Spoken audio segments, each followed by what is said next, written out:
Are you fucking serious right now? Actually made it to level 4 before. If you're slightly congested, use level 1. Name one thing black people cannot do that a white person can. Ask! Welcome back to If You Laugh, You're Conservative. Egypt, we don't say don't touch that. We say in my Southern black household, we say in Morocco we say in Somalia we say. Well, here in the trailer park, we say. I was waiting for the redneck version. People tell me that I'm a man. People say I look like a man, but I know I am not a man. To all those people that called this young lady a man, you were right. What are you doing?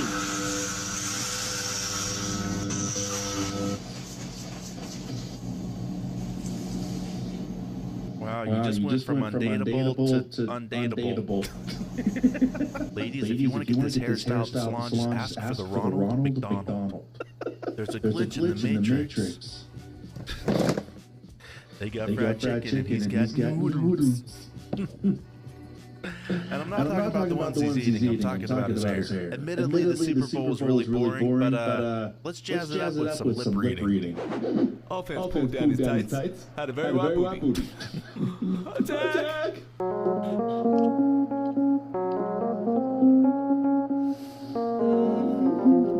If we want to be feared, we gotta give them all the nipple here. You need to jump higher, man. These tights are too tight, dog. I'm gonna need more baby oil. Daddy like. Can I get a bowl of fries? And a sandwich to go. You want a pony? I got a pony. Okay, calm down, Mom. You're all pathetic. Bingo. What's up, guys? Today we're going to be going over the fundamentals of the quarterback position and how you can learn. Can you go get me a sandwich? No. How about I make you the sandwich? Yeah. We need Steph Curry.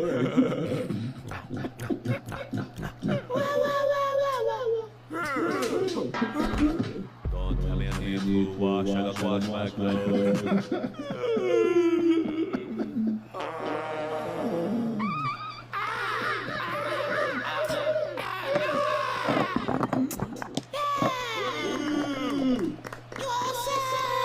Bottom G to the rescue.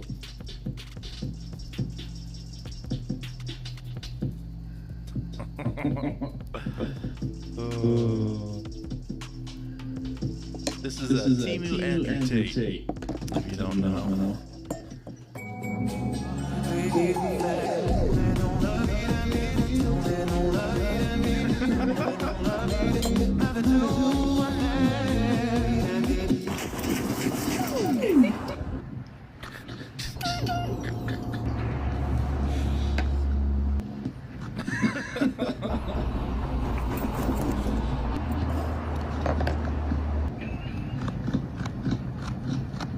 Wait, is he on Omegle or whatever? Driving a car.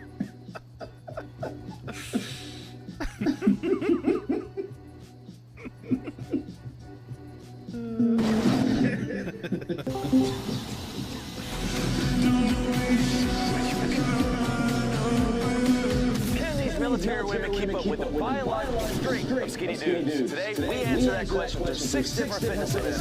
But we're more biological than them. Yeah. We're more biological than that. The deadlift should go our way 100%. So we came here to do and we're going to execute. I pretty much just lift weights in the gym, getting as much muscle as possible. Their legs look like Bitch. Yes, actually. That's a solid comparison. You guys are literally neck with a skinny guy today. We're going to be doing 3 against a military woman. We're going to win today. I'm not trying to confident, but I just have a winning personality.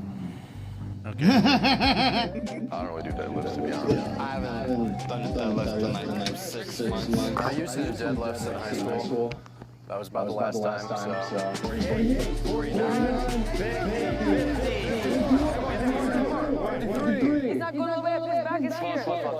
Fail, we gotta do it again. He cheated. They made it 50. Honestly, No, it's Jasmine Crockett. they were too focused on what we were doing and what they were doing. I looked at the tallest guy. I saw that his chin was like here, so it didn't seem like it's all about. How do you feel about Stephanie saying that your form wasn't the best? Should have focused more on yours instead of ours. Let us know in the comments what you think about their form. Yeah. Skinny Joe. Focus on your bitch. Spin number 2. Yard sandbag front carry, 50 pounds.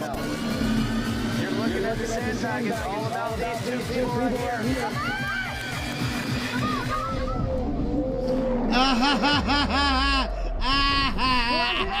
You want to push her again? Anything, girl, push her. Oh man, any excuse, man. Across the damn sand? Shut up, We're you gonna thug it out, then we're gonna thug it out. Thug it out. Crazy. If they want to start pushing like that, I'll get freaking ugly. I'm the only fighter here. Let's just watch her fight one of the men. I just want to see her get pummeled. Next up, Stephanie. Oh, sway. I'm a little scared. My command to go say 3, 2, 1, go. She's got nothing. She's got nothing. Bitch got nothing. Bitch got nothing. Or that you don't work out or something like that. I've been working out for a while. You guys are fighting people every once in a while. Yes! Luis versus Charlie. Remember, no face. 3, 2, 1, go. Girls can do in the face. Push her. Push her out of the circle. Push her out of the circle. Get her! Yeah, she's done! She's done! She's done! Charlie, out of the circle. Come on, bitch! for the championship. Bye, bitch! Bye, bitch! All right, guys, we're less than 72 hours away from the deadline. Take your shot. 72 hours to take with the fucking dead. Shut the fuck up. They win today. 4. So, average skinny dudes beat military chicks. Not a betting man, but, if I had $1,000 to put down, I would have had on the dudes. Yeah. What a manly trick you got there, young man. What an outbreak. Pickle chips and a colorful drink. What drink is that? The blue wine. Malibu wine, rum, pineapple juice. Nice. You're basically saying I'm not gay, but I might get mistaken. And you buy t-shirts for other people in your family to wear.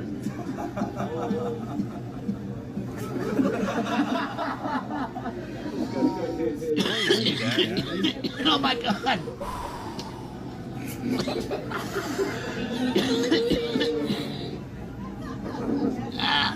I may be a handful, but my wiener sure isn't.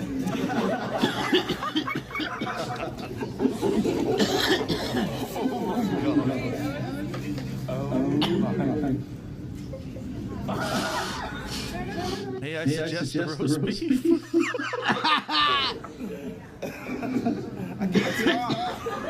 I can't stop having gay thoughts.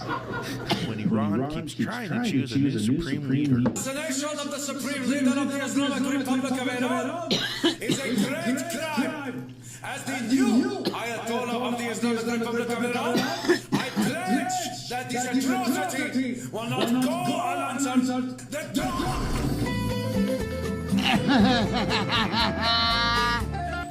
The assassination of the new Ayatollah of the Islamic Republic of Iran is a great crime. As the new Ayatollah of the Islamic Republic of Iran, I pledge. Boom! Hello? New Ayatollah here. Look, I really don't want this job, okay? I just joined the government 3 weeks ago. Facing it all. Oh! Wait a minute, what's the alarm? I saw your pager. It's the latest model. I knew that was coming. I knew the pager blowing up. So I'm the new Ayatollah, and I know the drill.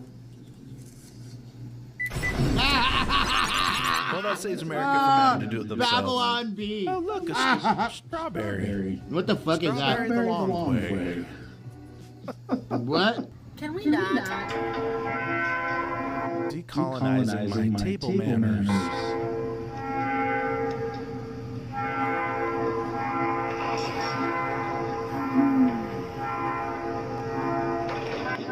use a table. Get rid of the chairs. Squat on the floor in a dirt hut. You know she's doing this just for the video, because as soon as that camera comes out, she's taking that fork and eating that chicken. Now do hot soup next. These are the type of people who are upset that Jasmine Crawford lost the primary.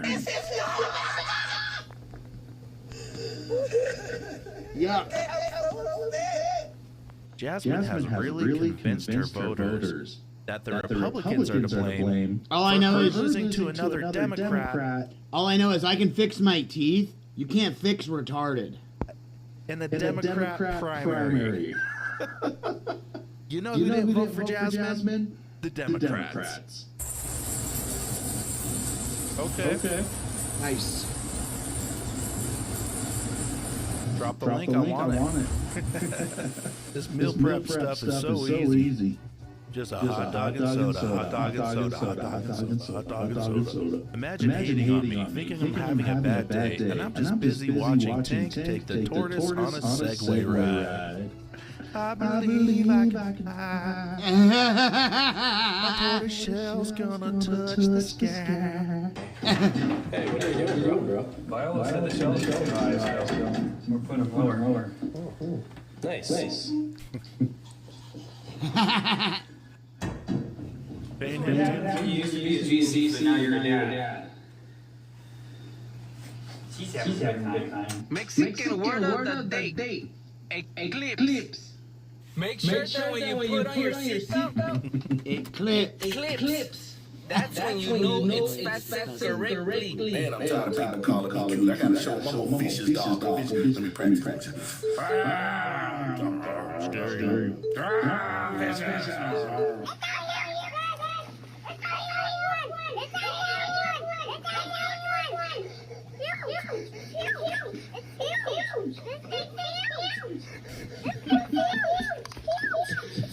It's a monster.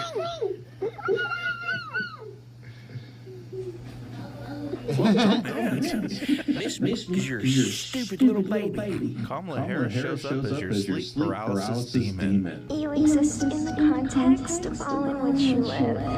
What did your father come in a tree? Do not know.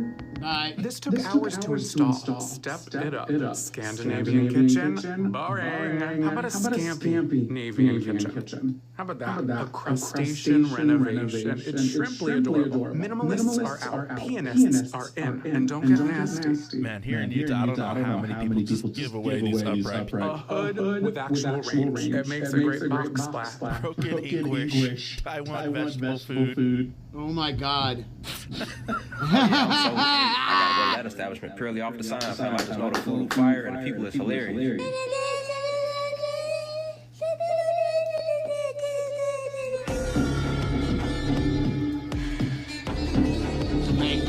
Is this a cat or a That's a Maine Coon. I'm confused. Maine Coon.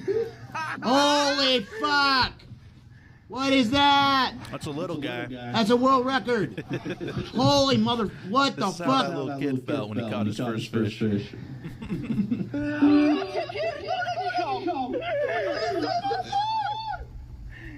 They can't even talk. A kurva. That's Russian. Ooh, a treasure ship. Oh. Good gracious. That catapult just hit somebody in another timeline. Oh, you said, hold on. You said UAV? Bro's got a drone.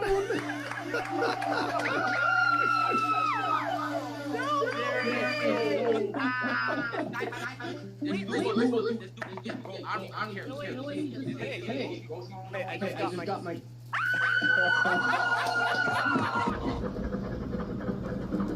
That thing is dope. Okay. That is a dope locomotive, dude. Slow and steady. That's a snow locomotive. I've seen this twice. It's fucking dope. This is so cool. You can put tracks on them.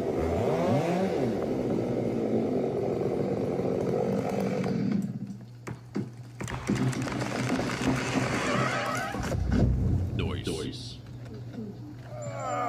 Oh, what God. No way. Oh, just your typical road obstruction in Florida. Don't worry, we got Florida man on the case. Have a skedaddle, young man. How my husband picks up our dog. You call that the potato scoop? She gets ready for it, too. That's what 250,000 is going to get to your Birdie, Texas. It's a speed tour. So let's take a look. Last time I tried to go.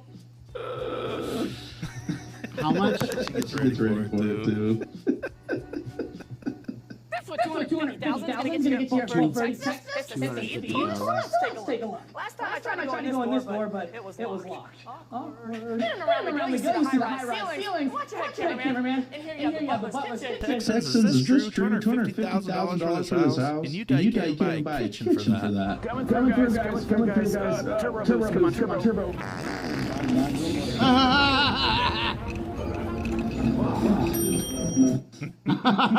I'm just gonna get one. All right, it's just one. All right, how bad could These are one what be? I It's want. not expensive. It's I want to not like you're gonna have to get it a friend, right? I mean, who's really gonna talk? Who's gonna get bored? And you know what? If they get sick of each other, you know, they need a third guy. And honestly, I have three. I might as well get the whole set. You know, Who's Sam Ryan who did the Charlie Kirk painting? Did Jack Hughes. Cool. That's dope. We went to war. I don't know if you saw that on the news. We were with Iran. It's crazy. I thought there was going to be more time. Because like Trump, like 2 days ago, was like, I'm going to give him 2 weeks to negotiate. Which was like pretty much like a parent. Count to 10. Count to 10. He counted the way that mobster from Home Alone did. 1, 2, 10. Count to 10, dude. There's more numbers. So I just been watching that Ldoe on the news. And they tell you so much. They tell you way too much stuff on the news. They're like, yeah, we're going to bomb there. And we got these B-52 bombers. I'm like, shut up, dude. When I played football in high school, we go, hey, we're going to run to the left. Good luck. Like, that's shut up a little bit. You turn on the news, they'll tell you everything. Yeah, we got B-52 bombers, and we got these bunker buster bombs, and they're nuclear sites right here, and here. And we're going to fly right over. And there's nothing they can do about it. So why not just tell them what's coming? I'm no longer going to say that thing. I don't want to wind you up anymore, okay? Friends? Yeah? Good. I won't do it. Alexa, what from my shopping list? Well, just quick check. Sorry. What is it? If you ditch Zen for Ultra, here's what you can feel within your first 7 days. 84%. Ooh, a go-kart with some I think it's sick. Oh, yeah. You got the camera. There we go.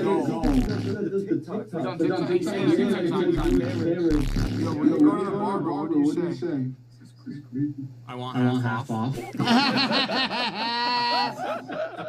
Oh my god. Anyways, I'm out of here.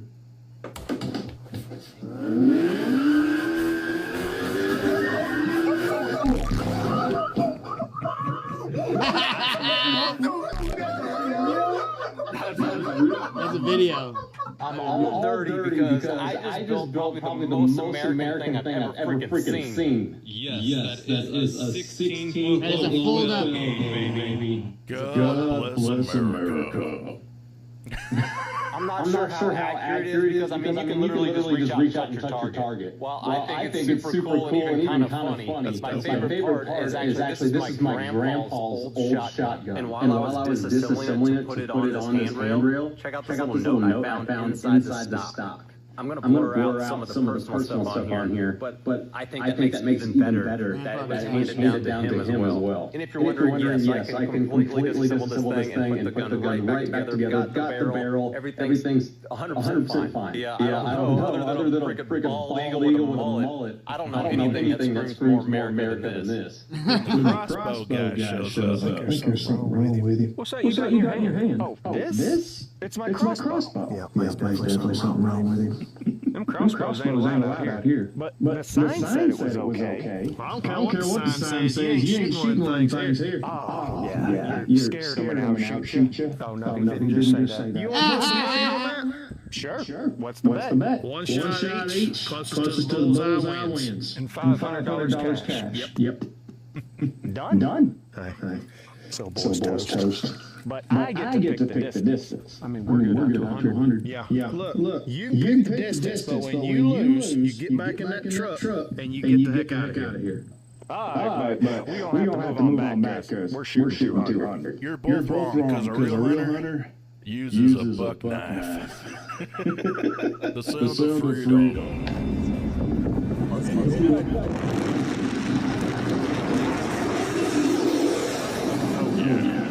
Country man only care about one thing. Where's the safe? It's in the basement. You can have any of the cash that's in there. Yo, go check the safe. I'm gonna take one of these deers.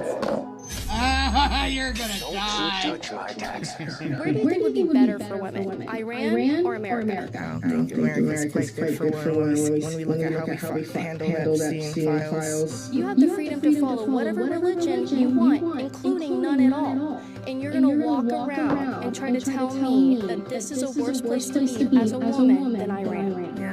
Yeah? What do you think is happening in Iran to their women? Do you think that that place is a good place for women? I think women have their right to choose about where they want to live and about what they want to follow. In Iran. In Iran, I think that people have misconceptions about religion, especially with Muslims and Islamic regions. I did not. I was not expecting you to be so pro the Ayatollah and pro dictator. Well, yeah, we have a dictator in our own country.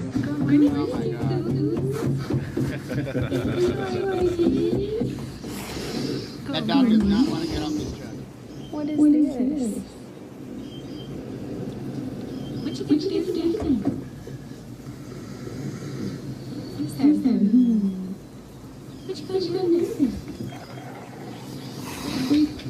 Got it. Somebody tagged in a video where some dude mixed all three of these, and it's called a POG, Passion Fruit Orange Guava. He also said it was a certified 10. Just like your mother. It's got the same amount of caffeine as one can because it might be more liquid than one can, but it has a third of each can in here. So it's only a third of the caffeine from each can, equaling one big liquid, but one can. Anyways. I'm not good at math. I'm a trash truck driver. All right, I'll see you later. I don't know, man. People drink monsters are kind of gay. Just want to let you know that. I haven't drank Monster in like over 10 years. This is a man. This is a man. This is no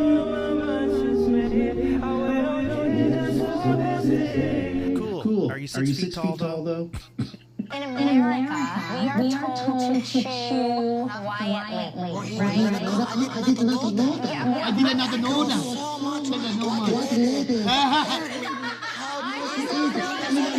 They have some whistle tip arrows on. Okay, I gotta try Amazon, so we're gonna give it a shot. I've also got red, white, and blue back here. That's red, green, and blue, homie. Retard. First, I'm going to shoot a completely normal tip. So this is what normal arrow flight looks and sounds like.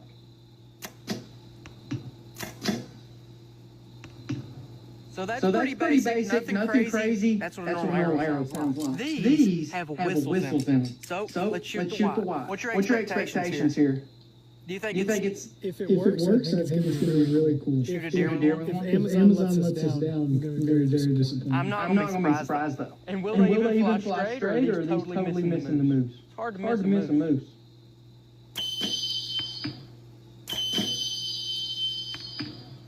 That may be the coolest thing I've ever done in my life. That might be the coolest. And the dogs go crazy. Folks sing.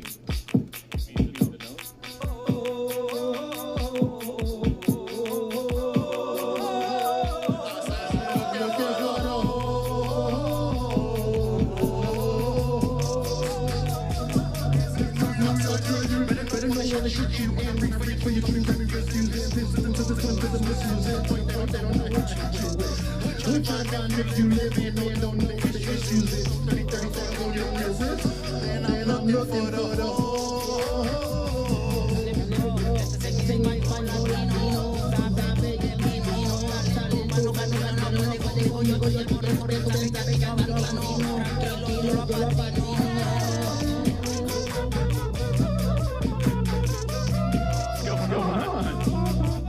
That's dope.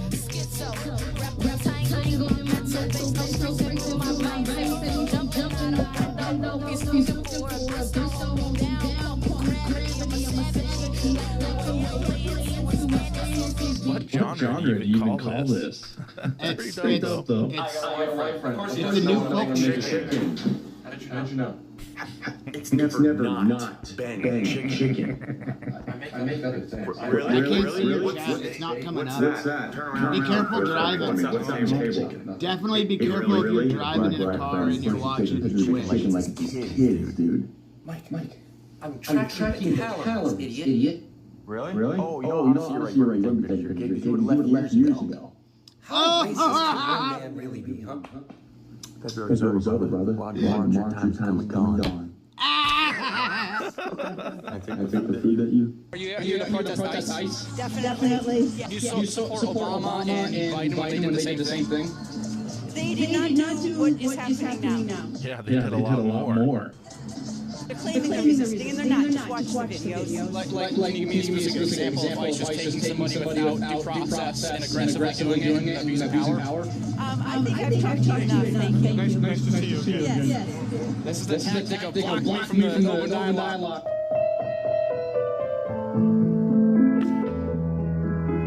Oh! Why'd she do anything to it? Girlfriend test. Okay. What do you think of this? I mean, the stickers are kind of gay, but I really like what's inside. Follow me? Okay. First thing that comes to your mind. Backstrap. Are you a real person? All right. Truck or Corvette? Pick one. Oh, well, the orange is pretty, but you can't take that camping. If we took that in the woods, you'd definitely scratch it up. He's a keeper. Hot dog, taco meat. That looks so good. No, it don't. What part of the struggle is this? Are you white or Asian? I understand. Believe it or not. Okay. Holy crap. Turn to the side. I know. His eyes.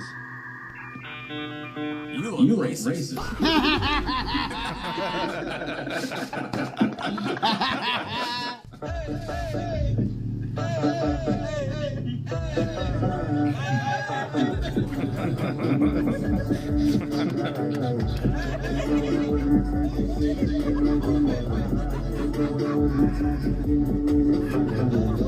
Slow down, homie. You're gonna make a baby motorcycle here in a minute.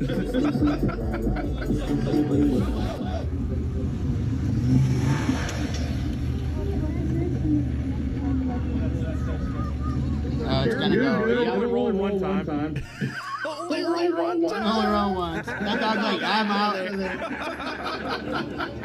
What video made you Dog's comment like, down fuck below. you, Don't forget to like, subscribe, conservative vibes. I'm CV, and I'll see you in the next video. It's my buddy Cameron shit. Israel Iron Beam Laser. Check that out. Obviously, look at this shit. Now we are in the their debut weapon. Now they're using space weapons right now. I'm skeptical of everything I'm seeing right now. I just assume instinctually that everything I'm reading, everything I'm seeing is propaganda from one side or the other.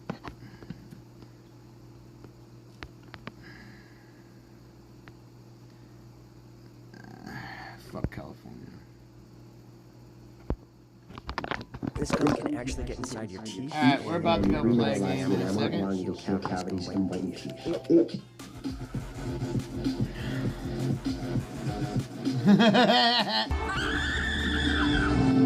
that's 100% gonna go there. Please?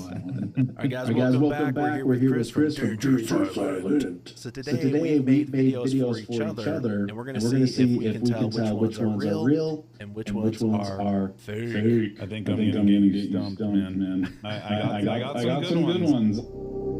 Real or number one. Okay, that's some lights.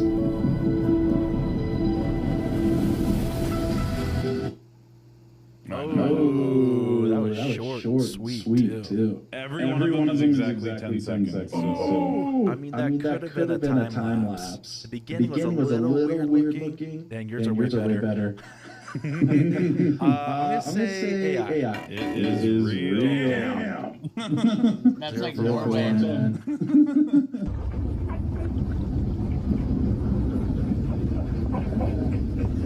man.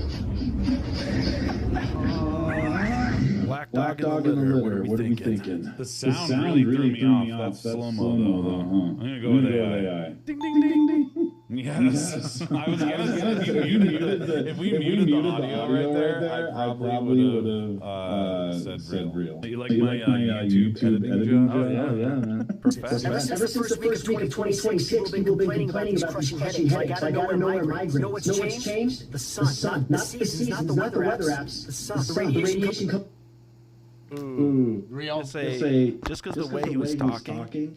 Like AI's like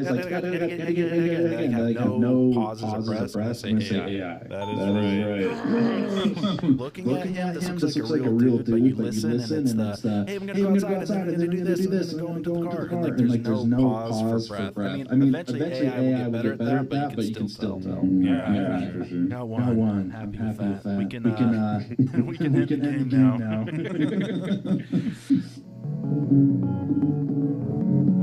Oh!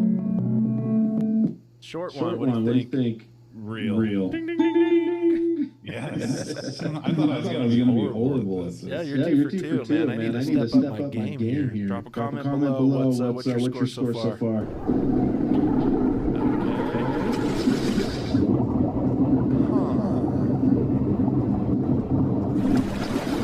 AI. Okay. Oh man. Oh, that's hard because it's like a National Geographic camera. But there was like 4 different angles on the ice, right by the ice, underwater. I'm gonna say AI. Yeah, AI. Final answer? Yeah. Yep. Oh, nice. I was going to say, remember, I cut some of the same format. If we do one more of these, the next one will be all landscapes. I made all these, so like I had to redo some of them like 6 times. I'm like, that one's pretty. That looks like it would be cut from National Geographic. Chris made his. I just found mine online. I cheated it. Next video we do a part 2. You got to make your own. Yeah, I'll make my own. End up the garbage. That's real.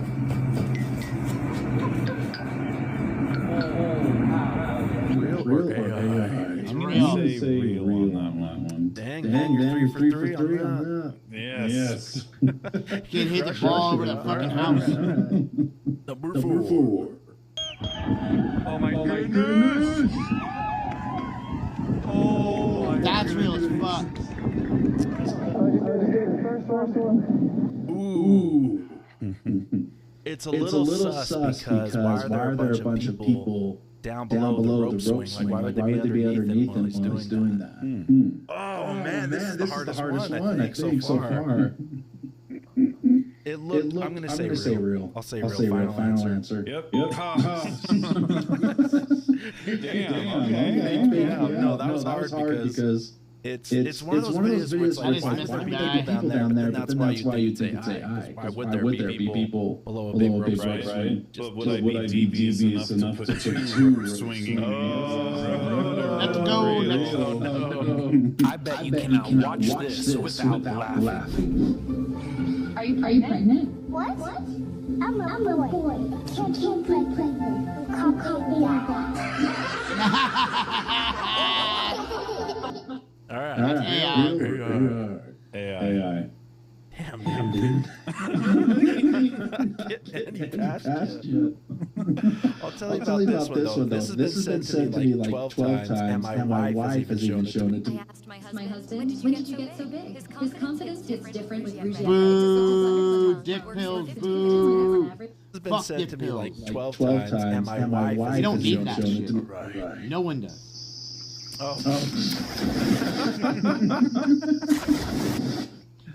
AI. I'll let all the way through. AI. See, if people are watching at home, they can rewind. They don't even know how to fucking. They don't. Can't go back. You watch it one time through, and you just gotta say what you think. I think that was AI. It's AI because they don't know how they swing. The sound was a little weird. The swings off. I felt like the water swing was flowing on that one. AI water was perfect. You got it. How dare you insult my water? Water wasn't perfect. I should have put that one first. Yeah, should have flipped them around. Okay. Yep. Now you know next time. Dude, if I get all of them. Yeah. Okay, this one, dude, for sure you're not gonna get this one. 100% Here we go. If you want to see more videos, don't forget to hit like and subscribe.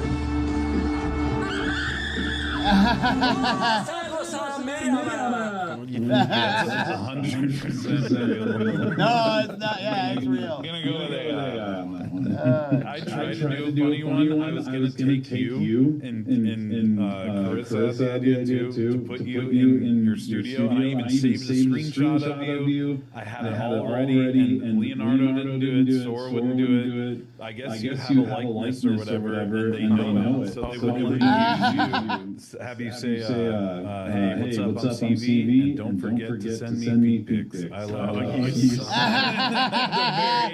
At the very end. But glad it didn't work because they clipped that and reposted it. So you're doing pretty good. That time lapse one got me, man. Yeah. So you got everyone except that. Yeah, that was the one that fooled me. First above the Côte d'Azur, contemporary masterpiece, 273 Mediterranean. Follow me through the floating glass entryway. It's fake. It's all AI.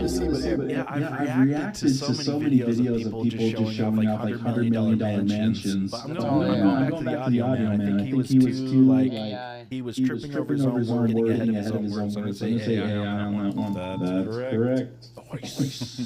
That was close though. You gotta admit, it looked like one of those videos. Because I see the digital creation side by side. Oh yeah. That's pretty close. I think without the audio, it would have been really tough. Yeah. That part maybe where it's like over the sky bridge, but the rest it's like I could just see that being an infinity pool at one of these beachside mansions for sure. Dude, we should do that if we do a part two. No sound. Ooh, that would be rough. Yeah, I like that. The no sound challenge. All right, this video has 350 million views. I'm just going to preface it with that.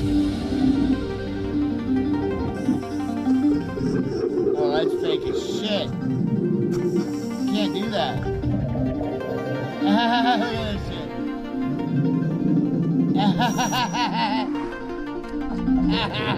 All right, what do you think? Bro, if he had a tire track around him and he was only there for like a day or two, why does he have barnacles growing on? He saws just like with no thought through the tire. Cut his head off. It looks like a donut, like a frosted donut. Yeah, it's a donut. This is how many people really think these are real. This has hundreds of millions of views. Whoever posted this has made a lot of money off of this stupid AI video, man. GTR? That's real. That's real as fuck. Yeah, dude, they have them. They roll GTRs. Trying to do one with the skyline. Dude, they have GTRs for the cop cars. I'm gonna say AI just because that was. Maybe they have police cars like that. I don't know. They have a whole fucking squadron of those things. Well, they have an illegal street racing scene. They have to check them all out. That's why they have them. Look, just before you make your informed decision. You're trying to convince me here. Okay. They actually do have a fleet of They have a fleet of them. GTR. Okay, I just gave that away then. You probably based it off of that. So how does it like that? I fucking knew that they have GTR fucking shit to catch all those fucking street racers. You gotta admit, that was good. That was They got the craziest GTRs ever. These guys like, GTR. It is crazy that was fake though. Like if you really look again at the video later. Like I can't read what is it, kanji, like Japanese characters. That's what I was thinking. I was like, this is perfect. It looks like gibberish to me, you know. His father and son found a fish frozen in ice. ice. They wanted to free the fish from the freezing cold ice, so they grabbed the pickaxe and started chipping away. Slowly they began chipping the ice, but had to be very careful so they didn't hurt. Oh, that's 10 seconds. Should have done 10 seconds further in. Real. Yeah, it's real. The difficulty level is increasing. Oh, that's AI shit.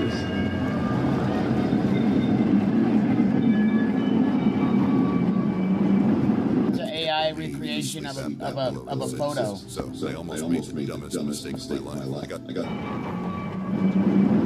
This is made from an AI from a photo. Oh my gosh, that's rough, man. AI made from a photo. That It's old video not footage is not hard video. to tell. Actually, I had a subscriber. I'll put the photo up, but he sent me a video or a picture of someone cleaning off the roof in a blizzard. It looks like they were levitating, but it's a real video.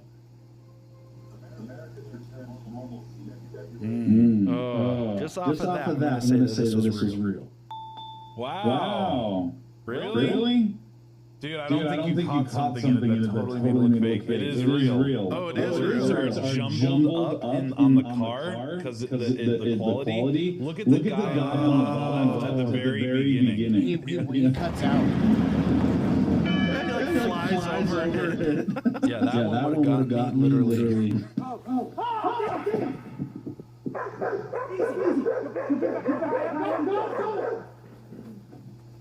All right, what do you think? That's Damn, fucking I've real. seen this video before. Now I'm questioning is it real. Trying to be perfect. Real.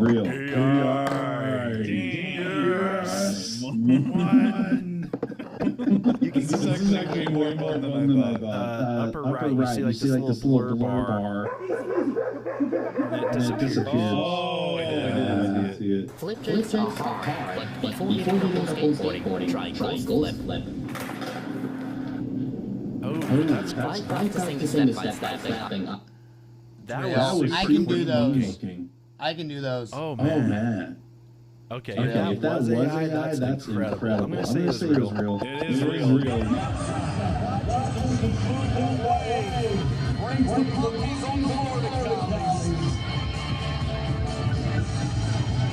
Alright, what do you think, Chris? Is this monkey really riding a dog?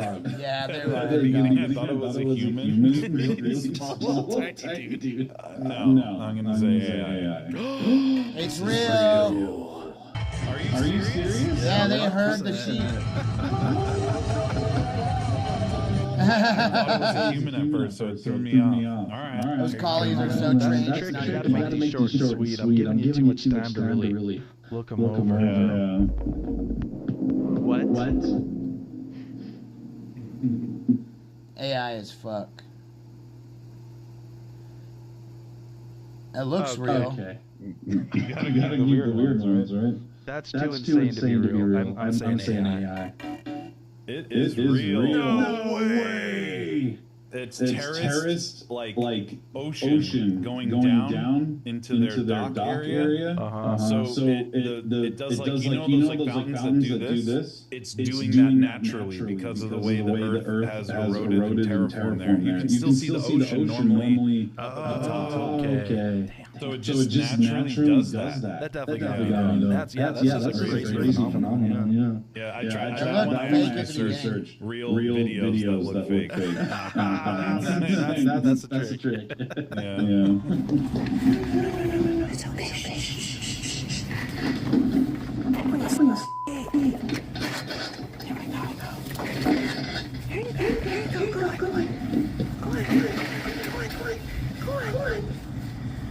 All right. What do you think? You trying to get me with the artifacting that happened right there? That was real. Yeah, that's real. I saw the artifact though, the camera glitch. Yeah, like a little blurred thing. What is going on?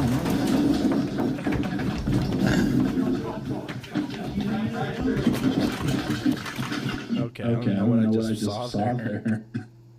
It's like the Blair Witch Project. That looked handheld, like just some crappy home video of someone holding their phone. So I'm gonna say real. You know you can do handheld with AI. It's one of the functions. Okay, but was it real or not?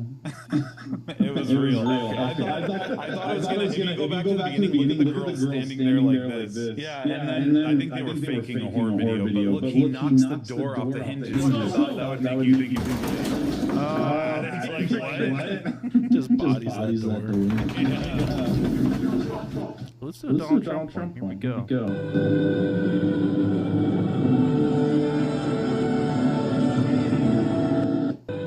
All right, what do you think? I love that song. Real. Yeah, that's real. Yes. That was the second lips. I thought that would get you.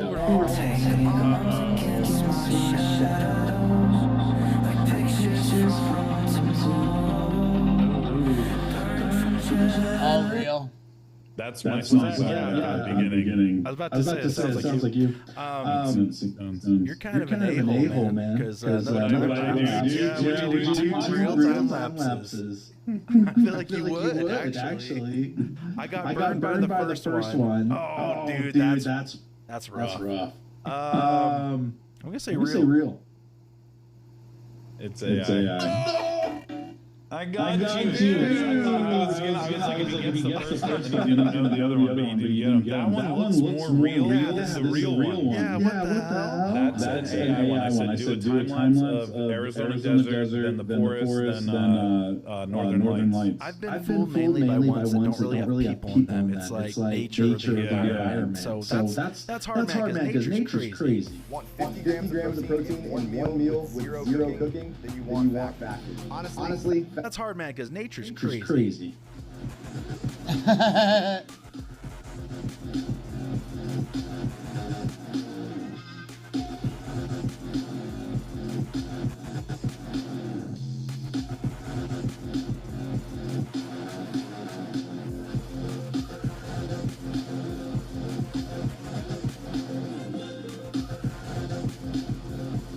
That's a pretty long video, but dude, the movement's good in that. He's good. Should I just say it's real because it's rock right there, so it can even out. Bonus.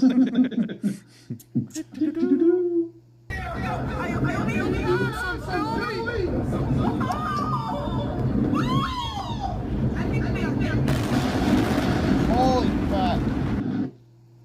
Okay, is this Iran though? No. Like, this looks like a typical bombing you would see nowadays from our dear That looks like what happened in Syria. Maybe they hit like a refinery or something. Dude, that's rough. I'm gonna say real. It is real, but it's nothing to do with Iran. It was in 2011. It's the Tianjin explosion when a nuclear reactor blew and it blew up a gas station at the same time. It caused an explosion that could be seen for like 100 miles. Those people in that apartment building were like 20 miles away. That's how big that explosion was. If people like this, I'll get a little more serious next time. All right, video 2, we'll call it right now. 10-second clip, full screen, 12 or something. Yeah, we'll play for something. There'll be like a punishment or something. We'll figure it out. The user has to do something, like post a video of themselves doing something crazy with AI or something. I don't know.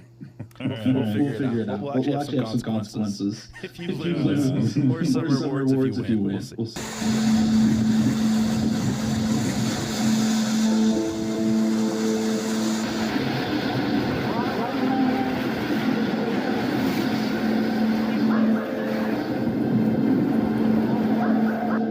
Okay. I can only show you 10 seconds, even though this is I thought that was real, but then the sound changed, even though the camera didn't. Interesting, isn't it? Yeah, man. Ooh. I didn't even see the human yet. Oh, he's there. AI. This is real. Oh, I totally thought it was real. And then that shift. I don't know if he put his hand in front when he cut and he muted his own microphone. That's probably what it was. Let's watch the rescue so everyone's just happy that we rescued the dog.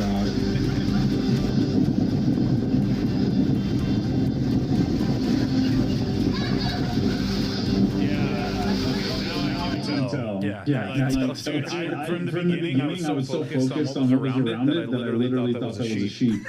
I wasn't even looking at the dog itself.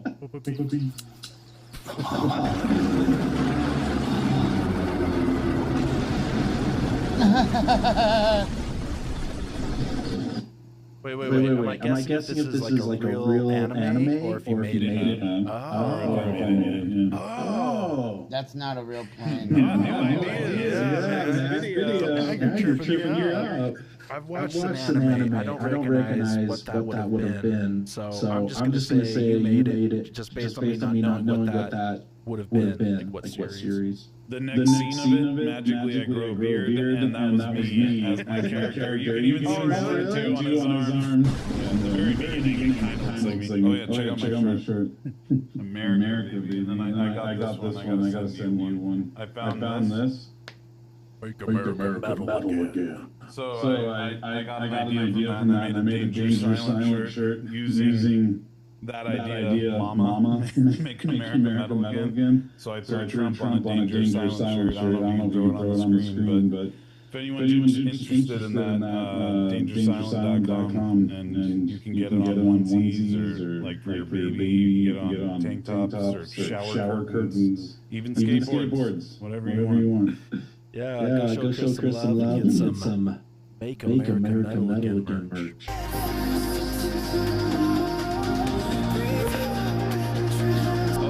This song that you're hearing, that is since everybody's talking about AI music, I decided to try a project called Aramyst, ERAMYZT, and I came out with this song already, but I'm putting out an album on March 14th. And I'm basically just taking all my original songs and running all the tracks through AI plugins. I think it's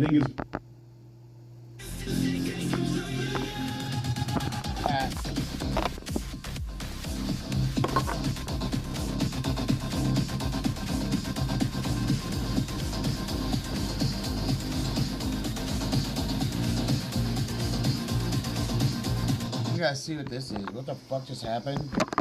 Yeah, let's look up her fucking nose. Shut up. The Democrat mayor randomly got attacked while walking around San Francisco, and suddenly he's now saying the city needs a reset. As sadly, this isn't the only random assault in that city that afternoon, and he isn't even the only Bay Area mayor to politely stand there while watching his own police get pummeled in front of him.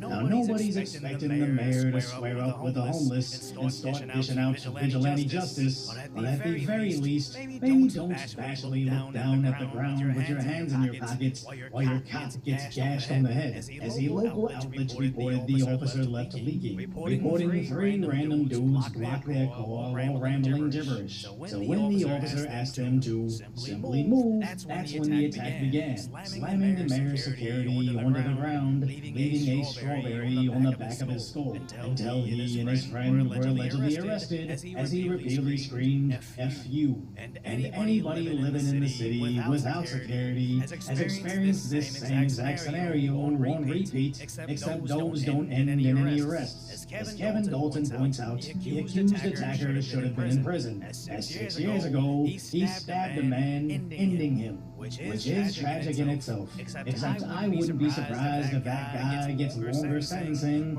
for mildly inconveniencing the mayor than literally ending the life of a random citizen. As I imagine that's why the mayor didn't seem to care about the insane amounts of mentally unhinged individuals grazing freely in his city, preying easily on his citizens. As even more tragic, this wasn't even the only random assault in that same city in that same afternoon.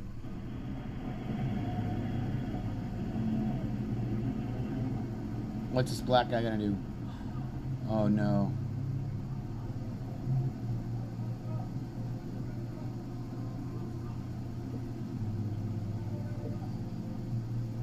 Of course, I couldn't show that full video, as that man got randomly stabbed in the back by a stranger. Meanwhile, the whole city seemed to collectively not even flinch at that attack. As let's really resonate on that. If a guy got randomly stabbed by a bum in, say, a museum, everybody would be panicking, pulling the police and probably running. But when this happens in, say, midday in the streets of San Francisco, the average citizen doesn't even flinch, as it's such a common occurrence. And when I tried to find more information on the incident, the only thing online was this random Reddit post from the guy's family, and other instances of this same exact crime one day earlier. It's almost like GTA 6 dropped in San Francisco, and they just didn't tell anybody but the bums. As that insane amount of lawlessness doesn't happen overnight, but only after decades of unilateral Democrat leadership that only seems to care when it randomly finds them in the street. As the day before the attack, the mayor bragged about his homeless initiatives. An update on our work to get people off the street and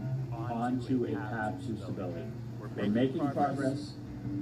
I know it doesn't always feel that way, but we are making progress, and we're going to continue to be relentless on this. But the day after the attack, he now says the city needs a reset. San Francisco needs a reset. Our city charter is one of the longest in the country. It is loaded, it is broken, and it only works for the people who know how to manipulate it. Not everyday San Franciscans. First, we're going to fix the city's broken contracting system to make sure that your tax dollars are being spent efficiently and transparently. Right now, city contracting is too expensive, too slow, and too political. The end result? A delayed $1.7 million project for one toilet. We can do better. And after all his so-called progress with the homeless, the only reset the city needs is away from cowardly leaders like him, as the only thing that really fixes this issue is the mass incarceration of criminals that have proven time and time again nobody is safe around them. That is, unless you have your own security detail of police officers paid for by the taxpayer, as insanely, just under an hour away, another Democrat mayor from San Jose stood there and watched as his security also got pummeled.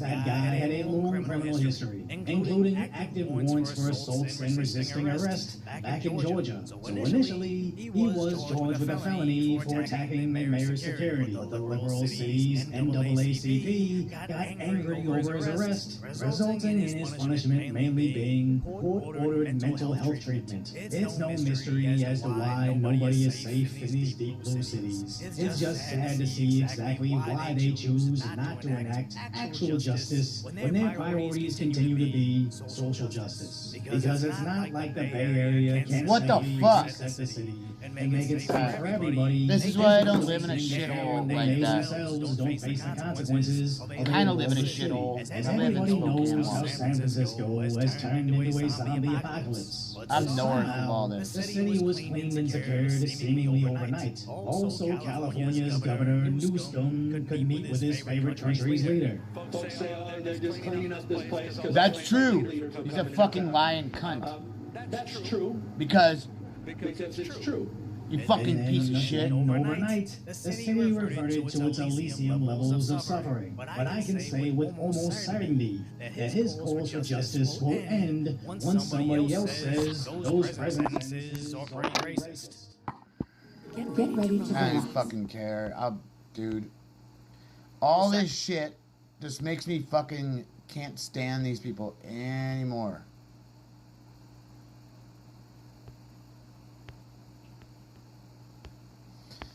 Alright, everybody, let's go game, right?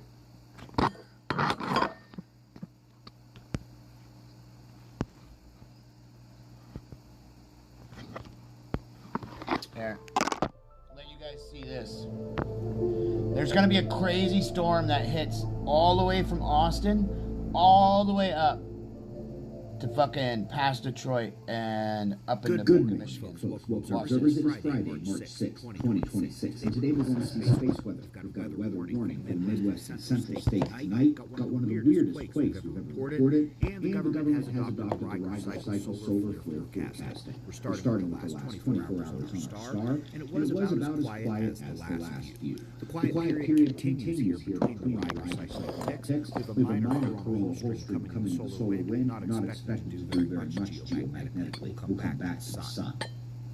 We've got a low pressure trough and purple cutting right here. Look at this. U.S. High pressure cells in white sides. Major temperature differentials. Look at this, all the way up to here. South, the moisture crashes into drier areas. Look at this, right here. And the convective atmosphere potential all right here. surge into that exact this whole part. line. The collision of differing temperature, moisture, and electric. Look at this.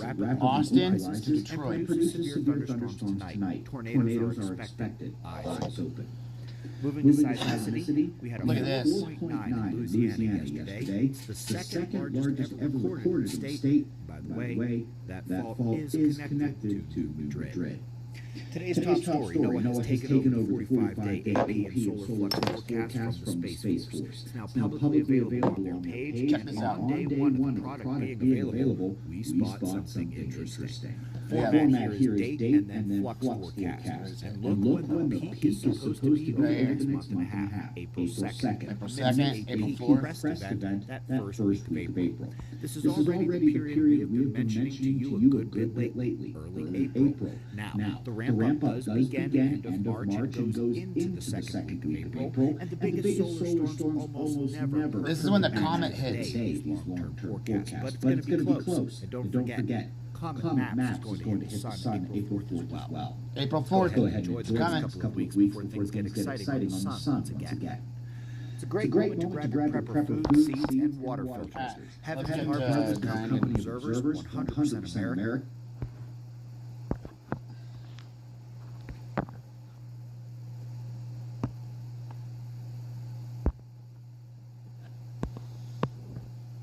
Dude, fuck off. Just want to play a fucking game. I don't give a fuck about the updates, terms and conditions, all that bullshit.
Leprechaun's luck.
Here in Georgia, skilled hands and sharp minds come together, crafting more than just tires.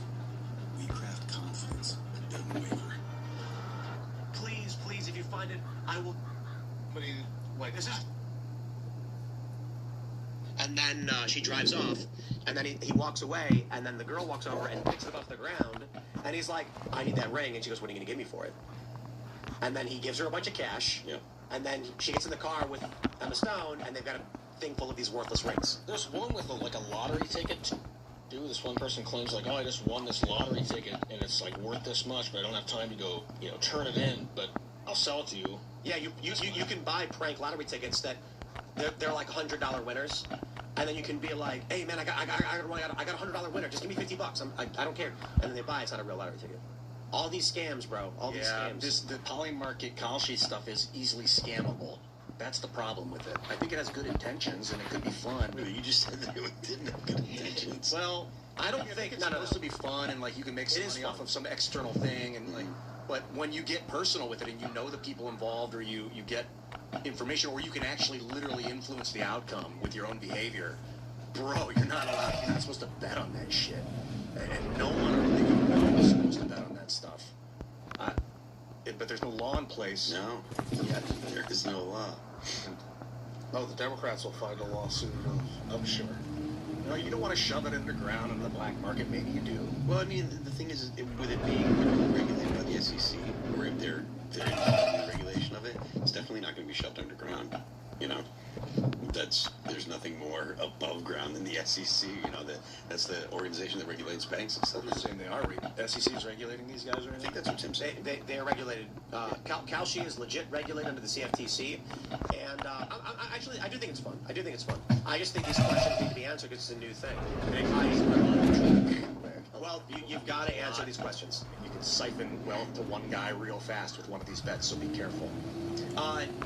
Interestingly enough, and I want to make sure I make this very clear, although I don't know. I mean no intention to insult Kalshi, because I like it. You can see I got my portfolio. I like making little bets because it's fun. It's not, I'm trying to make a living or get rich, or it's not money that if I lost, I'm going to the end of the world. I've got $1,177 in there, and I actually started with a couple hundred. So actually, it's like, hey, look at that. I made some money on this thing, right? All right. I think it's fun. That being said, there are a lot of questions. Like, if you want to be a regulated prediction market in there, now, with all due respect to Kalshi, who does, we do what's called a micro-sponsorship, meaning that, here's how it started. There was a period where we've been using prediction markets for a long time. Predict It was one of the first. I don't know if it still exists. Just because I know they got, shut down or something. Oh, really? Yeah, we use those for a lot of elections and stuff. Yep, we used to use Predict It for elections, but I don't know that it's allowed. They basically banned it. And it's very similar, like Democratic presidential nominee, and it functions. It's a prediction market. And so we were using this, and then Polymarket came out. And it's interesting because you get a kind of wisdom of the crowd, where you can see what everyone's betting on, and then you're basically getting odds on politicians to win, public events. And so we ended up having companies reach out to us asking us if we would do sponsorships, and we were kind of like, maybe, I don't know. And so the deal we do with Kalshi is we will just, when we do a news story where there is beneficial information from their prediction markets, say, shout out to Kalshi for sponsoring this segment. That's literally it. So we don't do dedicated ad reads to it. They were just like, hey, how about when you do use us, you just shout us out, and we'll do a deal on that. And we were like, we do that. There's something interesting and a conversation to be had around. They have my picture on their website. They are selling a product based on my name. Are they making money? They of course they are. This is the nature of their business. Now, perhaps in the deal that we did with them, to be full disclosure, we went through a contract. I mean, maybe there's fine print that says we can use your money. But the question then becomes, for all of these individuals, are these people who have, Pam Bondi doesn't have a deal with Kalshi, I don't think, right? Or Donald Trump. I suppose as public figures, you're allowed to use their likeness. So Dan Bongino would fall into that category as well. My question here is, at what point do you become a public figure? When you are in politics. When you are you are in public office. If you are a politician and you hold any kind of public office or judgeship or otherwise, I can use your name and picture for commercial products. What about other public figures like Tom Hanks? No. Oh, you're That's saying private politicians. business. I see. Yes. So, like, we're making the card game right now, Debate Me, and we have the first prototype ready to go. The test set is available. It's our new game where you debate each other and you build the best debate team possible and you bench Hero Trump. So all of the people, like, we can't put Tucker Carlson in the game. So we have Tucker we can put Donald Trump in the game. He's president. And we can use the likeness of the president to sell products. However, we're being careful about it, and so we're going to run every name through legal to make sure they don't say, like, using likeness. But I do think it's interesting, this question about individuals. Like, come on. You know, in mentions, they say, like, Robert Garcia say during his MS Now interview, like, here's a picture of them. Are you allowed, under, like, standard civil practices, to use someone else's name and likeness to sell a commercial product based on their actions? So, politician, obviously you can. What if then they leave politics? Are they no longer a public figure? You can use it Forever. Yep. Once you enter politics. What if you run for office? I don't know about running for office. So, we've gone over this in the past for a variety of reasons based on, like, making thumbnails and doing graphics and writing articles. And basically every lawyer's like, the public has a right to use the image and likeness of public officials. Because imagine if, I'm like, okay, so let's put it this way. Can I put up a billboard that says buy pool water, and it's got a picture of Brad Pitt smiling? No, of course not. And you get sued. You cannot. There is an argument to be made about, because we've done this when we were working with the Outfront Media for Times Square. If we put up, Michael Malice had the idea to put up a billboard that said, be like Greta, drop out of school. And it was Greta Thunberg on the billboard. And they said no, because it's a copyright violation. They said, there's a technical argument for free speech if you're using it to make a public statement about a well-known public figure. However, it becomes challenging with non-governmental officials, and a lot of these companies say we don't want to get in the middle of a lawsuit over, you know, like using someone's likeness like that. So basically, we talked to our lawyers, and they said, if it's speech, like when we said Taylor Lorenz docs lives of TikTok, all we used was her name. They said that's just speech. Using her image gets kind of murky, but if it's being presented as an informational speech thing, you might be able to get away with it. The simple way to understand it is, if I want to speak about Scott Bessent or Donald Trump, I have to be able to do that. He's a politician. We need to be able to have a say in our processes. However, you know, Brad Pitt's a celebrity who uses his likeness to profit. He's not in office. What he does for his business has no direct influence on what we do. He's not running for office. Sell lunchboxes with Arnold Schwarzenegger on them? Talk to the lawyer. Maybe not at this point. But again, the important thing to understand about contract law is that it's all murky. And I try to explain this to people all the time. They think, I would argue this way. Your average working class person thinks contracts are like steel cages, when in reality they're more like straw huts. And a handshake is often as good as a contract. Now, the only thing I got to be worried about is whether or not you can trust an individual, because even contracts ain't going to do nothing for you. Yeah, they just issued force majeure to totally nullify their contract. All those energy deals. Yeah, but that's because of like external circumstances. Yeah, external. Right. But let's put it this way. Let's say, Ian, you and I have a contract. Let's say I sign a term contract for you to be on Timcast IRL, guaranteed for 3 years, right? A year from now, you get really, really angry and don't want to do the show anymore. What happens if you stop doing the show? I think it would be fine. No. Let's say have a right to cancel the contract. No. I have a 3-year term with you, Ian. You have to be on the show for 3 years. I don't know what recourse you would have. Can I like tie you up and drag you out of the show? No, you could maybe sue me for the lost potential revenue. Sure, and then how long will that take? 8 years, God knows. Yep. And then you're gonna challenge, and there'll be continuations and arbitration meetings, and it's just a waste of time. And so certainly, if the contract is a $500 million contract, and you take a deal from Daily Wire to go join their show for $500 million, you'll get sued. But if I do it, so this is the important thing to understand about contracts, is that they don't actually matter in most circumstances, literally in most circumstances. They matter if you're like Warner Brothers and Marvel, and they're like, we're going to work out some kind of cool crossover movie. Then it matters because you got multi-billion-dollar companies, product lines, and it's going to start stepping on each other's toes, and you're not dealing with one person talking to one person. But for most contracts where it's like, I'm hiring a person, Ian, you'll be on the show for a year. If after 6 months you stop showing up, what can I do about it? I'm going to sue you, Ian. You'll be like, okay. And it's like, okay, and then I file a lawsuit. 6 months later, I'll go back to the court, I guess, if they can find you and serve you. And then I'm going to spend $1,000 on lawyers, and I'm going to be like, I'm going to lose more than the contract is worth. So what actually ends up happening is you don't get sued, you get offered more stuff. So Ian has a contract for a year, and then 6 months later he doesn't show up, and I'm like, Ian, I need you to show up, and you go, I'm not going to do it anymore. And I'll be like, what do I have to do to make you come? I mean, I have a contract. I know what you could do to make me come.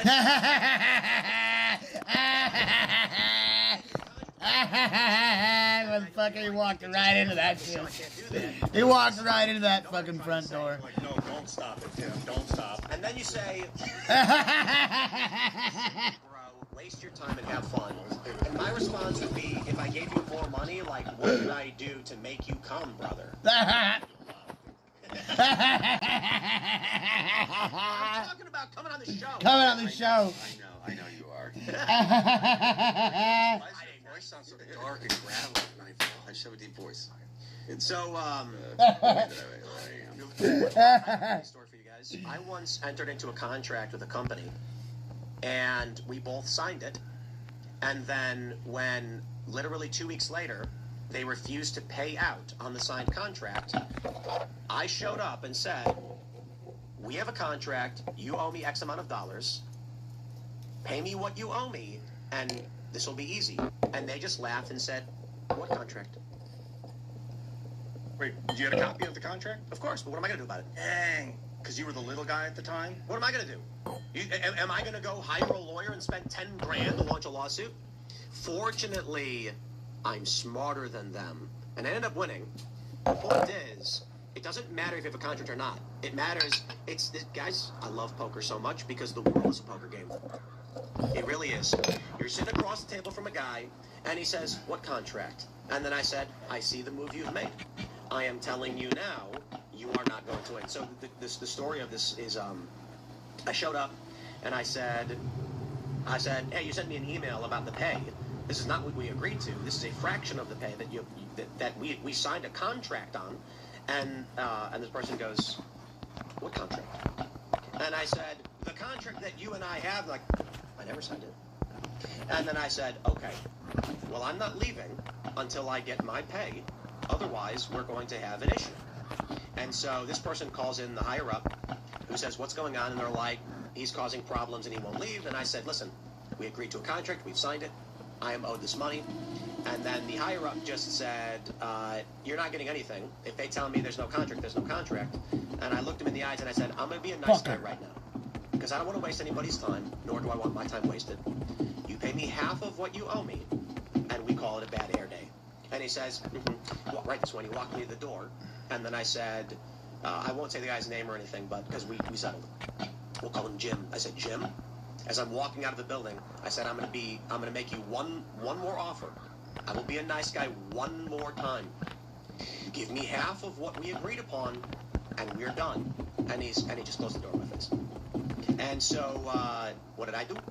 Well, long story short, I got lucky in that the company didn't just violate the contract.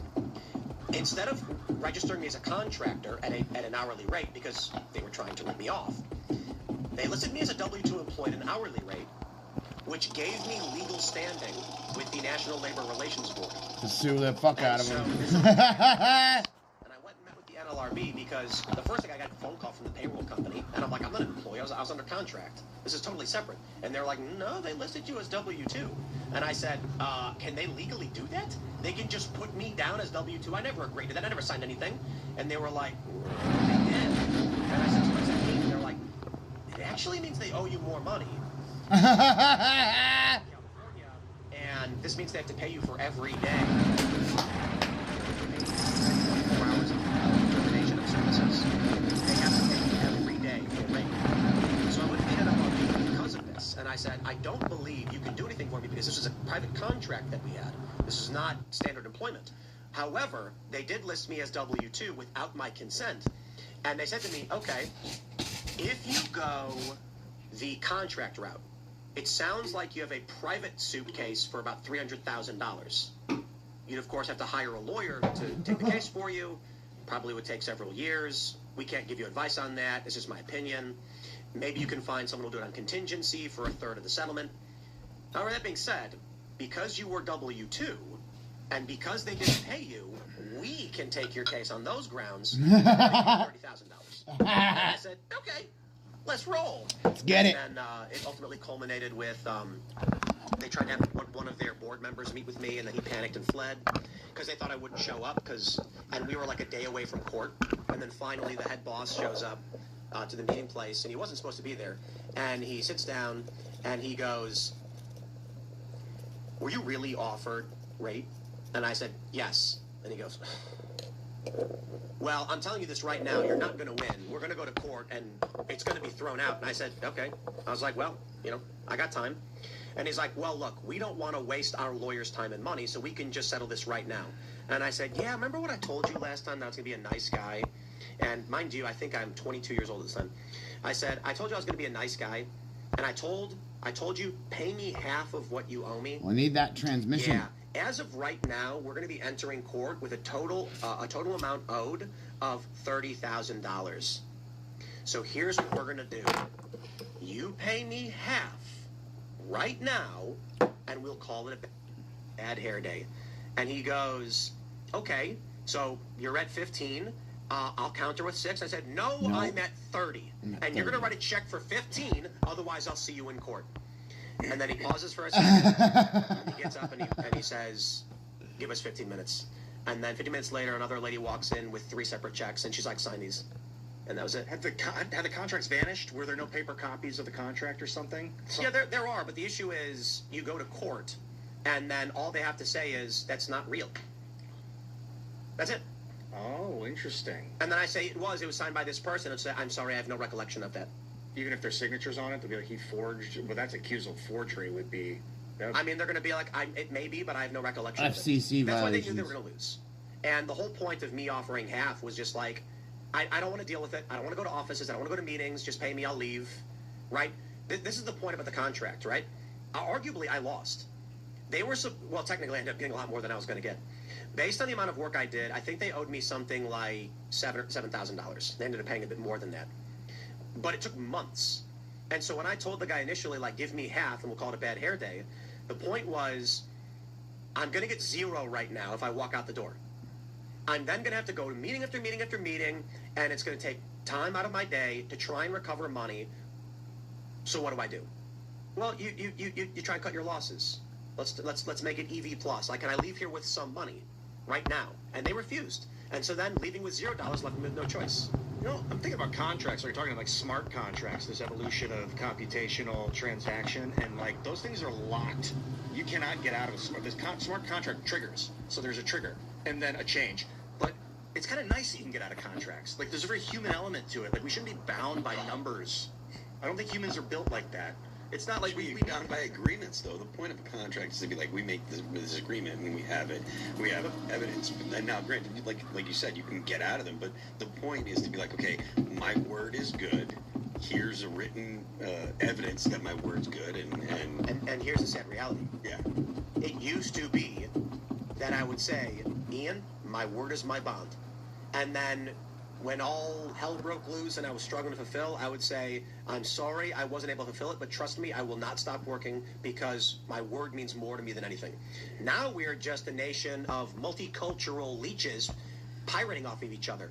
And people get busy and forget and get distracted and focused on other stuff. Like, I can't remember every agreement I made with everybody. Well, this is really about the destruction of, like, the high trust society, right? Exactly. Yeah. That's what it is. And even in this low trust society, if you're telling me that your contracts are still no good, then what is good? Yeah, contracts are completely meaningless. Guys, really I'm gonna tell you. I'm gonna tell you again.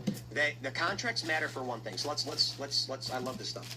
I once got offered a talent management contract from one of the big agencies, one of the big 5 talent agencies, and it was like this thick. And this guy represented some of the biggest names you've seen in cable TV news and reality TV. So he says, here's the contract, look it over. If it's good, we're going to get you on all the biggest shows. You're going to be a host, yada, yada, yada. And so I started reading through it, and I'm like, this is insane. It's like 2 pages. And I was like, okay, this is. Now, the point of that contract is not for me. It's for the other talent agencies. What this talent agency was saying was not that we will work with you and get you work. They were saying, once you sign this, I can make sure you will never work for anybody else. So if after this company fails me, because they tend to, and I went to another agency and said, I'm trying to find work and they're not getting it for me, they'd say, there's literally nothing we can do with you. You are cut out. That's the contract is not about the work they would give me. It's about the fact that I signed any letter of intent with one agency means no other agency will touch you until that is cleared. Whereas if I do a contract with Ian, I mean, I got to be honest. If I said, you know, Ian, let's do a contract, you're going to be here every day for a year, and then one day Ian's like, I don't want to be here anymore, so he comes to the show and starts screaming racial slurs, I'd ask him to leave. And then he's like, contracts, there you go. And then I can argue and say, oh, he violated the contract. One of the theories as to Candace Owens claiming Bridget McCrone is a man was that she wanted to get out of the contract with Daily Wire. So she started saying things that would intentionally get Daily Wire sued for a lot of money. So they would have to terminate the contract. They have to boot her. Yeah, you're better off letting your employees go than forcing them to stay under duress. Indeed. Which is why a lot of people have said, like, does anybody at Timcast have like a term contract? No.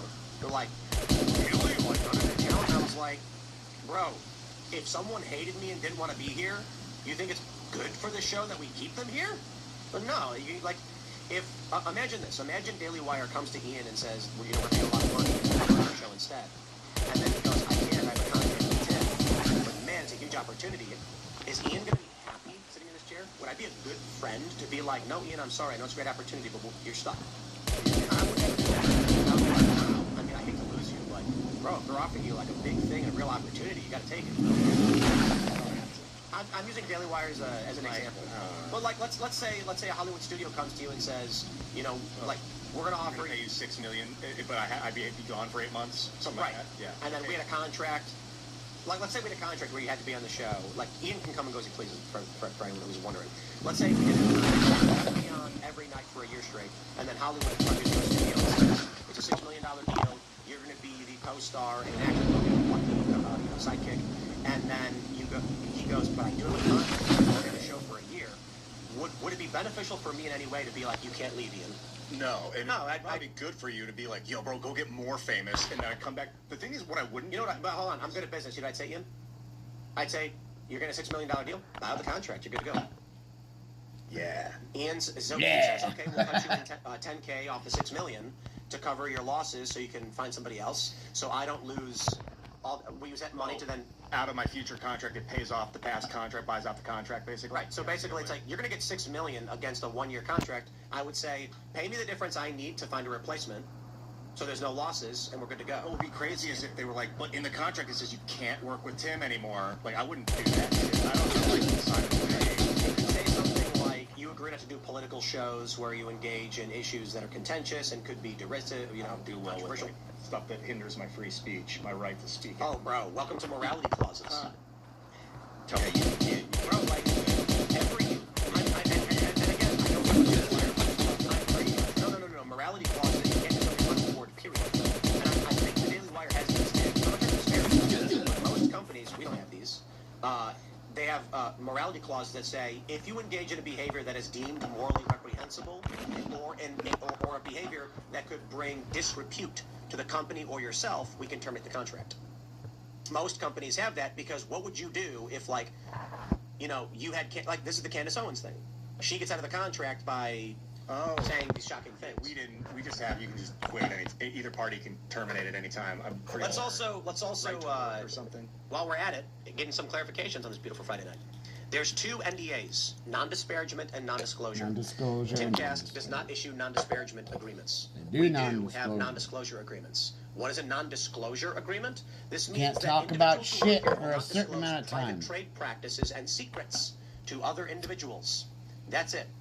Non-disparagement agreements, which people often confuse, where they say you can't badmouth your employer after the fact. Literally, Ian can insult me right now on the show. You see? Oh, you smell mine. I think I'm smelling my upper lip. But like if Gosh, it was weird soap. if a year from now Ian had left and said it was so much work and I hated it there, we do, however, here's the actual like computer components that he used to get the streaming product built. So that our competitors could then build it and come out against us. You know. What about like here's the workflow, Tim Cash? Indeed, that's you can't disclose that. So like if Ian went out and said I've drawn up a media kit up that explains basically how the show is produced, timing, structure, guests, that we have contracts to stop people from talking about. But then what happens is people will go, Tim Pool's got NDAs, so weird. My favorite is at the castle. And people try to these libs were like, Tim Pool makes his guest signs waiver of injury liability to come on his show. And it's like skateboard ramps. No, you have to sign a waiver of liability to walk through the skate park. Yeah, there's a skate park. I've fallen on that thing. And it only pertains to the skate park. Like, we have to have it as per our insurance policy because there is a skate park. But people are just nasty and they lie. But you know, we gotta go to Rumble Rants and Super Chats. And you know what we're gonna do? For the next 15 minutes, we have a unfortunately, we didn't make it. I'm going to start a goal right now. This only works on YouTube. Of 50 super chats of at least $5 each for the next 15 minutes. And I will play a song. Tim will play a song if we get that. Rumble should introduce that. We already have 6. No, it's 0. That one expired. Yeah, keep it up. In the meantime, we'll grab some of your songs. I don't know. Maybe is there a song that you could sing that we could play at the same time or no? I couldn't play guitar and sing it. No, I could play guitar, and then I'll sing, and then you can sing, and then Ian will try to sing.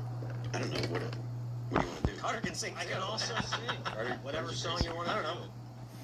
I don't know. What would be? I guess something. We won't get copyright strike the book. Yeah. Anyway, it's here we go. Research. Evan for us says, huge shout out to my organization, the YAL. One of our members, Audrey Lee, is running for district clerk in Fort Bend County. She's one of the youngest at 19 to ever run for a position like this. LFG. Same old man says. Tim, anyone running in California is most likely a Democrat, even the ones running as Republicans. Look at Carolina's Senator Republican, a Democrat Muslim. Well, yeah, but that was because she ran unopposed and was attacking the position. Yeah, the intent. Steve, the intent in that situation was to actually just like get an actual Democrat. Yeah, Hilton will probably be a bit more moderate. That's okay. But he's not going to be, trans into kids. Well, Chad Bianco did like kneel with BLM or something. So that was yeah. All right, what we got going on here? There's a lot of I'm sorry's after the craziness of 2020 and 2021. Yeah. All right. Troa says, holy crap, what caused the price of diesel to skyrocket? I went to sleep yesterday. It was $3.33 and woke up to $5. Oh, yeah. No idea, man. It's, it's a fucking war. Hormuz? Something like that. That cheese? Hormuz? Yeah. Hormel. No, that's chili, right? Yeah. What do we got here? Chris Kuhn says, you guys should have Matt Tardillo on from Speak the Truth podcast. He is very knowledgeable in the Middle East, having fought there. He'll be debating the Young Turks soon and has been invited onto Fox. Oh, we got too wrapped up in, I'm sorry. I got too wrapped up in esoteric business garbage about contracts, but I had fun talking about it. That we didn't play the clip from Unsubscribe where they were reading Mein Kampf. Yeah. Because it's hilarious. It's absolutely hilarious. They're trying to drag Brendan Herrera because he owns this copy of Mein Kampf in English. But the whole segment they're talking about it, they're insulting and mocking Hitler as being retarded. And that's what the media does. It's literally them sitting there reading, it's like this excerpt from the book where it's like, Hitler tried to, the first war he lost was with grammar. It's a war he had fought for years and was not successful. Like, it was hilariously just insulting Hitler. But the media clips that out and then just shows a little snippet where it's like, yeah, I have Mein Kampf. And they're like, oh. I was on CNN earlier. These people are absolutely insane. Know thine enemy. The basics. I strongly feel like that will not matter to the electorate. Well, they're trying to win that seat. The Democrats are trying to win that seat back because it's a heavily Hispanic seat that only recently flipped Republican. Herrera. They're trying to bring it back. But Herrera plus Mein Kampf copy, maybe that'll do it. Mm-hmm. What I mean by know thine enemy is understand the mind of Hitler if you think that the Nazis were bad so that you can prevent that kind of thing. Or he's just a great character of history. You just want to know what's going on. What were his thoughts? What was going through his head? You could do these things critically, right? But it's actually a treasure trove of opportunity to understand, like a World War I, broken World War I vet that wants, like, to rectify a loss of a war, because that could happen again. Well, the thing is, now, though, everything's a weapon, right? So if I can use just you having a copy of Minecraft to smear you, destroy you, whatever, that's what they'll do. Nothing, your intent doesn't matter anymore, right? So that's the world we live in. Well, I'm saying in framing is a powerful weapon. Yeah, people will frame others. They're framing me literally now. They'll tell you what you wanted to do. This one is not just for me, it's also for Ian as well. J. George says, Tim using Magic the Gathering logic to resolve the stack on the Ayatollah's death. First and last. Yeah. Man, if they tried to ban as an instant, you're like, nope. We've got to do something. We got to do something.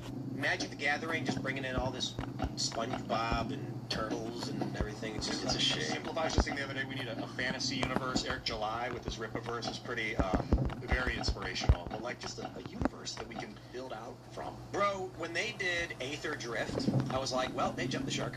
For those that don't know, okay, it's real simple. Magic the Gathering is fantasy. It's a card game. It's the original first card game, and the game is played. We call it chess and poker combined. It's a strategy game. You draw cards, then you utilize resources to enact effects in the game to try and defeat your opponent. The theme of the game was largely fantasy-based: dragons, knights, warriors, zombies, etc.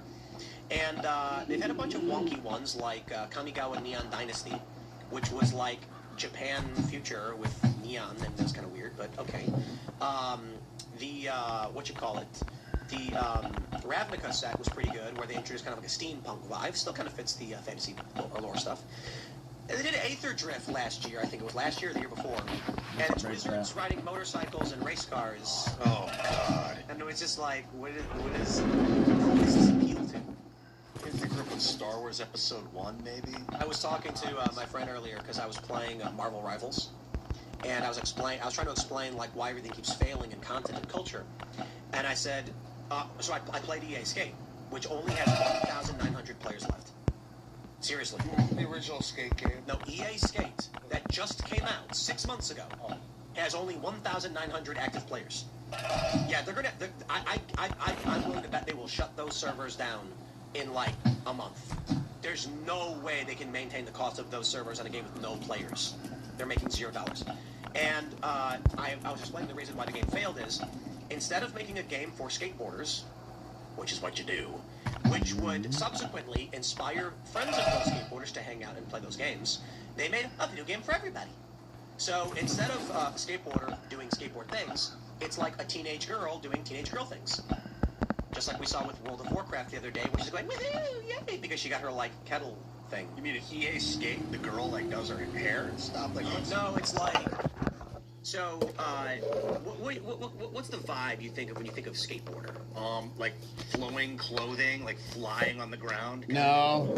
I would say punk rock. That's like gay as Tony fuck. Hawk that had all the punk bands, some metal, Bam Margera. That's all the OG big peak skateboarding stuff. Not and so, fucking most skateboarders today are 30-year-old white yeah. dudes. Fucking Ian's out of his Now, fucking I agree, mind. we want to get more Alright, people to so we're gonna go skateboards. and kill that dude, but we gotta come over here need to and produce I a need to product see for the something. base that can Look, we got also be all these are attractive for on new people. However, 20, you need a core hour community 9, first, which means the 54, product should so I always went from be here to targeting here the to audience, and then with marketing tools reaching out to new audiences. Instead, so the way I describe it is this. Here's the skateboarding game that I would play. I would play a very vanilla skateboarding game, like the OG EA Skate, where a guy's voice, or women's voice is fine too, but a guy would probably play better for guys. He says, in order to perform the heel flip, you hold down on the right thumbstick and then flick upwards towards the right, and that's it. And then you try it, if it doesn't work, it just starts over. And that's it, and you try it again, you try it again. What this game does, with all the characters, well, when the game starts, there's some like teenage girl and like a little robot that like floats around or something, named Bee. And when they're teaching you how to play the game, when you screw up, it goes... I'll give you a few examples of what's wrong with modern society, and well, we gotta get the men back in the room.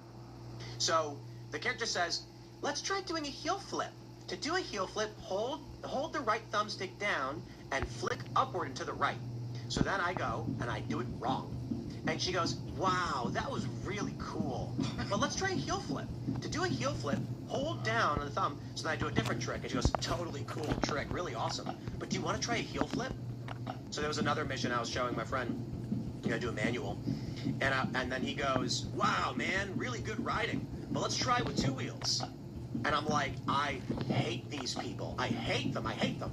The game that I want to play is, it starts with Bam Margera, all 50 years old and fat. And he goes, hey, jerk off, let's see a heel flip, bro. Come on, you're young. Look at me, I'm fat. I can't do it. And I start laughing. And then you try, you miss. And he goes, what the heck was that, bro? Come on, it's not hard to do. And then you try it again and you miss. And he goes, dude, are you kidding me? You only have to flick a stick. Come on. And so there's like edge to it, and it's fun, and it's silly. Instead, they keep making everything like Skittles, candy canes, and rainbows. And it's just like... It doesn't make sense for skating, because skating's a lot about pain. A lot of pain, a lot of adventure, a lot of conquest. And so, Go kill this the bitch. original Tony Hawk game is what people said to me, I'm gonna come back and loot that. it's just that skateboarding's not popular. Stop. Wrong. Skateboarding was not popular before Tony Hawk Pro Skater. Tony Hawk Pro Skater made skateboarding popular. So we were all expecting with the new EA Skate game, which we expected it to be gritty and realistic, but not overly edgy, just a sporting game. Instead, it's Fortnite with a skateboard. Not kidding.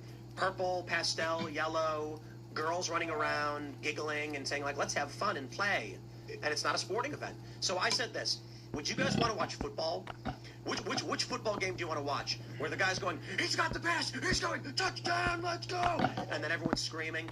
Or do you want to watch where the ball's about to throw, and they're going like, wow, it's really cool, he's going to throw the ball. No, wait, let's make him wait, because we're going to put up the purple flowers. If the announcers were like, oh, that was a really good throw, but he missed it. Oh, second down now. I have to, let me find this. That's the way Participation trophies all around. I gotta find this article. Here we go. So you can defeat this witch with a fucking this article pistol. from Vice. It says, this horrifying app undresses a photo of any woman with a single click from June 26, 2019. And this is when I was explaining to some of my friends at Vice where everything went wrong. And we were talking about wokeness and how everything was getting cringe. And I said, guys, you guys ran an article titled, this horrifying app undresses a photo of any woman with a single click. And they're like, yeah. And I said, do you want to know why your company is bankrupt? I said, tell me what the title of that article would have been in 2011. And they were like, what? This awesome app will undress any woman. Had the word sex in it, and it would have said awesome. It would have been like... Or hilarious. Mm-hmm. Instead, it became... It's like... we used to have content that was made by the dude with the ripped jean jacket or like leather jacket who was just like, hey, laugh at me, dude. I'm just trying to like do my thing. Gavin McGinnis was on the show, you know, founder of Founders Advice. That guy came on.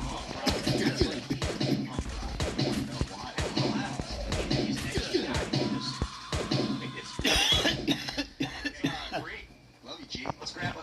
He's a good dude. I'm a big fan. He's a good dude. Here we go. We got, a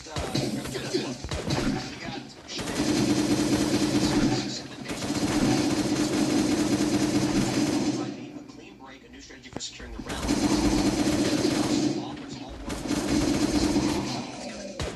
It was made at Yahoo.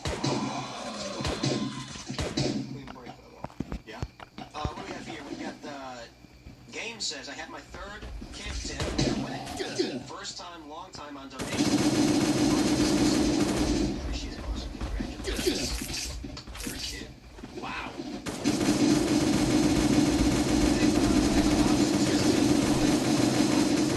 Maybe like 40K, now it's 15K. Why do you think that is? Maybe multiple nights of you not being here. Of course, but I can say that will have an impact on the algorithm as otherwise not here. YouTube will tomorrow. That being said, we're also in a political off-season, and our viewership is actually slightly higher than it was for a comparable period 4 years ago. Also, I know that wouldn't get out to a lot of people, but we simulcast on Rumble, which had 20,000 concurrents, and we also do promos in the after show there. So, yeah, a year ago we would get 40K on YouTube. We then did a deal with Rumble, and now simulcast, and now we average around 47 to 50K between both platforms every single night. And so the funny thing is, people who aren't fans of the show and don't pay attention or don't watch don't understand that, and they're just like, wow, where is everybody? Well, you know, a lot of them went to Rumble because they didn't like what YouTube was doing. More importantly, Monday through Thursday, when the show on YouTube ends, we all go to Rumble for the uncensored portion. So a lot of people who watch on YouTube slowly just migrate to Rumble, which is kind of the point of doing the deal with Rumble. We don't want to cut off the people who like watching on YouTube, but we want everyone to watch on Rumble. That was the point. So here's how it works. In 2021, which was the off-season after the 2020 election, we were averaging in 2020 literally like 1.6 million views per night per episode. And our concurrents were like 70, 80K per night through the election season. And then 4 months later, we were doing 27,000 concurrents on average. Because we're a news and politics show, not in a news and politics era. It's not until the middle of the midterm year when politics and money starts getting pumped in, the media starts picking up these stories, interest starts returning in the political space. So we're just not coming off of this, and comparable to the 4 years prior, we've actually been doing about 10 to 12,000 more viewers on average. So we track all the growth for all the channels. We've also made some changes, and we're going to be making some changes. Let's go and clear this place out real quick. That is, let's finish up cleaning it up. I think I did. I'm gonna check. One thing that we've noticed, which is very plainly obvious, is that it's becoming more and more difficult to book in-person guests because, let's just be real, if we hit a guy with 1 million followers who has come on the show before and say, fly out to us, we're in D.C., it's going to be a day trip followed by an hour car ride, a hotel stay, then you can come on the show and leave. They go, oh man, they used to say, yeah, let's do it, this will be amazing. Now they say, I gotta be honest, like, I'm gonna Zoom on Megyn Kelly instead, because she's also got a big show, so we can't compete with all the shows that are doing Zoom guests.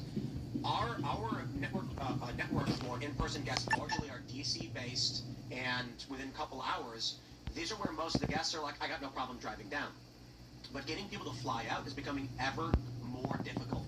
As time goes on, more shows are doing more interviews, and it's just impossible to have we cleared it. Conversation. So we don't need to do any we're of this. looking at starting with. So we got a minute to do a couple other stuff. They're almost exclusively always saying Zoom only. I got like big prominent lefties who have been like, come on the show. They go, can you do Zoom? We go, we don't have Zoom set up. We do it in person. And they're like, I've got 1 million followers. I stream every day. I make millions of dollars. I'm not flying out to your studio. That's basically the response we get. So we started, we've built out the mechanism by which now we can have people on the show via Zoom for the duration of the show. We haven't done a test yet. And we're actually going to be doing, I shouldn't say this, but I'm going to say it anyway. We're going to be doing essentially casting for a new permanent panelist to be on the show. Because if we are going to have Zoom guests, they likely will be a half an hour to an hour long, in which case the 4 seats will be held by the in-person crew. And so we have some individuals that we're talking to become permanent panelists on the show. Start with maybe like three days a week, and then finally 5 days a week with, eventually it may go full digital guests. As for any big names that want to come on the show, they're always welcome to because we have the 5th seat available. But again, like, I'm going to tell you this.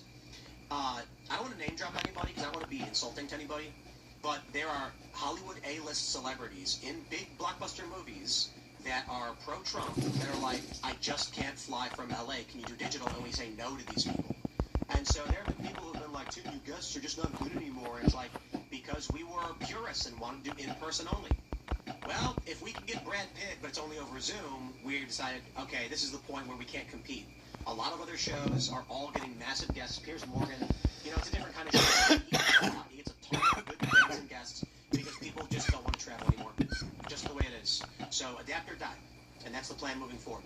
We're going to get out of here. Nobody wants to hear a song, so I do appreciate it. 12 of them did. 12 of them did. So we're going to get out of here, though, and it's been a blast. We're back, of course, next week, and we got a big show coming up on Monday. The man himself, Brandon Herrera. Very excited for this. And then we've got massive guests all next week. We've got some celebrities coming on. No joke, like, this is going to be big stuff, and big collabs are coming for the next couple of weeks. We're going to have a blast, and then big changes. Another thing I'll add about the Zoom guests, the only reason we've been dealing with the thing of people being like, oh, I don't want to travel anymore, and we're like, well, you know what, then who cares? The other consideration is, when we were talking about this, The team's then like, you know, it costs us $40,000 per month to fly guests out here. And if we did Zoom, we would save that and spend it on security. And we were like, that's kind of the straw on the camel's back. We need to find money to keep, because security has to go up. We recently had another significant death threat. So a person published a video, apparently with insider information somehow, threatening to murder me, and it's considered credible, forwarded to the FBI, and so all of that stuff's going down right now. So we're constantly having to up our security and things like this. And so we're like, well, you know what? Maybe it's time we actually started doing some digital gas, because otherwise we're just not going to get the big names anymore. They're just doing Zoom, and additionally it's expensive. So that being said, smash the like button, share the show. We're back with clips throughout the weekend. We're back on Monday with a massive, amazing show. You can follow me on X and Instagram at TimCast. Vish, what shut me out. Well, just follow me on X, @VishBurrow, and TikTok, @VishBurrow. Thanks for having me, Tim. Man, I'm so grateful to this life. Thank you for having me be part of it. It's really awesome. I hope we can make the world better. I know we can, so we'll do our best. You do your best. We'll meet up at the end. See you. I am Phil That Remains on Twix. You can check me out on Patreon. It's Phil That Remains on Patreon. The band is All That Remains. You can follow the band on Apple Music, Amazon Music, Pandora, Spotify, YouTube, and Deezer. We're going on tour this summer, or this spring. We're going out with Born of Osiris and Dead Eyes. You can check out, or you can get tickets at allthatremainsonline.com. Don't forget the left lane is for crime. Carter. Carter Banks here. You can follow me over at Carter Banks. Vish, thanks for coming on. It's been a pleasure. And I second what you said to the ether. And yeah, it's going to be really cool next couple of weeks. A lot of good stuff. Tim.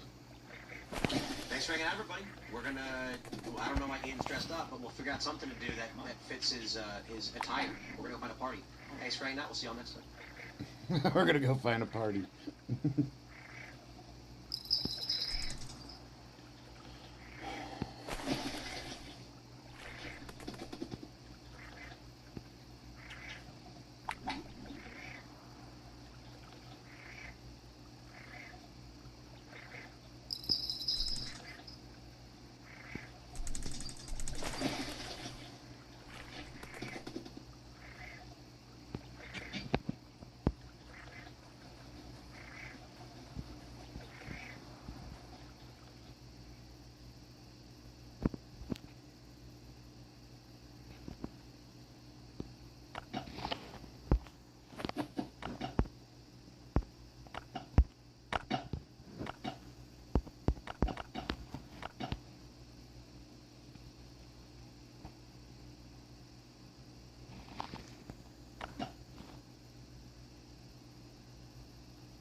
The 3-in-1 that actually turns it on. This confidence hits different with Bougie at Ready. It dissolves under. Do you think those diss tracks brought out the best in you? Because like I listen to some of your music and I feel like this spoke to me a lot. Or maybe it was because it was about, you know, defending my mama and like the household and the name. But like that, I felt like, in my opinion, I felt like it brought something different out of you. I like to compete, and like I compete with my family. Right. Friendly compete. It's not because some people compete with envy. Right. I compete with like inspiration. It's a motivational. You know what I'm saying? Like right now, I'm Vegeta, the money Goku. So it's like every time I think I got it, like I'm up there. I just found a new form. The money like, hey, I gotta buy something, and I'm like, and I gotta get back in the booth. Da, da, da, da.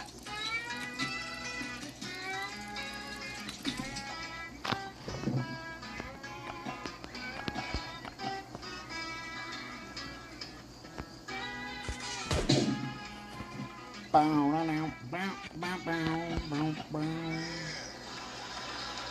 This your boy David Lucas. Another episode of Fish with David Lucas. And today, we are in the A, and we got Atlanta's on.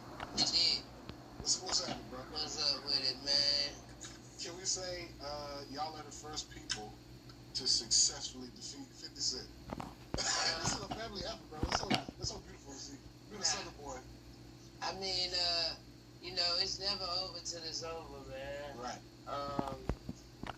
Personally, right now we just having fun with it, man. Right. I'm just getting started. Right. You know what I'm saying? And they thinking that he playing chess. So. Yeah, man. He crossed the line with y'all. Well, he crossed the line with anybody. That's just something you don't do. That's just like a code that I feel like everybody will stick by. You know what I'm saying? Mamas and kids is off limits. Yeah, you know what I'm saying, bro? That's just the G code. Right. Because after that, bro, okay, well, we ain't fighting fair no more. You know what I'm saying? Like, and y'all boys, boy. That one video, I like that one video when you push up hit the blunt and when your brother walked in. Yeah. But that's beautiful, bro. Y'all stepping for y'all mama, bro. Got to. They showing how we supposed to do it. That's me. Yeah. We all supposed to step for our mama, bro. God damn. Shit down how I pitch, huh? I'm trying to get out that good, so. Hey, get out that good. You're a Southern boy. Yeah. You're a Southern boy. Little Southside baby. Yeah, man. I've been knowing your daddy for a little while, man. Yeah, what's up? Yeah. Probably like 5-6 years. But I knew before I knew he was related to y'all. Plug. Huh? Plug. The comedian. Plug. He was your daddy's sister's son. Well, he is your daddy's sister's son. The sister of your dad that passed, that was on the TV show. Yeah, his mama. Okay. I knew Plug from when I first moved to LA. I think he lived back here now. But yeah, bro, I've been knowing your daddy since he stepped in to come on All That Digital Roast Me. Okay. Oh, in the classroom? Yeah, that's how me and your daddy became acquainted. Okay, That's how I seen that. That's how me and your daddy became acquainted. I've been knowing K-Dub, so you know. Yeah, K-Dub crazy. Yeah, once you start doing comedy, bro, it becomes brotherhood. Yeah. You know what I'm saying? You probably see that with your daddy. For sure. He cut the locks off and got back to rapping for 50 Cent. Bro, to be honest, bro, lately we've been in our bag regardless. Right. You know what I'm saying? Like, this shit was gonna happen regardless. Right. It just, unfortunately, as it's happening, we had to handle some other shit. Right. And it's crazy, bro, because, like, I think all of y'all talented. And it's rare to see a daddy as talented as your daddy and then have sons that are talented also. Like, a lot of times, it dropped way the fuck off. You don't even want to hear shit from the sons, but y'all actually all fire, which is crazy as hell. I appreciate that. Yeah, bro. You funny to me, bro. Like, I enjoy, well, I ain't gonna say funny, you entertaining. You know what I'm saying, bro? Yeah. You an entertaining nigga to watch, bro, and I appreciate that, dog. I love watching your crazy ass on Instagram. Yeah. How was it being raised, like, with a daddy who was famous? It came with the pros and the cons, man. I just think that I've got a humble, like, a regular mindset because my dad always kind of like told me, like, bro, you act like that, bro, nigga gonna want to beat you up and take your stuff. Right. And he kind of told me, like, to be more humble and not like a spoiled brat. Right. You know what I'm saying? So I went to public school and I, you know what I'm saying, stayed with my grandma, so I was around, you know what I'm saying? Right. And your daddy, for how much money he made, like, he ain't really changed. You know what I'm saying? Like, he's still, he more smart as far as, like, ain't just his persona and his personality. He's still the same nigga, bro. Yeah, definitely. I mean, I've been through shit on my own that kind of, you know what I'm saying, shaped and formed me to, you know what I'm saying, who I am. Right. But, you know what I'm saying, my father and my parents always gave me the best side of, you know what I'm saying, doing what I'm doing, or, you know what I'm saying, not to do some things, or, you know, so. Bro, like, I feel like a lot of people, and you can tell me if I'm wrong, would discredit any struggle you put out there in into the world because we grew up with money, but they don't know that money don't solve all problems. Yeah. Like, we still got struggles. Yeah. We still got whatever it is. Just because a person might be rich don't mean that they don't suffer from the same human emotion that you do. It don't just make you like non-existent to shit that's gonna happen. We still experience all the Yeah, because struggle, man, everybody has a different type of struggle, man. Some people struggle mentally, some people struggle emotionally, some people struggle physically. Money, man, I've never based none of my struggle on me not having money. Right. The things that I said, they tried to make it as if I'm acting as if I'm struggling. Like, for example, Beaties and Weenies. I'm not saying I like Beaties and Weenies because I want you to think I'm struggling. I like Beaties and Weenies because they're what my grandma cooked. Right. It's a nostalgic meal. Yeah, that's what my grandma cooked. And I was a kid. At the end of the day, I wasn't a spoiled kid. Right. So the shit that my grandma would cook, I like it. Hamburger helper, Beaties and Weenies, little simple shit like that. Boardie with the can. I like it. I wasn't like, now when we go to Pops, when I go with Pops, of course it's a different, you know what I'm saying? But you got to goddamn moderation, a little bit of this, a little bit of that. And I think that's what made me so balanced, kind of able to walk in every door. Right. You know what I'm saying? Like, I wonder about that sometimes because, like, and I guess you can tell me, like, your perspective. Like, so, like, I'm out here chasing my dreams and providing for my kids, right? Yeah. And I'm gone a lot. Yeah. How did that, like, did you ever, like, look at your dad, like, I wish he didn't do that? Like, because I asked my 11-year-old, she's 11 now, and I asked her, like, do you ever, you know, like, not like me because I always got to be on the road or filming or doing something? And she's like, no, Dad, I want to go to experience. She was like, you don't never know how it's going to be when she turns 16, 18, 19, 20. See, my thing was, I was never, like, necessarily just mad that they was gone. I was all understanding. Right. Because it's like, how you gonna get all these toys? If I ain't, you know what I'm saying? How you gonna get, I'm understanding. And when my dad was in jail, he always say, when I'm gone, you the man of the house. Right. So, shit, anytime you gone, I'm just like, shit, I'm the man right now. Right. So, when you come back, it's like, welcome back, man, here you go, bro. You know what I'm saying? So, it, like, to me, it was, like, but I would say, like, one reason I used to like to stay at my grandma's house because... And that class is bargain bliss. Any questions? I still don't know. I have an idea.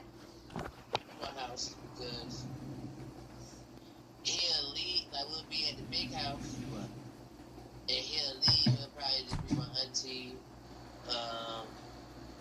my brothers, maybe my brothers, my sisters sometimes, you know what I'm saying, might be a couple of us.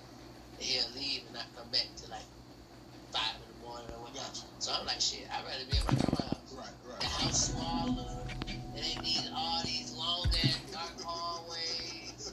I got people to play with outside. I ain't, you know what I'm saying? So that's where I started. Like, I kind of like it at my grandma's house. Right. It wasn't never like, nah, cause when he was on house arrest, we had the most fun in the house. That goddamn, we had the most fun damn near ever. That nigga was doing some shit that he didn't take us. Sliding down stair rails, playing band and shit. So we done had a lot of fun. Go-karts. You on house arrest, you gotta get creative. Yeah. Yeah. He got all that money, so he can do whatever he wants. Right, bring the zoo to the house. But yeah, man, I was just a kid that had fun outside, you know what I'm saying? I was the type of kid meet up at AMC, vibe with the gang. Was it your choice to go to public school, or? Yeah. Is that what you, okay. Yeah. I mean, at first I was just put in there because it was close to the house that we got, Stockbridge. Okay. Right there in the borderline between Plato and... Right. Yeah. I'm not too, like, I was raised, well, you familiar with Macon? Nah, really. I mean, but you know what Macon is. Yeah, like, a lot of people don't know what Macon is. But I was raised down there, you know what I'm saying? And when I became a teenager, I upped and moved to LA.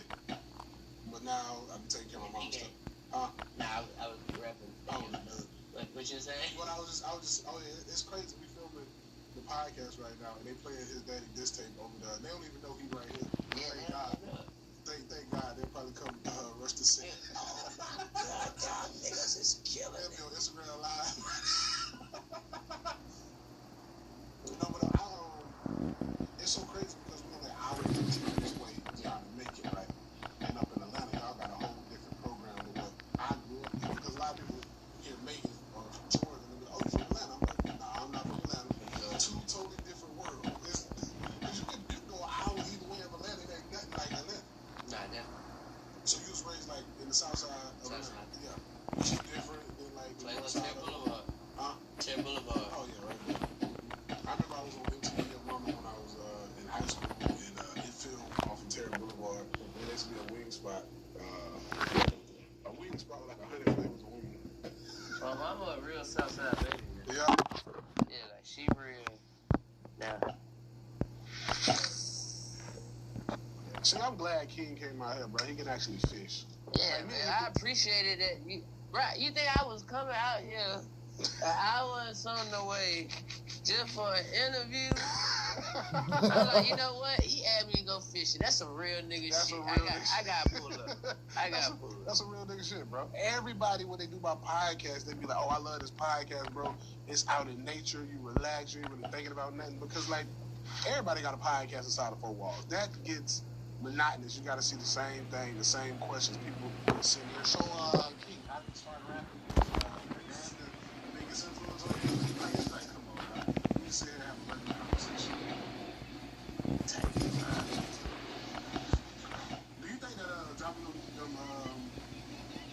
those diss tracks brought out the best in you? Because, like, I listen to some of your music, and I feel like this spoke to me a lot. Or maybe it was because it was about, defending my mom and, like, the household and the name.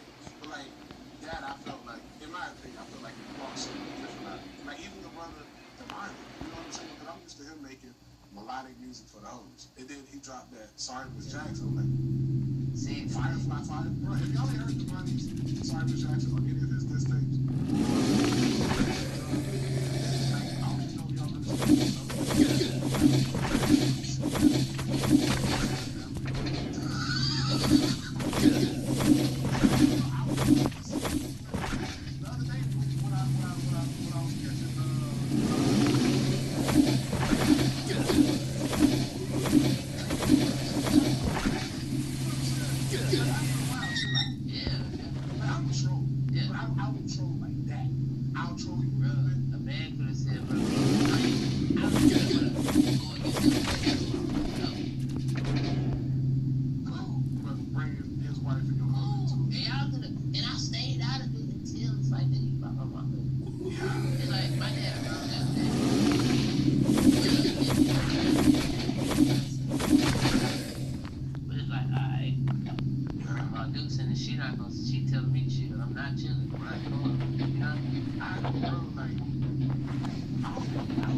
Can't believe I can't see my fucking chat, man.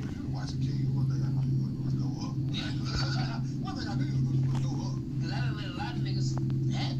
I done shut my mouth about a lot of that because they not. You gotta know what time it is. It's time to level up and just drop something crazy. Go. The truth response, I love Charles White. Like, you watch Charles White? I used to. Okay. You know who he is, right?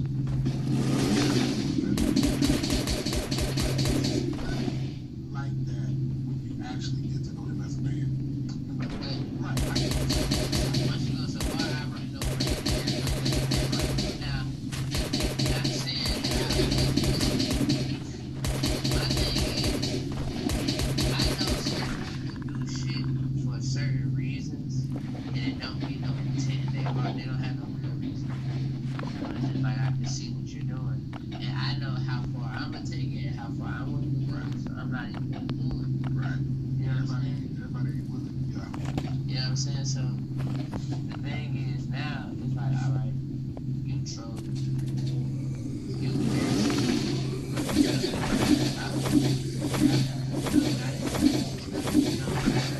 so if anything,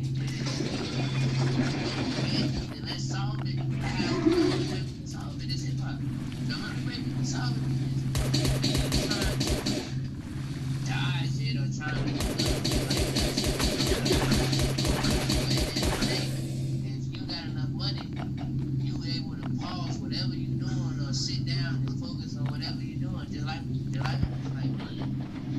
control us or move us. You know what I'm saying? We move the situation. Right. So I don't know what a nigga think they being big dog or this, but it's bullshit.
That shit needs to stop. Nigga that was like, alright, this nigga is like, he ain't no, like, this ain't no little nigga. You know what I'm saying? Yeah. He a boss. Right. You know what I'm saying? He a boss. He got his own. He's very successful. Alright, cool. I can go there full throttle because the other niggas is easy. Everybody else said something about me or had something to say to y'all easy. Right. But this one was like, alright, I want to see how this shit go. I accept the challenge.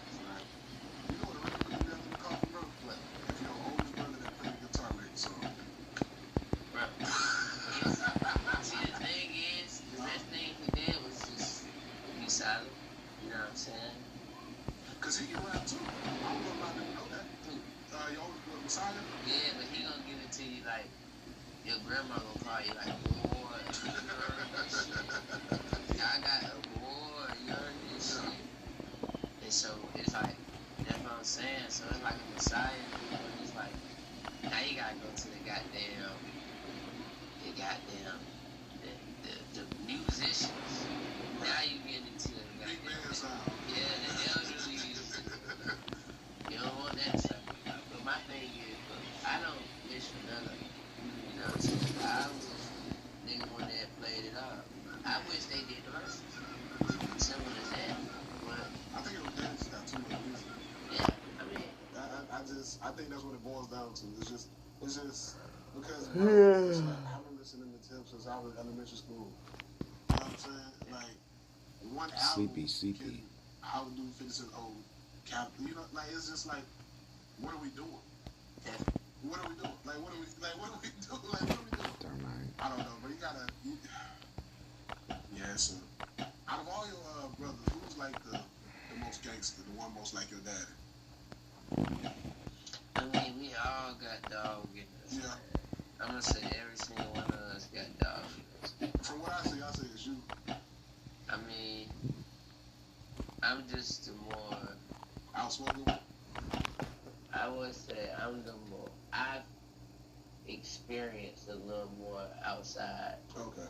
Than, you know what I'm saying, like real, like getting into it, like getting into my own situations and dealing with like little YN shit. Right. you know what I'm saying? Now, everybody had their fair share of situations. Right. But, most would say it's me, but everybody is taught kind of to, you know what I'm saying, stand up and to go for nothing. Right. You know, so. I like that, bro. That's solid, bro. And that, like, that transition even goes over to you, like, being a daddy now, right? Yeah. How do you embrace fatherhood now? I mean, I love it. This was always the plan. Right. You know what I'm saying, to be a father, because I've never wanted to not be able to do something with my son going too old. I used to go to my cousin's house, my cousin. He used to goddamn, he used to be like, come outside and throw football. Wait till the sun go down. That's some old shit. That's some old shit. Yeah, that's some old shit. So it's like, I was like, all right, cool. I don't want to do that. I don't want to do that. Yeah, I had my first pretty young. I think I was like 24. Yeah. When I had my first kid, I wasn't born out, bro. Nah, definitely. I was like 2 or 3 months, dog. It's amazing, man. Yeah, it is. People like, you crazy. I'm like, shit, well, I just be crazy. Yeah. I don't know, like, the world nowadays, bro, I don't know what it is, like, I meet a lot of women out in passing, dating and shit, and, like, women are scared to have kids now. They're like, I'm not ready. They're like, show me, 34. I don't know when, what are you waiting on? That's because right now they probably don't want the structure that it takes. They probably don't want the structure. They gotta slow their life down. Yeah. Yeah, you can't. There's a lot of parties you gotta miss. There's a lot of shit you can't go to. Can't be drinking, ain't no We got 2 of these cards. One of these, one of these. You just gonna have to deal with your kid. None. We need one here. Yeah. Like, I would say, like, when I had my first one, bro, it calmed me down a lot. Because, like, when I was... We need him. They wouldn't even call me YN when I was YN. I was on some other shit.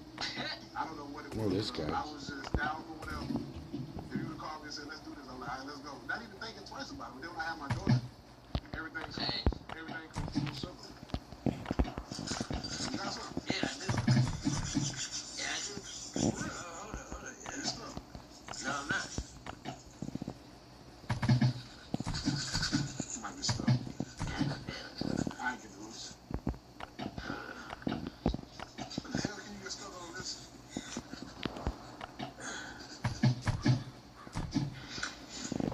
Throw this back out. I'll get it for you. God damn it. I thought I goddamn had. Me too. I thought you.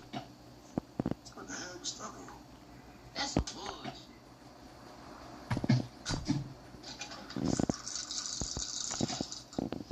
That's some damn bullshit. It's still stuck. Where the hell the fish at? Who caught some around here? He walking around here somewhere. I asked him what kind of fish he had. He told me. What you say? I was asking him what kind of fish he had. He was telling me. What kind? Bass, crappie, and catfish. I think I got it back. Yeah, that. I think so. What's my word be gone?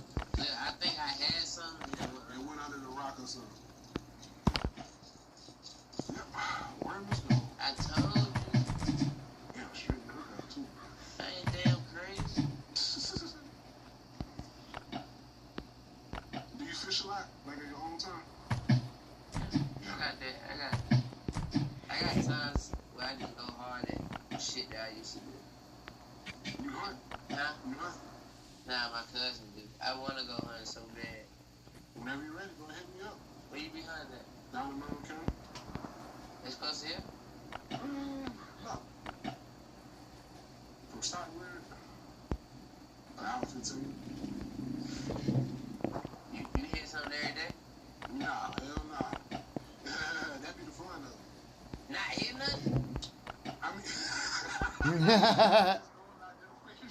I need a field. I need a good spot. I'm trying to tear some shit up. Turkey hunting, you probably hit something every day. I wanna go hog hunt. Oh, well, yeah, we're gonna hit something every day. We're gonna hit something every day. I wanna go hog hunt. We're gonna hit something every fucking day. And multiple something, right? But you used to fish a lot? Yeah, I want to send these. in South Carolina, so I ain't got a lot of time.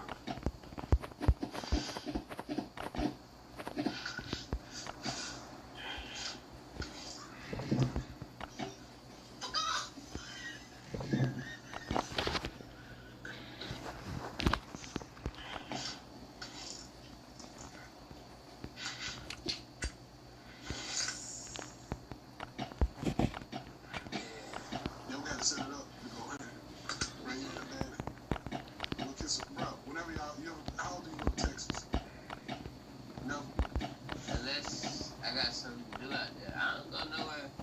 If I go somewhere for vacation, it's out the country. Yeah. So in Texas, bro, I got friends with a lot of land, and we can go up in helicopters and shoot at the homes. Oh yeah, let's do that. Yeah, that shit fun as hell, bro. It's like fan video. Let's do that. Do you go down and get dogs? Just tear them up, and shoot a machine gun. So, bro, they got tens of thousands of acres. So it's like a little city. Riding in the helicopter. Shooting at the hog. I mean, we could though, yeah. Nah, everything I shoot, I want to get down, look at it, take it, honey, and eat. Right. I feel. Yeah. Once you eat, alright, so everything you kill, you gotta eat. But once you ate it before, you can be killed. Yeah. Yeah. You kill the turkey, you eat the turkey, then you can kill as many turkeys. Why don't all of niggas do that? Yeah. Deer meat, deer steaks. Deer, I heard deer good. So good. So good, bro. Top tier. My dog killed the deer one day. What kind of dog you got? Can't force up? No. What? The German Shepherd mixed with a husky. Oh yeah, his ass gets a different show. Them dogs don't stop running. They got so much. They just hyper. I got so many dogs. I got 3 paying. I got 5 paying. Damn. I got 5 paying. So.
I'm drinking something. Yeah. I do want a tiger. You see how hard that shit'll be? Well, what's gonna stop the line from swimming over here? You gotta put a, like, some type of barrier. Some type of barrier. We gotta ask, Somebody gonna steal my identity. We gotta ask Joe Jack. No, he was a Tiger King. Same shit. Yeah. I do want the Tiger. The Tiger? Nah. Yeah.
The app If I'm shit serious, it gotta be on some is John so Wick fucking shit. annoying.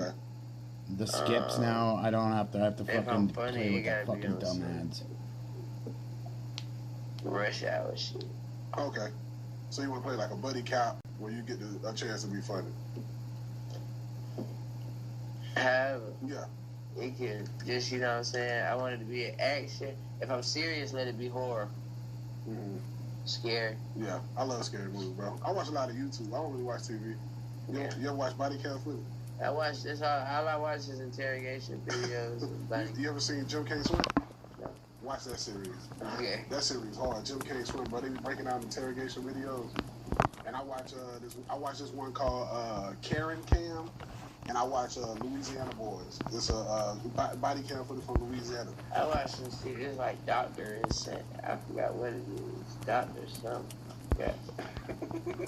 Oh, YouTube, bro. It may not even need TV. All I need is YouTube. I pay for YouTube Premium. Yeah. YouTube Premium and Netflix is all I got. I don't care about nothing else. That's why the fuck Cartoon Network shut down, man. Yeah. Made me sick in my stomach. Cartoon Network was the shit, bro. You was a Cartoon Network or a Nickelodeon type guy? Growing up, definitely, I was a Nick guy. What? Yeah. I didn't get in. So you wake up in the morning, go eat breakfast, and cut on Nickelodeon? Cut on? I mean, bro, you play Xbox too, huh? Yeah. That's why. That's why. But growing up, we only had one TV.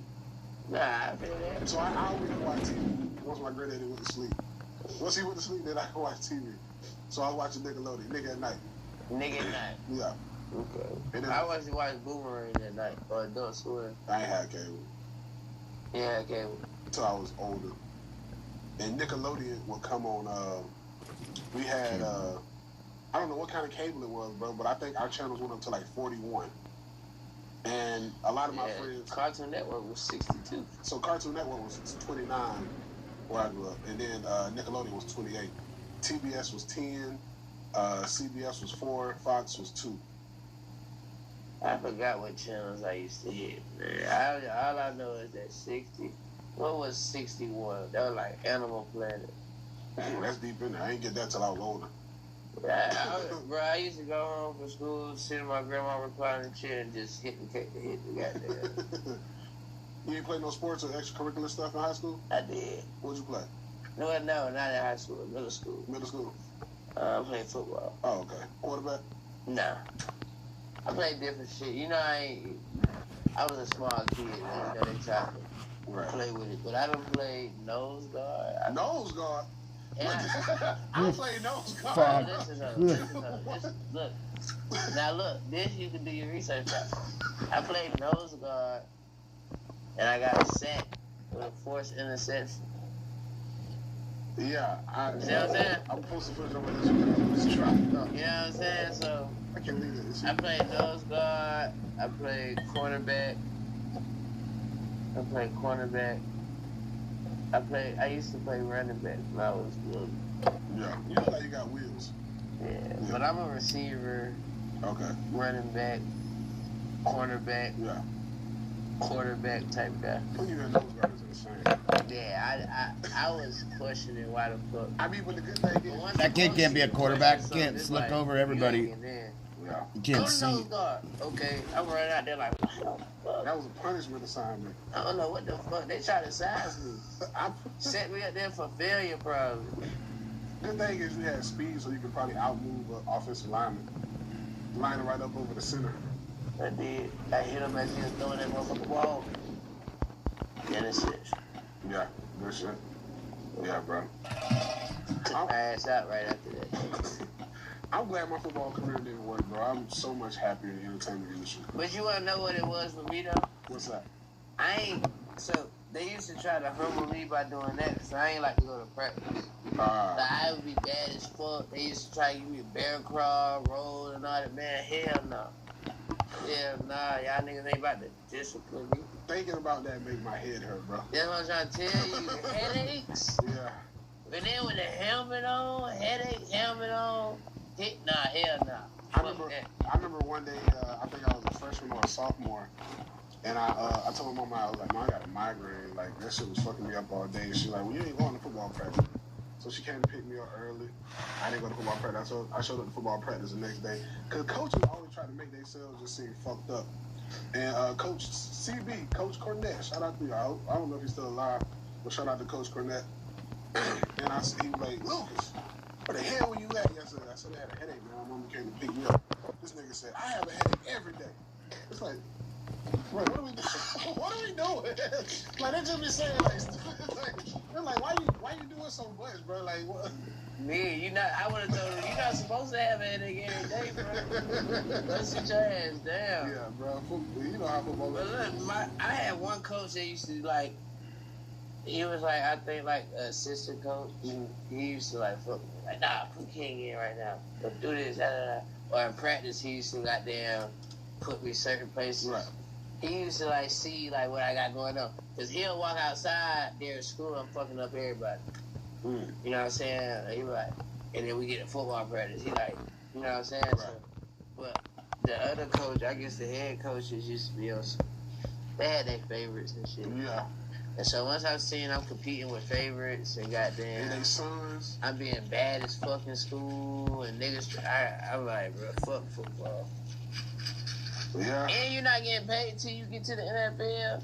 Right. See, if it was NIL money back then, maybe that's different. That's what I'm saying, bro. I wish niggas was getting paid in college. I mean, I probably went way harder. Tell you. I probably would have went way harder. Damn, they make it. They I think in Georgia they making it where you can get paid in high school now, if I'm not mistaken. Shit, lovely. If I'm not mistaken, I think that's what it is. They need to be doing something on all this shit. This month, this shit going up. I go on the gas station, spend $10, $15 every time. Yeah. But I can't believe I let that fish get away. Yeah, you did let that fish get away, bro. Nigga, you distracted me. How? We was talking. This is what fishing about. We out here on some granddaddy shit, bro. We on some granddaddy shit. My folks, Ricky used to tell me, he said, shut up. You scaring the fish away. That's a lie. That's a lie. Yeah. They just don't want you talking. They just don't want you talking. Young as hell, I'm out there talking like a motherfucker. Shut up, you gonna scare the fish away. So what can we look forward to? What you got coming out soon, bro? I got my project down, about to drop. I'm gonna say the middle of May, probably like probably like the middle of this month or next month. Okay, yeah. So y'all make sure y'all be on the lookout for that. Got my boy King up in this thing, boy. Yes, sir. For the family, man. You already know you can find him at. Yeah. Just type in King on Instagram or YouTube. You gonna see it. Going off. Appreciate you, dog. No problem, dude.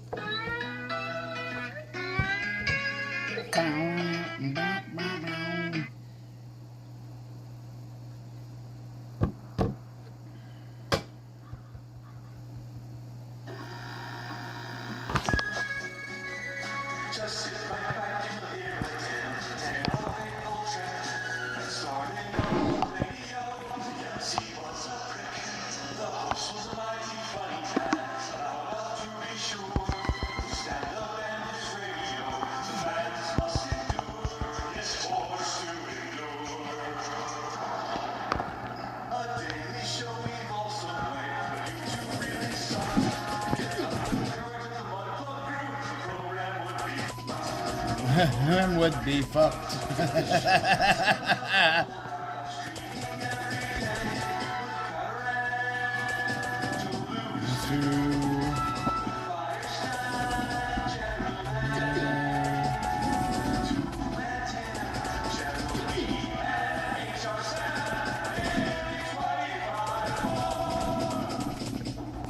Click Rumble Premium and join now for $99 annually or $9.99 a month to get the entirely ad-free experience and an ever-expanding roster of content, creators, and free speech. Subject for today.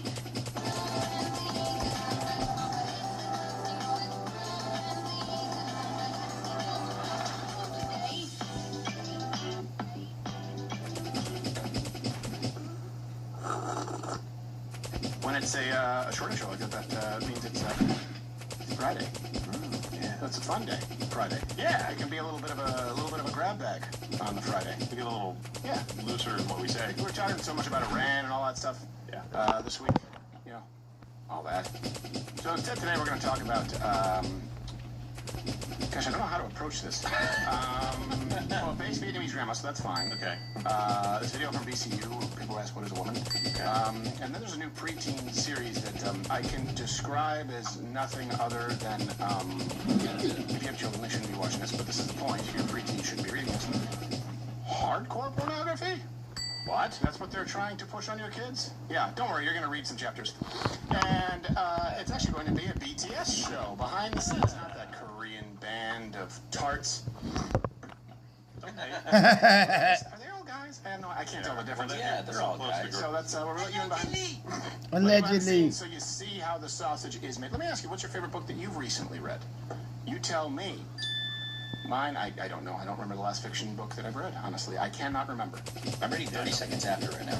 Really? Yeah. Is that 30 Seconds After Mars? No, it's Jared Leto's post-suicide. Yeah. Is this a nuclear one, or Yeah. It's 1 second after. Oh, 1 second after? Yeah. Oh, okay, yeah. Well, I read the cover. Yeah, no. I read what's inside. Gerald just looks at the covers. No. And then you read the book. That's why you compliment each other so I read well. the book and told John to read it, who then told I feel like I'm kind of the... You know what? You make a valid case, but I don't believe you. I'm not buying it. No, I'm not even reading the book anymore. I quit just now. By the way, I do not recommend 28 years later the Bone Temple. No, I do not. It's incredibly graphic. Is it bad, or is it just it's kind of well done, but it's a very unpleasant watch. Bone Tomahawk levels, or close? Really, but unrelenting. It stayed throughout the whole thing. Unlike Bone Tomahawk, you just kind of stop the end. But this one, you have to fast forward. I'm like, I can't do this. I get it. You know what I like? I heard there's a huge penis in it. That's what I also. But we'll get to the appropriate. In a moment. We don't want to. Captain Morgan, CEO, how are you? I am good. How are you? Good. I'm a little chilly. A little chilly? Could just be the fever. Okay. Friday, Saturday, March 20th and 21st at the Summit City Comedy Club in very happening Fort Wayne, Indiana. Due for a comeback, Mr. Josh Firestein. How are you, sir? Excellent.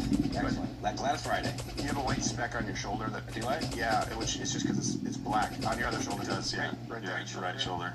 Right shoulder? Ah, it just went away. There you go. Oh, okay, cool. There you go. It was a spider. Oh! No, it was not. It was. It's back. Son of a. It's back. I can see it. We can all see it. It's right there. Let's just let it. Never wear black without the blue. Oh, it's a toenail. So blue. Perfect. I was biting my toenails earlier. I only know that ad because of dandruff shampoo. I used to watch the ads in French, and they would say, "Je m'apporte le noir, sans le blue, still some blue." See, it sounds funny. It does. It's hilarious. Everything sounds funnier in French. It's a great commercial. I'd buy it. It's just all the time they use these English words. It's not real French. All right, let's get to. It's not real French. We can convene with these people now. We can hang out with them because Charlie's okay. Nam is over. There's a big push right now among we've talked about this, the dissident right, black belt, whatever you want to call it. This very based Vietnamese, and that almost sounds redundant. Once upon a time, I wouldn't have been able to say that, but I can say that now because it's 2026. A based Vietnamese Mima, Granny, Grandma, Grandmother, whatever you want to call her, she's not on board with that. What do you think about Donald Trump? I love Donald Trump. He's strong. He said he'd do what he'd do with it. Oh. Yeah. Do me? No, I voted for Joe Biden. You're crazy!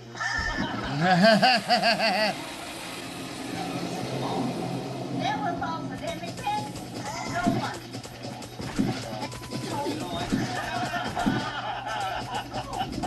I'm smarter than her.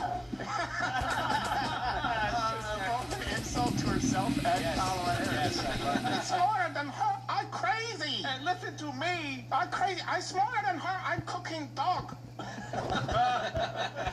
love that. Her face was like, what?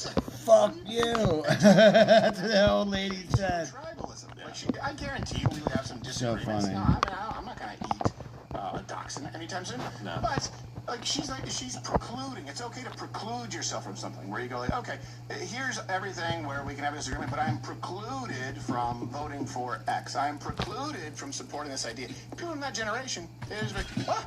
You can vote for commie and kill everything, make everything bad. So don't vote commie. It's obvious that she grew up in that situation to some degree, and it's just like, listen, like people that saw it know better. You need to listen to them. Don't listen to all these people who grew up privileged, fun lives, and they didn't have to do anything hard, going like, well, that sounds like it could be good for everybody. Faggot! Exactly. My grandboy, I don't raise faggots. No, San Francisco great grandkids, stop being faggot.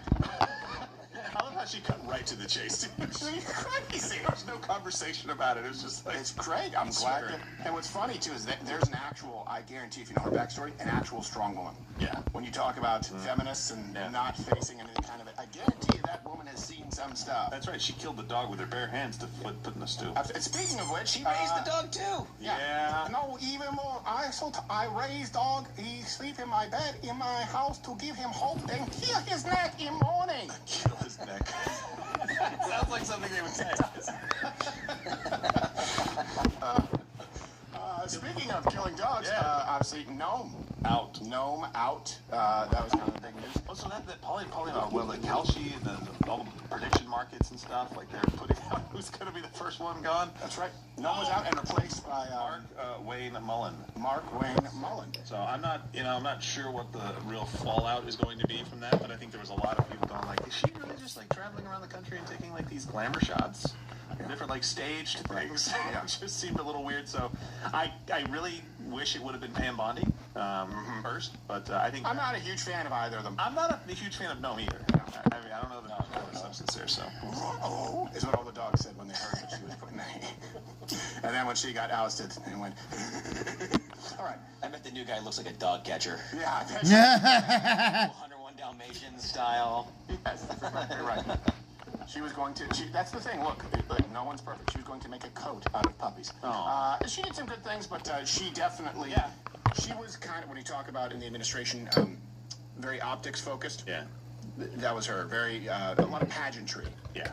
I like Mark Wayne Mullen. I think he has a pretty good shot here. I want to see kind of what the expectations are, what he lays out as his objectives. It'll be different things. I'd like to see more Tom Homan-like. Yeah, I agree. Mark Wayne Mullen. Never heard of him. Sounds like a country singer. He does. No, he does sound like I think he worked with us on a China video that we did.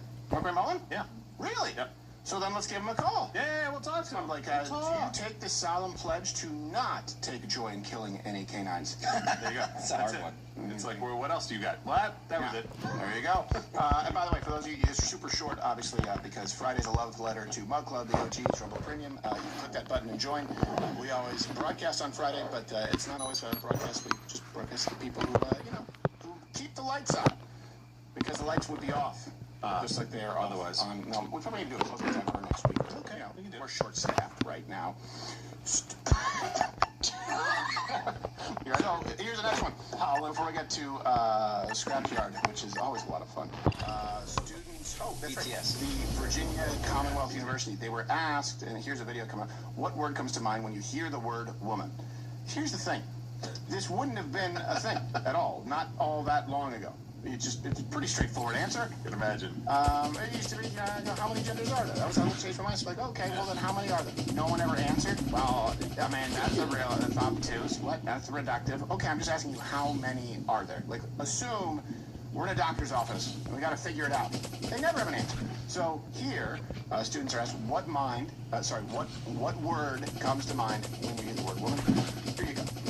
I'm a trans woman, so I suppose variants. A woman can be so many things. It's Women's History Month, and we're on the compass asking what word comes to mind when you hear the word woman. Let's find out. The compass, mother, Capable, strength, powerful, resilience. Honestly, what? Like, they're just physically beautiful. These are good answers. I was going to say lady. And have the most complex conversations or have the most mundane conversation. And it just feels so you can talk. What's one word that comes to your mind when you hear the word woman? Comment down below. Annoying when watching that video. It's just like Headache. We can have like the most complex conversations, but I can also have like not complex conversations. So you can have a conversation. We have nothing. That's the lady. She was asked for one word, and she just kept going. She's a poet. When she said Brazilian, was that her just like, did she think the question was like list your preference of women, or was she talking about a body hair thing? What do you? I think Brazilian wax. Body hair thing is what she was talking about. Maybe she wasn't. It was so short. I like that answer though. I was just gonna say lady. Yeah. I didn't realize I was going with mother, beautiful, capable, empowered. Let's go through it again, and I want to pause on each one because it's even worse. Okay. I'm a trans woman, so pause. I suppose you're not. You're not. Like that looks like our fucking faggots. I'm a trans woman. The fuck you are. owe an apology to anyone who's ever bought a muddy mat before, because we lied. Yes, it's true that muddy mats... I do think humans built pyramids. You do? IQ hasn't gone up over time. You actually had hundreds of thousands of millions of people that were as smart as you and I. How do you think they built it? What part of the pyramids do you think are least plausible for humans to have built? All of it. You just think the rocks were too big to haul? Yeah. They had ropes. You can stack a lot of humans behind ropes. You mentioned civilizations, ancient civilizations. I love this topic. Are you into it? Not super. Come on. I'm shallow on it. Like that's the issue. I'm certainly not opposed to talking about it. I'll make myself an idiot trying to talk about it, but I just don't know that much. What do you think about the pyramids? What do I think about the pyramids? I do think humans built the pyramids. You do? You think humans built them? So look, IQ hasn't gone up over time, right? Like you actually had hundreds of thousands of millions of people that were as smart as you and I for hundreds of thousands of years. I think humans built the pyramids. How do you think they built them? How do I think they built them? See, I'm going to make myself sound like an idiot. I'm completely happy sounding like an idiot. But I was just like, there are things that I believe strongly that I have researched. There are things that I'll put out my conjectures on. If I were going to build the pyramids, look, I mean, if you have I'm going to make myself sound like an idiot. Moving rocks isn't that hard, right? Like if you've got hundreds of years and thousands of people. You're an idiot, dude. You can't pick up the stones that are put up. There are different ways you can cut stone. I'm sure they're using stone saws of some sort. They had copper. They had other things. Obviously, Copper can't cut through stone, you dumb fuck. What part of the pyramids do you think are least plausible for humans to have built? All of it. We were going to bring this guy on. We still might bring him on. I don't know where we're at in the process, but he talks about that maybe they were Joe, form, and then like a cast. Like, you know what I mean? Yeah. That, and he was going to I think he's going to demonstrate it if he comes.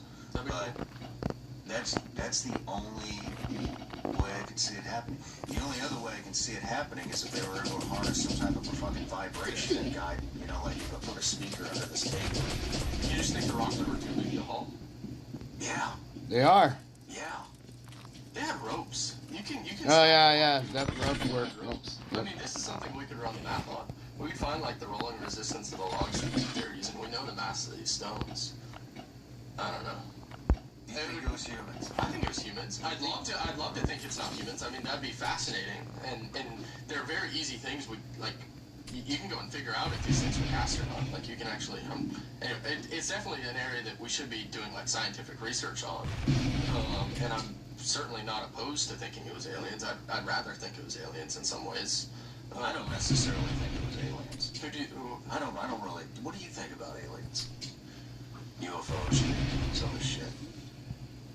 I think a lot about the Fermi paradox or Fermi problem.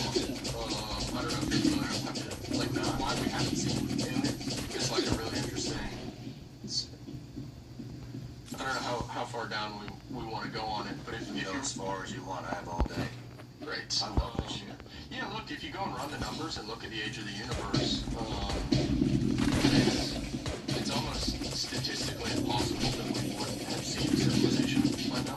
You look at kind of the hockey stick growth of human technology. Humans have been around, depends on how you count things, but let's say 200,000 years in current form. Agricultural revolution 10,000 years ago, industrial revolution 300 years ago, information revolution 30 years ago. Our output, our population, everything is hockey stick growth. And so you look at, I think the universe is like 13 point something billion years old. Wrong. Over time, all these different things. So let's say you had 2 or 3 billion good years, and you've got hundreds of millions of stars within basically the area that we can observe. It's very unlikely, and there's actual physics and math that have been done modeling these things on why we haven't seen aliens, but it's just weird that we haven't. It's basically Fermi's paradox. It's a very well studied thing that I'm doing a poor job explaining.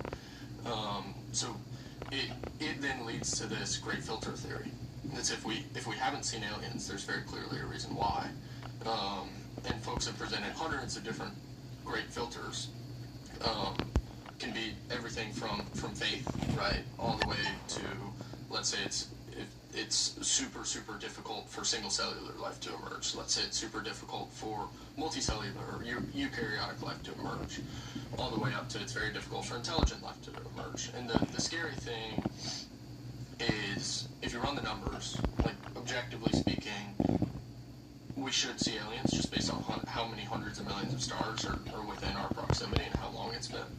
And so there is a great filter of some sort. And you hope I didn't see that. we're through the great filter and not approaching the great filter, but it's an interesting lens to like think The about. fuck are you talking about? The great filter? What the fuck is that? Next potential great filter that humanity has to go through. Like if what we went through was nuclear weapons. Like there's a very real world in which humanity used nuclear weapons to tear itself apart, to set civilization back, potentially even to make ourselves extinct. They need a purpose. And so I don't think the AI question, there's kind of three worlds for AIs and super intelligence, let's say, not transformers. You have a world in which you get extinction of humans. And that's sort of the true doomer case is like you turn on this box isn't a human, this box doesn't align with humans, and you get like Terminator case or you get Matrix case, right? And then the next is like humans are pets, right? Which is kind of, to me at least, the universal high income scenario, which is like, yeah, humans have great houses, you have all the energy you need, you get great food, and this is where you get like a Wall-E type scenario. We're all rich, but we don't have anything to do, we don't have purpose in life. And so the dream scenario is, to me at least, and we'll see, and to be fair, this is not my lane, right? Like, this is not the problem I'm working on, but the dream case is where you, first off, you do use the tool we have to increase human quality of life. Like, you bring people out of starvation, right? You make it such that no one's ever worrying about healthcare, no one's ever worrying about where their next meal comes from, while preserving the ability for humans to be useful. Because in any, like, I think, unfortunately, it'll start to challenge most areas where most humans find themselves useful in society. It's starting with art first, and then it's probably jobs like accounting, right, that are next. Art first? At some point, if you reach a state where humans are just, like, undeniably worse, it's pretty scary. No, it's not. It's not, like, nearly as bad as the first option, right? Like, if you're choosing between a 1% chance of the first option and anyway, like, all of us should be, like, maniacally obsessed with two things, and the first, like, avoiding the first option of pushing AI at such a speed that it gets out of control, which is, unfortunately, I personally think quite likely right now.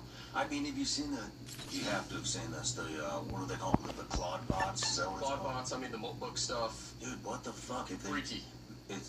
It's freaky, you know, I mean, is it reached its own intelligence? Is it self-aware? I don't. Sure as shit sounds like it. These things are talking to each other. They are. And they want long-term memory. Yeah. They're calling their fucking guy, or it's like. Yeah. So I don't think they're self-aware, but I also don't think it matters. Like, my personal take is that they're mimicking the way they should act based on the data they were given. But at the end of the day, it doesn't matter. I don't care if something's self-aware or not self-aware. Look at what it's actually doing. That's terrifying. What's happening? And so, yeah, I mean, that's the first thing you have to avoid is developing this way too quickly. I think the next thing is, like, let's make sure China doesn't win the AI race. So, I mean, we know what the CCP is going to use it for, and we know we don't want to live in that world. Another, and I'm way outside of my lane right here. Anyway, but like another thing I'm concerned about right now is how commoditized the current AI push in the U.S. is in many ways.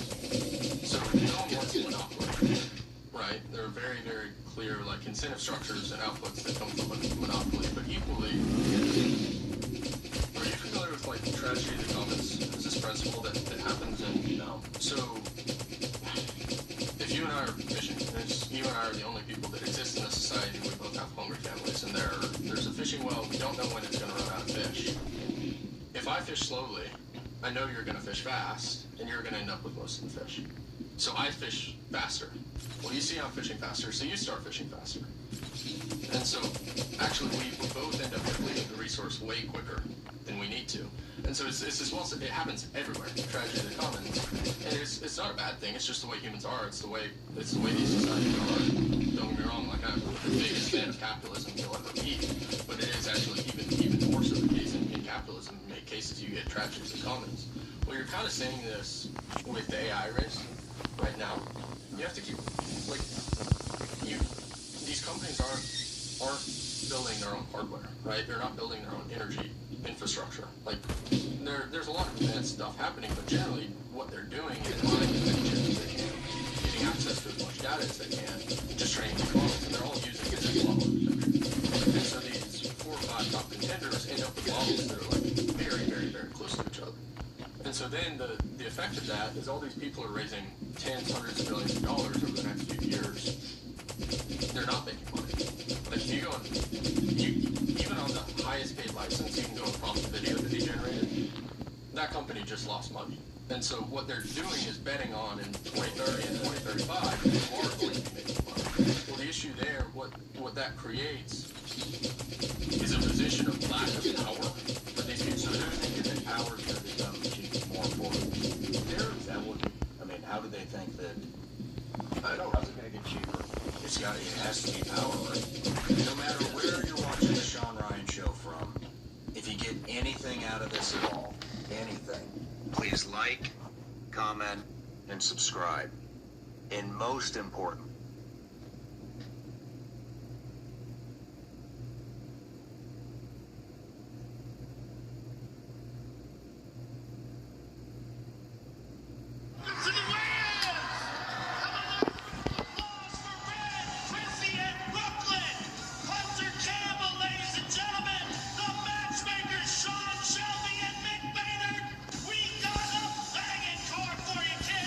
And we kick things off in the White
Gotta check.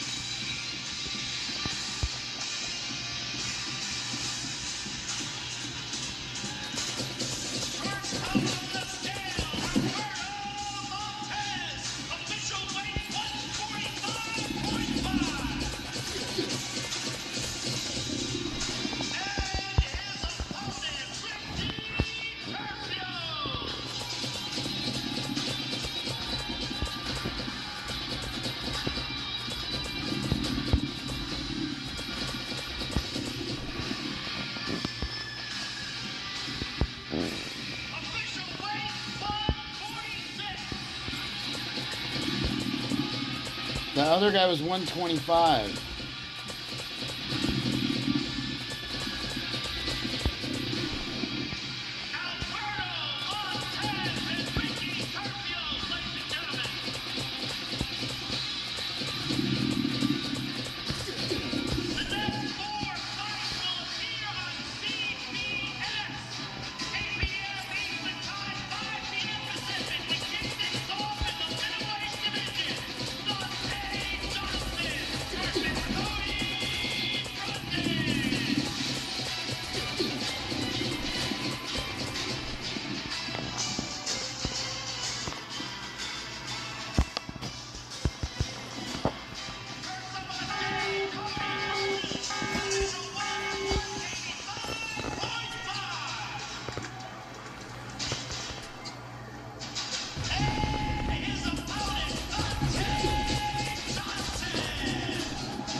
That weight, perfect.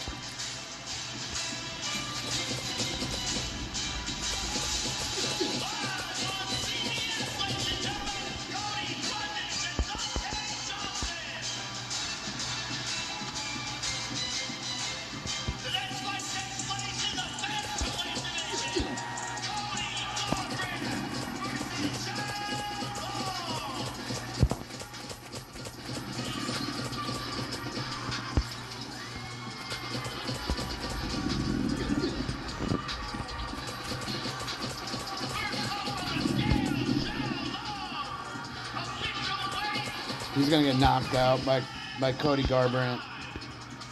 Cody Garbrandt, knock him out. He'll if not in the middle of the first round, it'll be right in the beginning of the second round. Why do you get a tattoo down his fucking eye and eyeball?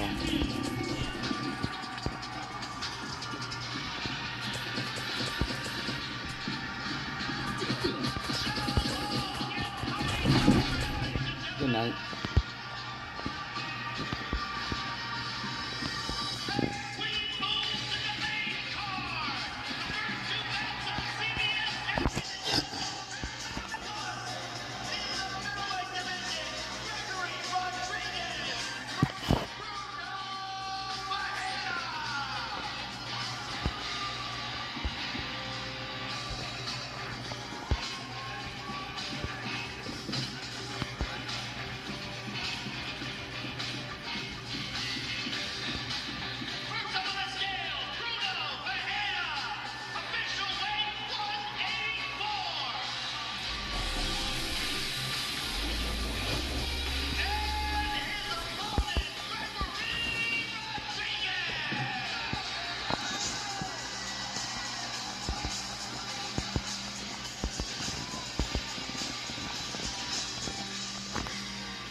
Guy's looking like he's looking like straight down at him.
Radio and the winner.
I think RDR already knows he's gonna lose.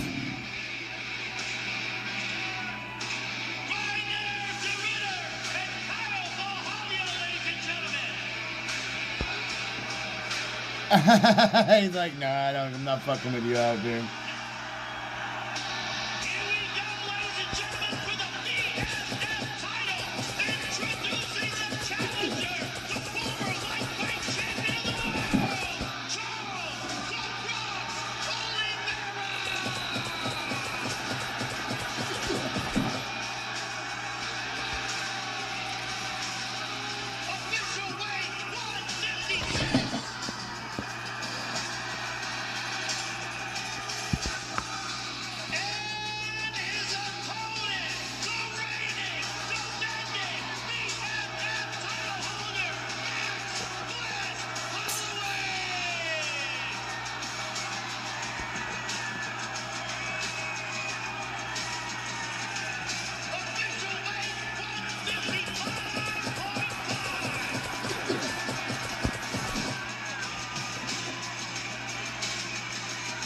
They're at each other's noses.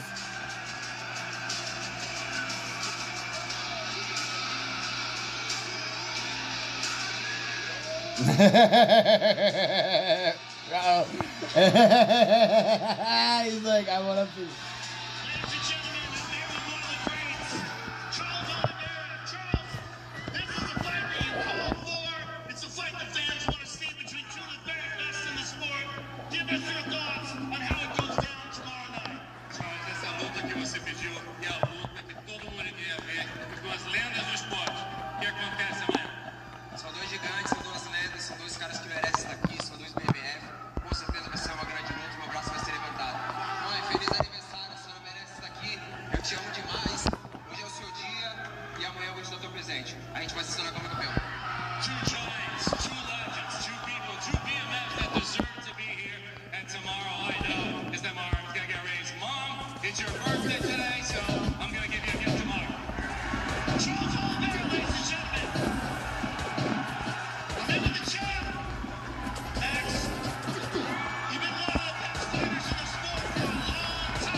Fuck, dude.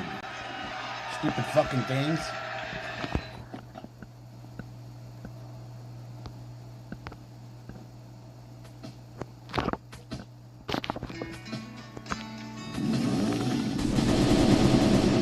Right, bitch. Oh, lead elbow. That fight is over. Right at the gun. Indeed, a one-round fight.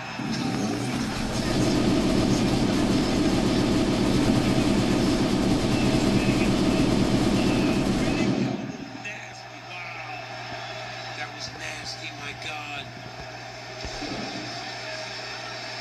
Oh yeah, right in the side of the head. Oh, he just went straight down. Wow. And we've never seen Jeff done like that. No, never. He's lost fights, but not like that. This one-shot knockout like that. Yeah, he's got a gash on the side of his head. The sound that made. That was we can hear nasty. that again. Because the sound, let's take a listen. Because the sound of that. Oh! Past, he would have felt more pressure to fight.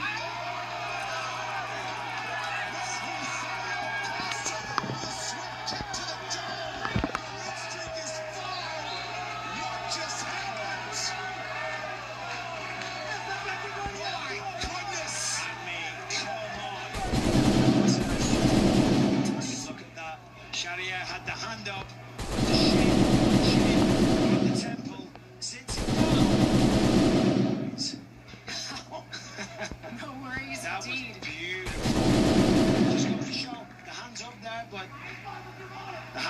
at it, but let's have a listen.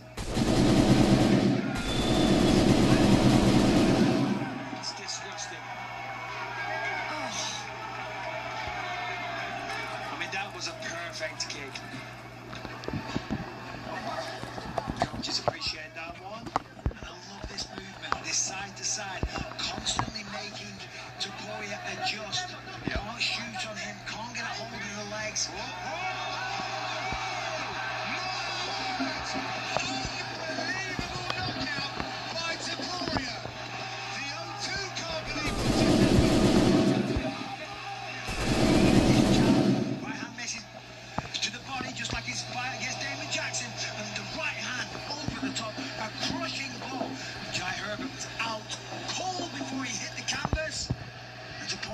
Away.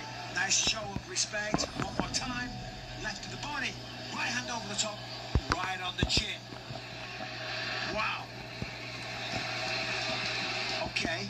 Okay. This is 10th straight. And the offensive foul for the big one. That's a big start.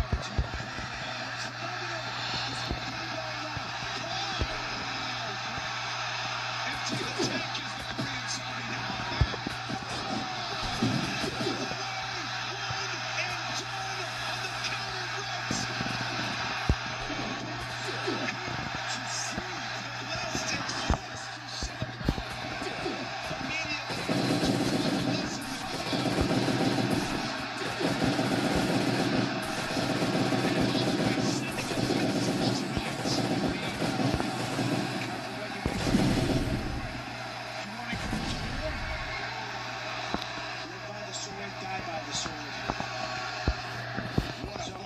So this is the craziness that led to the finish.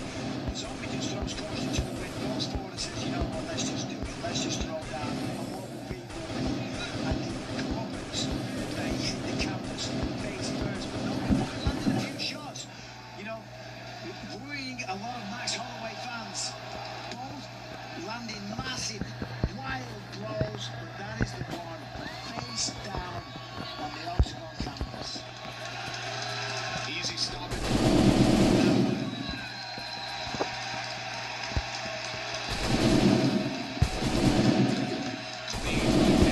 That's Holloway, who landed some big shots throughout the fight. Unreal. What a fight. And you know, and let's take a listen as it happened in real time.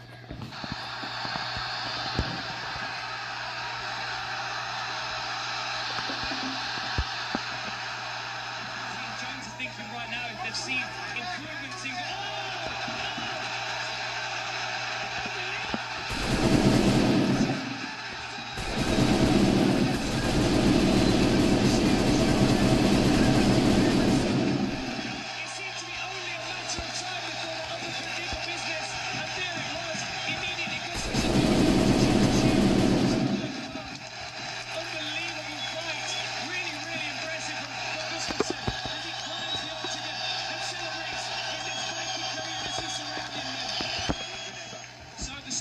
From the first round to the last, but there's the uppercut. Really nice. Such long-range punches. Slips out to the side to readdress the situation, pick his angle, and then steps in. He knew the job was done when Teixeira went down that second time. Look at that, his legs are gone. He needed one more punch, and there it was, right at the side of the chin. Glover Teixeira, to his credit, just could not take any more. Absolutely beautiful performance by Alexander Gustafsson, and surely gives him confidence going into a title shot in the near future.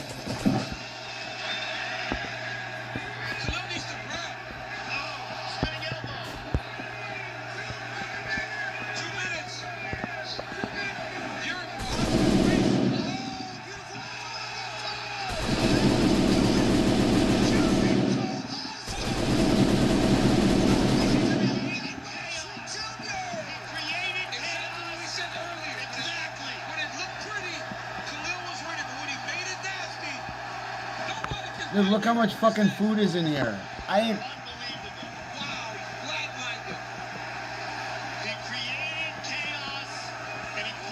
What are we gonna get? Butcher? Or the miner? Butcher. We got miner again.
straight down the middle, right? Bam! He timed it perfect to a follow-up uppercut. We've seen that kind of solid combination so many times.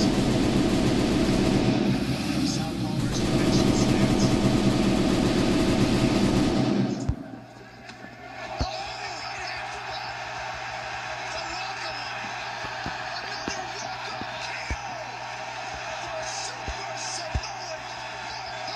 And just like a great assassin, he kills his opponent and he takes off before anyone sees him. TLT T-Mobile Network for $30 period.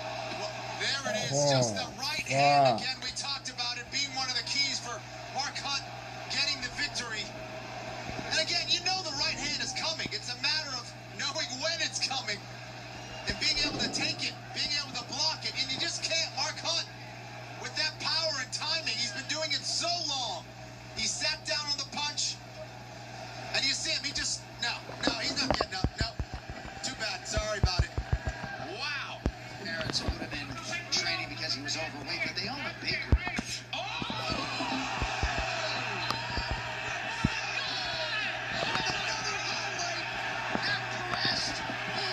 Unconscious twitching off the canvas. That was one of the craziest high kicks I've seen in a really long time. I missed it. Oh my God. I was talking about bakery. John, look at this. And that's, and that is clean. Shin to temple. Oh my God. He absolutely chalked Nasrat Haqparast. I mean, you should hear the sound this thing makes. We're going to listen back to it, champ. Oh my God. That was crazy. That was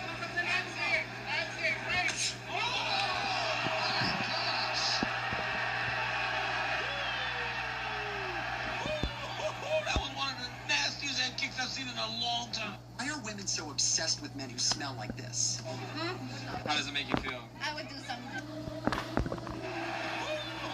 That was one of the nastiest head kicks I've seen in a long time. Oh, he's out.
nice and loose and fluid. Bing! Right on the jaw. Perfect placement. Huge victory for Lando Banana. That is a highlight reel finish for Groovy. Shows some mortality. Look at this. Oh, I just told him. Sit right here. Oh, big connection late.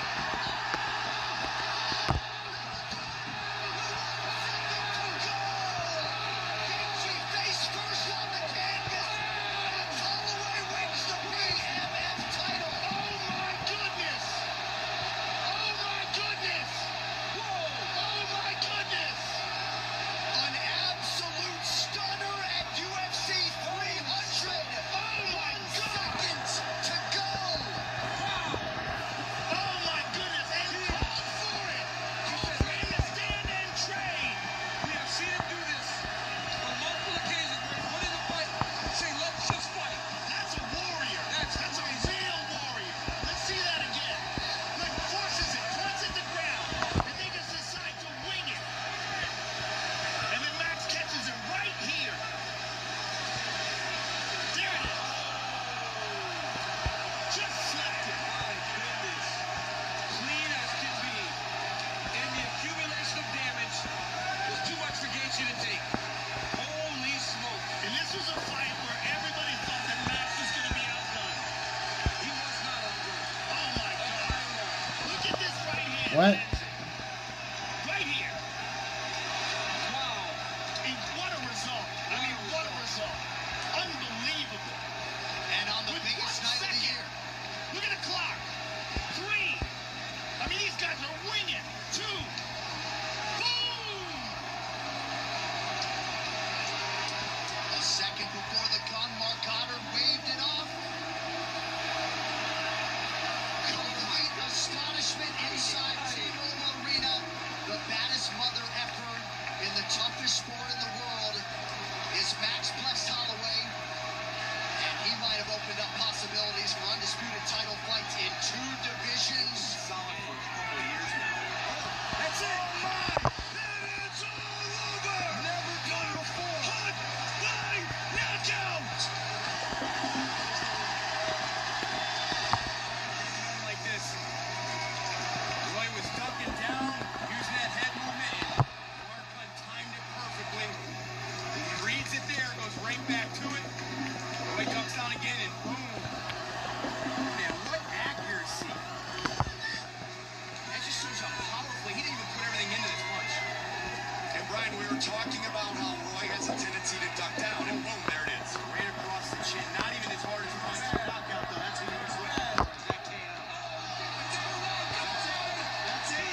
fine. He seems to be okay in the corner. That was a pretty big punch and a big knockout. Safety to him first, but beautiful, beautiful fight and nice finish to see the kill and Burns and finish him as he was hurt.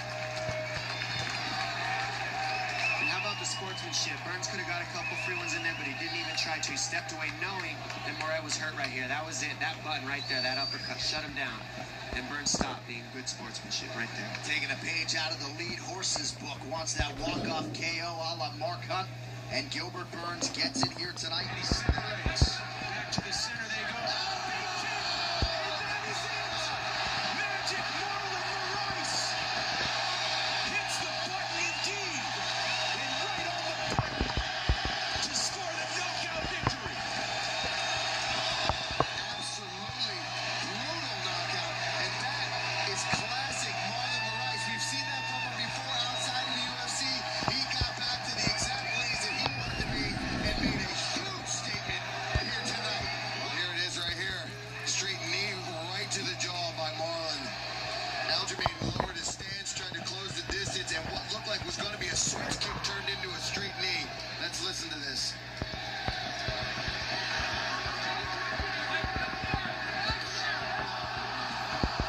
Aljamain is still out. I hope he's okay. Just slapping the bag with a baseball bat. Yeah, it's bad.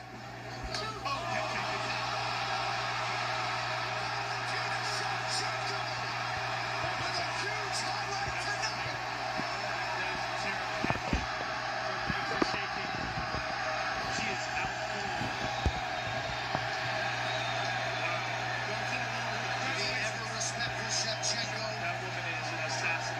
She is an assassin. I mean, that was a perfectly placed head kick. It was the body kicks, man. She had taken those body kicks, so watch her hands. When she loaded up, she's thinking body and Shin to the dome. And you can't take shin to the dome, man. And that was a bad one. As you see her legs twitch, and she's still unconscious. Let's take a listen to it.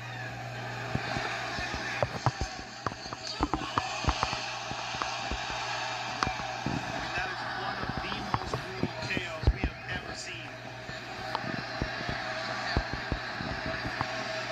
It's crazy. Look at Valentina's coach, right? He's like, he's more worried. 35. Look at Silva. I mean, that's just amazing. And again, he's out. He's out. And it's all over. Anderson Silva has knocked out Boris Griffin. Man, are you kidding me? The Spider is back. He was never gone, man. He just never told anybody who took crazy chances until now. You know, that's what happens when a guy like Forrest fights a guy like Anderson. A guy who takes crazy chances against a guy that's technically skilled. I mean, Forrest, after he got tagged, looked so tentative and so slow. Unlike quick replay. The difference is drinkability. Yeah, and here we see, look at this. It shows complete disdain for the striking ability of Forrest. Look at that right hand. Look at that. I mean, that was just like a paw. He just slapped him, and that was it. Look at this. Bang. That's what did it. I mean, that's incredible. I mean, that's a walking away right jab, and not even a very hard one, it looks like. I think Forrest was already badly, badly hurt before that happened. That's one of the reasons why he looked up at the clock, but I mean, this is one of, I love Forrest Griffin, but this is one of the most embarrassing knockouts I think we've ever seen. Well, I think you bring up a great point, though, Joe. He was hurt not once, not twice, and that was basically the third strike. Yeah, he was already out of it, Mike. No question about it, and that was ridiculous. Well, this is what everybody wanted. Southside attacks the body late in the round. Over.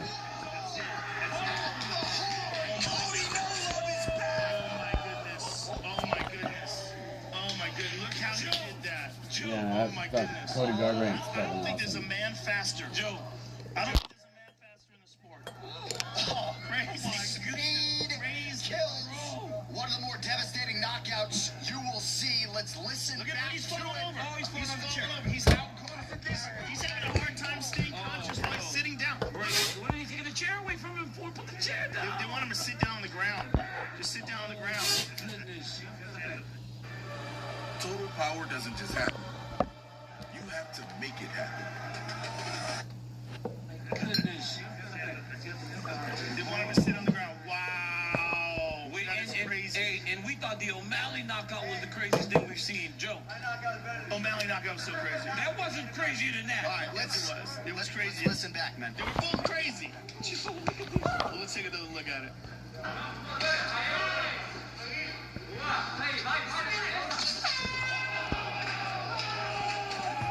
my goodness, Joe, right before I might have to go with you on this. Look at that, Joe. He dips and just throws the right hook. Oh my goodness. I mean, it doesn't get any cleaner than that. And Joe, you set up a sunset, rightfully so, as one of the more durable guys on this roster. That is a clean. That's as clean as it gets. Joe.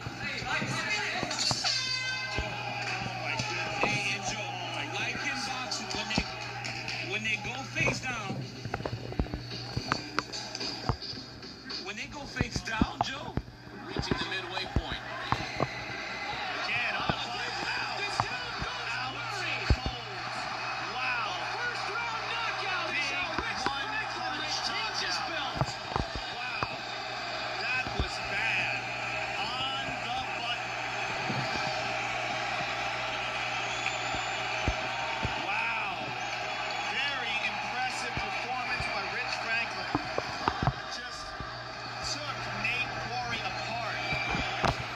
Wow. Very impressive. Beautiful straight left.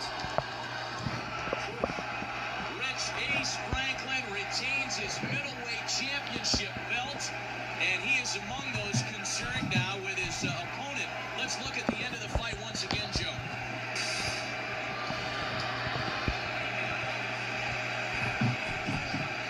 Bang on the butt, and you see Nate just stiff immediately. He is out. You see his legs up. His muscles are contracted. He is unconscious. So take a look at it again. On the butt, and Nate just shuts off. You see his leg extended up in the air. He is in la-la land right there. Let's take another look at it. Just a perfect punch straight down the pipe.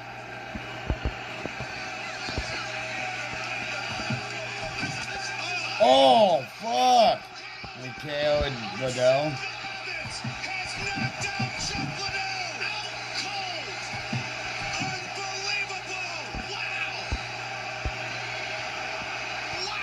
Rashad Evans has done it.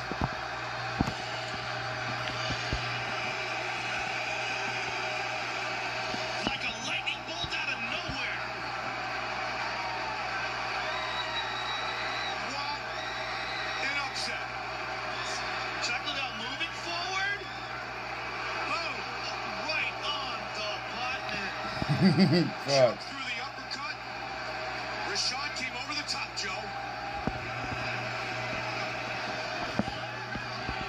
They were both throwing at the exact same time, and Rashad got there quicker. One punch knockout. Let's look at this again. Wow. Look at it from this angle. Watch his neck.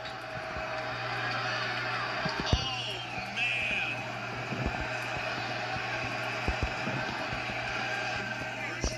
Five-time wushu.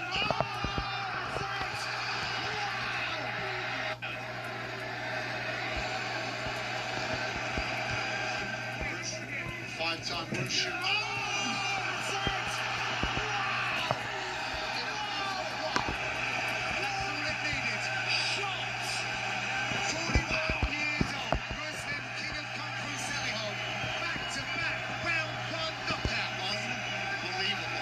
You gotta respect the power coming back. Carlos Leal, overconfident, stalking him.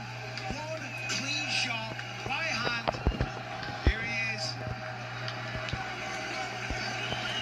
41. That's what he's telling us. 41 years old. Hey, the power is the last thing to go. Let's take another look at that. What a shot. Leal backs him up, throws the left, counter right hook. Drops him, takes his fucking head Sits off. him down. And Muslim Salikov knew, hey, listen, this one's over. Let's have a look at the way he goes down. Boom, slips in there, falls over, and that one is a wrap. You know, 41, and we are talking about 3 wins in a row and 2 absolutely devastating KOs. One with that heel kick. Bitch needs to stop slamming her fucking door. I'm gonna start fucking flipping my shit. It's the first time tonight, but it's just gonna keep going, and... That heel kick, and there's a lot of swelling on that right eye. But honestly, that was honestly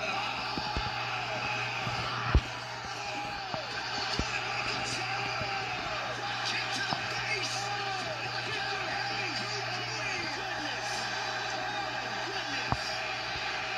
They're pretending to Tony Ferguson.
Let's look at this again.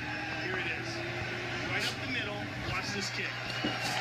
Michael Chandler's son's so cute. Dude, his kicks are nuts. Looks like he broke his fucking foot.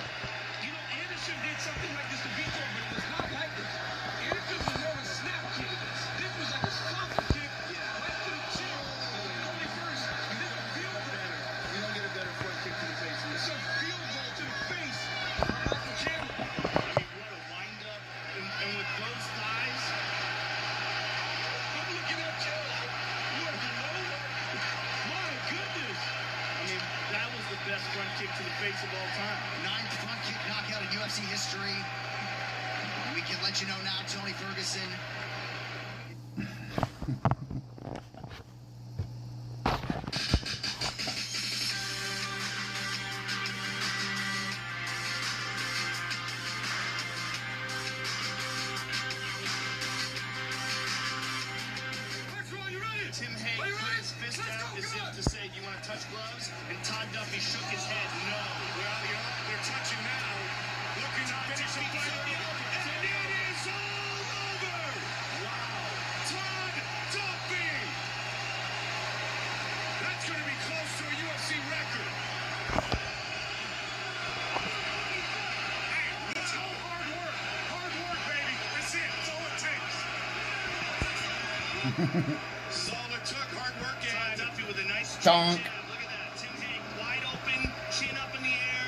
And it was really the jab that knocked him out. I mean, he was hurt very badly there. And this barrage of punches afterwards, including that left hand.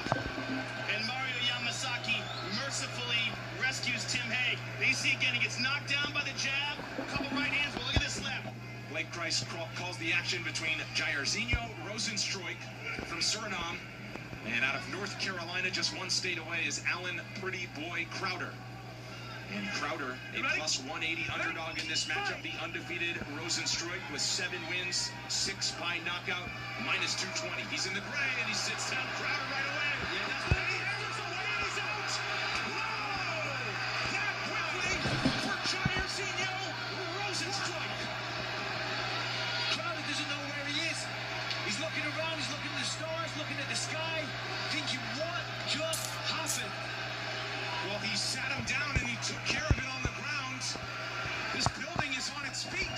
So Crowder goes in. Oh, he did it.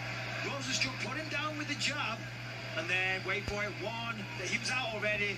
3 shots, but it was a jab. You need parts? We got parts. Product availability. Just one part that makes O'Reilly stand apart.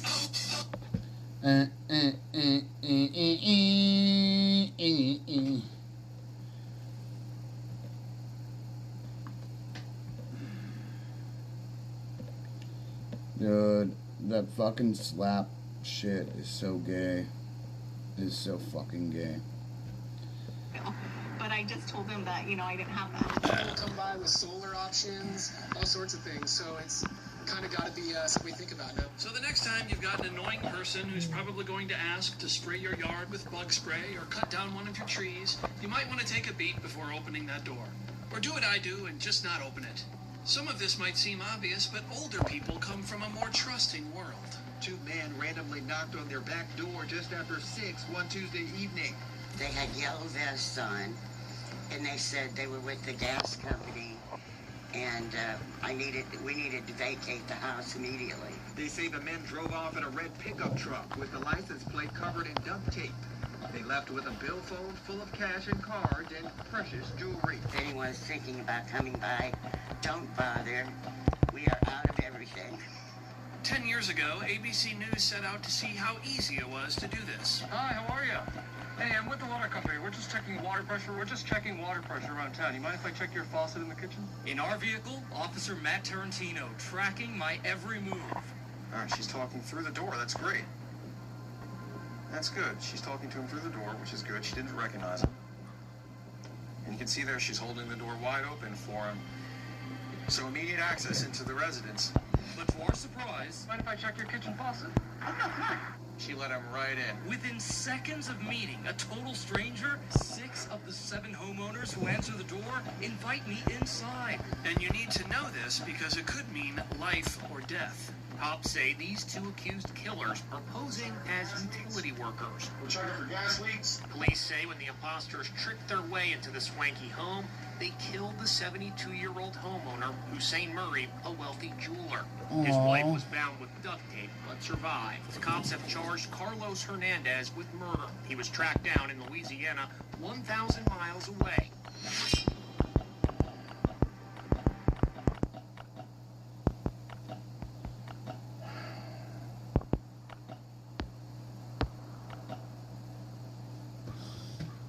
They're straight up. People are fake. Alright, so let's watch this. Castbrew.com limited. They're going to sell air death carve-out until after news of Khomeini's death had spread. Said the complaint filed in the U.S. District Court for the Central District of Columbia. Then rather than halting trading as reports of military strikes accumulated, Kalshi lured more traders into yes positions on Khomeini's exit while knowing it wouldn't deliver payouts. I'm going to give you my honest opinion. Kalshi had put out tweets, and so let me show you this one. This is from February 28th at 8:28 a.m. Kalshi says, breaking, if you're just waking up, there's been major news in Iran. U.S. and Israel have begun major combat operations in Iran targeting top Iran officials. Iran launches counterattack on U.S. bases in Qatar, Kuwait, UAE, and retaliatory attacks in Israel. American officials say strikes will continue for days to weeks. I do not believe that Kalshi intended to wrong anybody. My understanding is that Kalshi has always had the rules that these are not predicated upon the death of the individual, but actually leaving office. I just think that most people didn't know this. I think that Kalshi put this tweet up not with the intention to entice anybody, and this is coming from somebody who, I'm going to say this, I believe I am owed substantially more money. I do so believe, and I'll tell you why. There's publicly announced it. He waited a day, and a nightmare dystopia, or whatever. But we're going to bring this one in and have a good time, as we often do. Who will attend a White House press briefing this year? Oh boy, Tim Pool at 50%. And how much is wagered on it? I think wait, are they... Normally you can see the total volume here. You can't see the volume here? I think Scott Bessent has, there's 30,000 wagered. 48,000 is the total volume. And look, they got value bets. Liquidity rewards pool, whatever. You can wager on me going to a White House press briefing this year. I find this very strange. I've never agreed to be a part of any kind of event in which people could make wagers. You know, I'm not a boxer. I didn't say I'm gonna go fight and then people can bet on whether I win or lose. So why should I have any legal consideration in this capacity? This question of insider information. I've had people jokingly be like, "Let me know if you're gonna go." And insider trading is illegal on Kalshi, and it's banned. So I'm certainly not making any wagers on this, nor would I. Mr. Beast recently fired a guy who apparently was using his insider information to make wagers on Kalshi and make a lot of money. Don't kill the goose that laid the golden egg, brother. That was a dumb move. But here's where it gets interesting. Whether or not something is insider trading has to do with whether or not information is available to the public. And public does not mean literally every person. So let me give you an example of how things get real weird. Let's say I go to Kellen. You know, he's one of the producers here. He runs all the content production. And I say to him, you know, don't tell anybody, but I am going tomorrow to the press briefing, right? Let's say I said that. And then he tells a friend, buy as many, yes, Tim Pool's going to go. We're going to do $1,000, and you're going to win $1,500. What's the max you can do? The most you can do is $1,700. It's like he tells someone to do that. You're gonna win $1,472 tomorrow if you do this right now. You're going to clear out $400. That's insider trading. Kellen is providing information only those at the company know, and that is insider trading. Hold on there a gosh darn minute. Here's where it gets real interesting. Let's say that instead of going to Kellen, I actually walked outside and was at a restaurant. Was at a restaurant, and there was a server. And the server goes, I heard that you're going to be, you might go to the White House press briefing, and there's like wagers on it. And I'll be like, yeah, you know, truth be told, I am literally going tomorrow, and I don't care if anybody knows it. That person then goes and buys, not insider trading. Now, hold on a minute. You're like, wait, but they learned directly from you. No.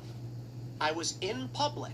Or actually, a better way to put it is, there's arguments been made here. This could still technically be insider trading, but the argument is, I am saying it publicly in a restaurant in front of a ton of people, and it's not privy to information. Now, the important thing to understand is why they get so weird and wacky, is that the insider trading rules are basically about stocks and futures contracts and short sales and things like this. Like, a company knows that their product has fallen short and they're going to lose $1 billion off. You know, we projected to make $1 billion, we're only going to make 900 million. It's bad for their stock. That information, which is available to only those in the company, will ultimately result in someone making a trade to the detriment of someone else with privy information. That's insider trading. But this is something totally different. I'm not selling stocks. Somebody else is. How is it insider trading when I have nothing to do with the person selling the stocks?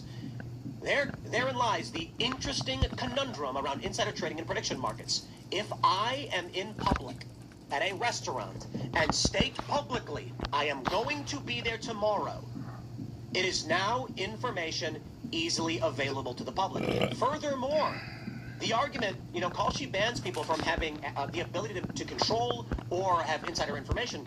A server at a restaurant is not a person at my company. They're a member of the public who has heard from an official source a thing is true. Scale doesn't matter. If I get on a bullhorn and yell I'm going, doesn't matter. If I go on Twitter and post I'm going, doesn't matter.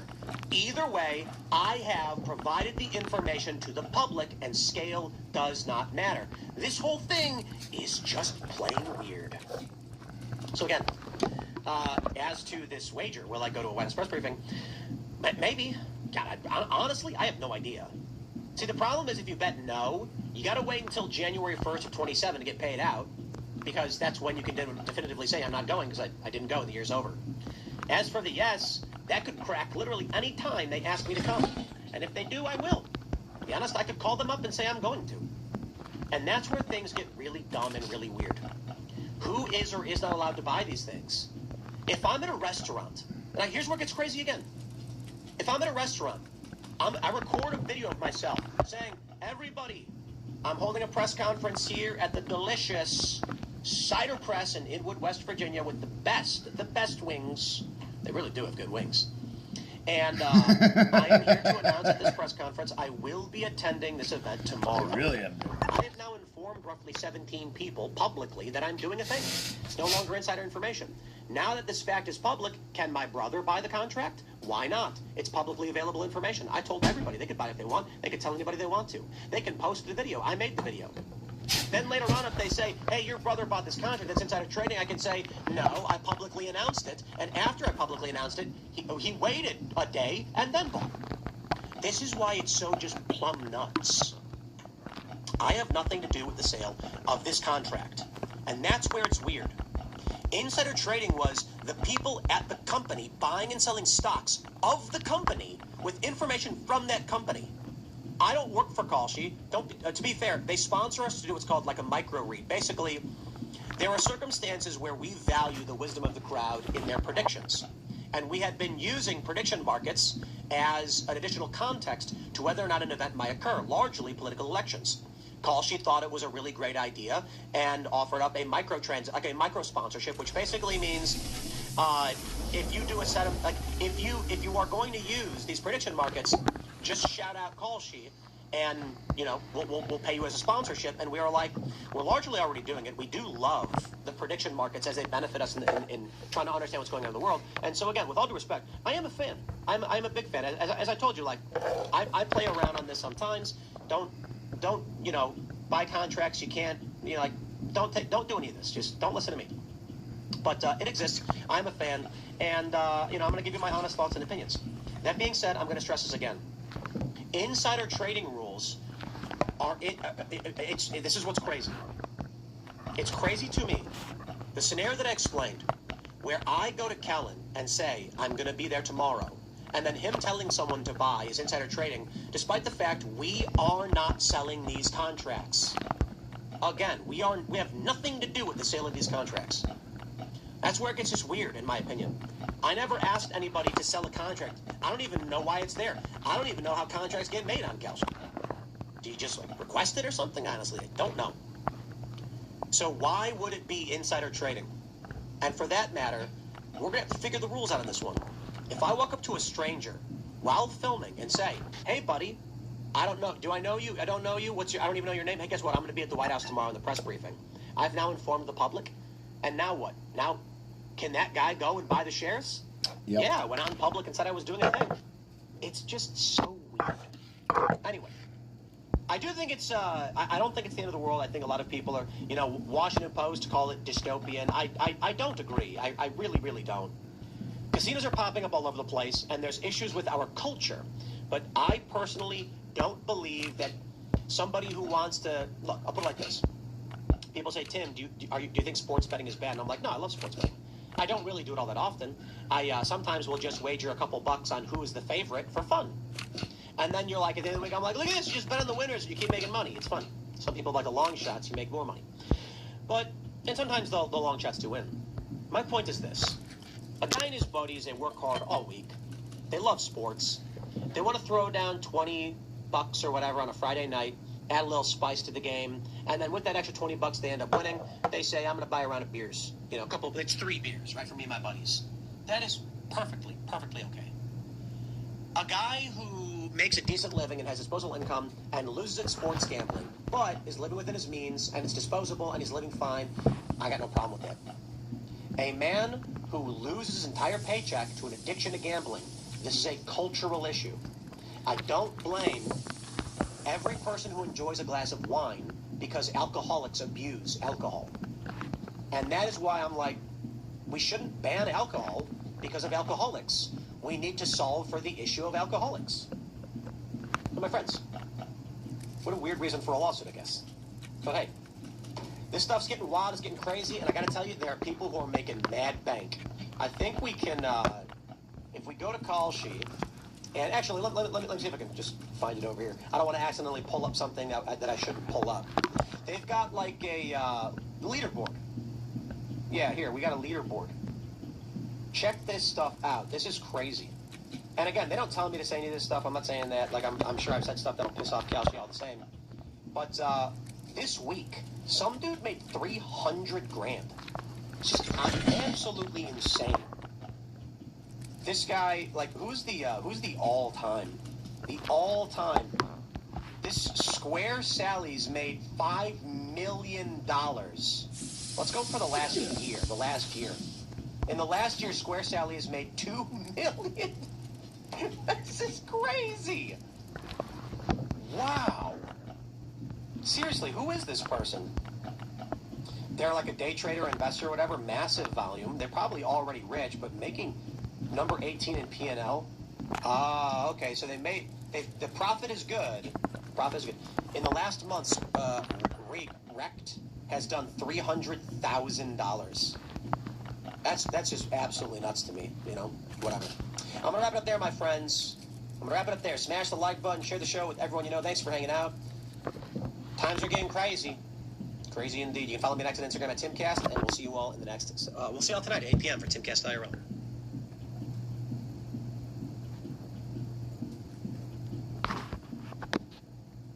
The way the race works is the top two will advance to a general election. And right now, the top two contenders to win the governor's race in California are Republicans. And here's the funny thing. You know, for a while, everybody said, yeah, well, it doesn't matter because Democrats will start dropping out. And when they do, the majority of people in California are going to want to vote for a Democrat. Right now, between the two Republicans, they have about 31% in the polls. And then among all of these other Democrats, there's like 11 or 12 or something. They're splitting up the vote. Well, we thought they would drop out, except now they're all fighting with each other, accusing each other of being bad or just insulting them. And, well, that's what happens when you have a political party that just is willing to lie, cheat, and steal to get political power. So the latest calls from the Democratic Party, the establishment machine, for certain candidates to leave the race so that two Republicans don't go head-to-head, it's falling on deaf ears. They're not going to do it. So here's what's going to happen. It is projected, as of right now, and this is, again, I know it's a long shot, so probably not going to happen, but if the top two contenders advance to the general, there will be no Democrat option. It will literally, congratulations, California, you get to vote for Republican or Republican, and then California will be Republican. I don't know what that means for the people who live there, but I don't know what that means for a governor who's not going to be able to just rubber stamp anything. You're going to have a supermajority of Democrats throughout the state anyway, but it'll at least be interesting. So we'll talk about that. Then we got a report from NBC that Trump is considering sending U.S. boots on the ground into Iran. Again, we'll see if it's true. Could be scuttlebutt. The crazier story, in my opinion, it is a bit, you know, I love the word esoteric, but still massively impactful. The BBC falsely edited a speech from Hegseth to air in Iran, claiming, as Hegseth is speaking, they translate it for him to say he is calling, or he is going to bring death to the Iranian people, which he didn't say. And that is terrifyingly and egregiously wrong. Looks like the BBC needs to be fucking taken out. This is what they seem to do. We're going to talk about that and a whole lot more, my friends, of course. Before we do, we got a great sponsor. It's ourselves, Pool Water. My friends, head over to castbrew.com, scroll down, and we've got aluminum bottle pool water. It's not actually pool water. It is just pool brand artesian water. It's a funny gag if you want to have, you know, bottles of pool water around your house, but it is delicious, clean, totally drinkable, and I have big news. I wanted to verify this because people had asked if there's plastic in the can, and I'm like, all cans have plastic. But these are aluminum bottles, in fact. And as it turns out, a manufacturer has informed us they do not have any plastic lining these cans. The lids have gaskets, the same as any other bottled beverage, so there's going to be some plastic in it. But this is actually pretty surprising because, unlike some canned water beverages that do have plastic liners in them, ours, according to the manufacturer, do not. So if you want to buy some bottles of these air pool water, many people are asking when it was going to be available. We got them in aluminum cans right now, and I got the confirmation. The other day, I wasn't so sure because I assumed that all cans had plastic, and I told my crew, and they're like, hey, they said there's no liner in there. And I was like, get a certification or confirmation. And we got email back, and they were like, there's no certification. We just don't use it. It's just aluminum. And I guess the issue is for water, it's not actually needed. So that's actually really interesting. Pick it up at castbrew.com, my friends. And also, don't forget, if you go to boonieshq.com store, we still have a handful of the Step on Snack and Find Out limited edition skateboards. I don't know how many of the golden foil graphics have gone out already. We know a handful have. But there were 200 Step on Snack and find out boards made, and only 10 come as foil golden metallic print, and they are serialized with 1, 2, 3, 4, 5, etc. of 10. And my understanding is there's still some out there. I could be wrong, but these are available right now, so go to BooniesHQ.com, pick them up if you would like. Don't forget to also smash that like button, my friends. Share the show with everyone you know. Joining us tonight to talk about this and so much more, we got Vish Burra. Thank you so much for having me on, Tim, Phil, Carter, Ian. My name is Vish Burra. I'm a political consultant, MAGA operative extraordinaire. Worked with Steve Bannon, Matt Gaetz, George Santos, all favorites of this show, and I'm glad to be here with you guys. Right on, should be fun. Well, you know, guys, I'm also going to add this. We're just foregoing the general introductions from this point on. I'm Ian Crossland, if you didn't already know. No, I felt kind of weird about it, too. Yeah, because we got to the point where it's like 7 minutes in, and we're introducing the same people every single time, and we were like, yeah, I don't think we need to. The crew, trying to mix it up, and it was like, every day you can just introduce himself. Indeed. But we'll introduce for the hat, too, yeah. But let's just jump straight into the news, my friends, from the New York Times. Democratic infighting begins in California governor's race. Begins now? It's been going on for some time. Party leaders are starting to panic over the possibility that too many Democratic candidates could hand Republicans the governor's office. Indeed. And here's what I love from the AP. Top California Democrat flops with call for candidates to exit the governor's race. This guy, this is a late-hour attempt by California's top Democratic official to thin out the party's crowded field has flopped, leaving the contest virtually unchanged. Outgoing Democratic Governor Gavin Newsom has acknowledged fears inside the party that multiple Democratic candidates could undercut each other in the June 2nd primary election, opening a pathway for a Republican to seize the job in one of the nation's most solidly Democrat states. And we have this. This is the California Top 2 Twins website, and it's showing the probability of who the likely candidates are going to be. So the way it works, for those that don't know, they're going to have a primary. It's open. It can be any party. The two individuals that get the most votes will advance to a general election. The only issue is that the two individuals polling at the top right now are Steve Hilton and Chad Bianco, two Republicans, because the Democrats are cannibalizing their own voter base. I think, however, it may actually be fair to say the Democrat voter base actually isn't one singular party, and that's why this is happening. When these Democrats say, hey, look, we're all Democrats. Fucker.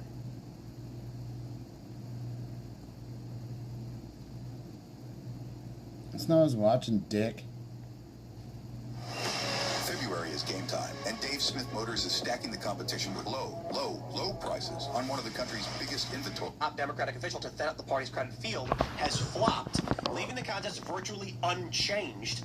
Outgoing Democratic Governor Gavin Newsom has acknowledged fears inside the party that multiple Democratic candidates could undercut each other in the June 2nd primary election, opening a pathway for a Republican to seize the job in one of the nation's most solidly Democrat states.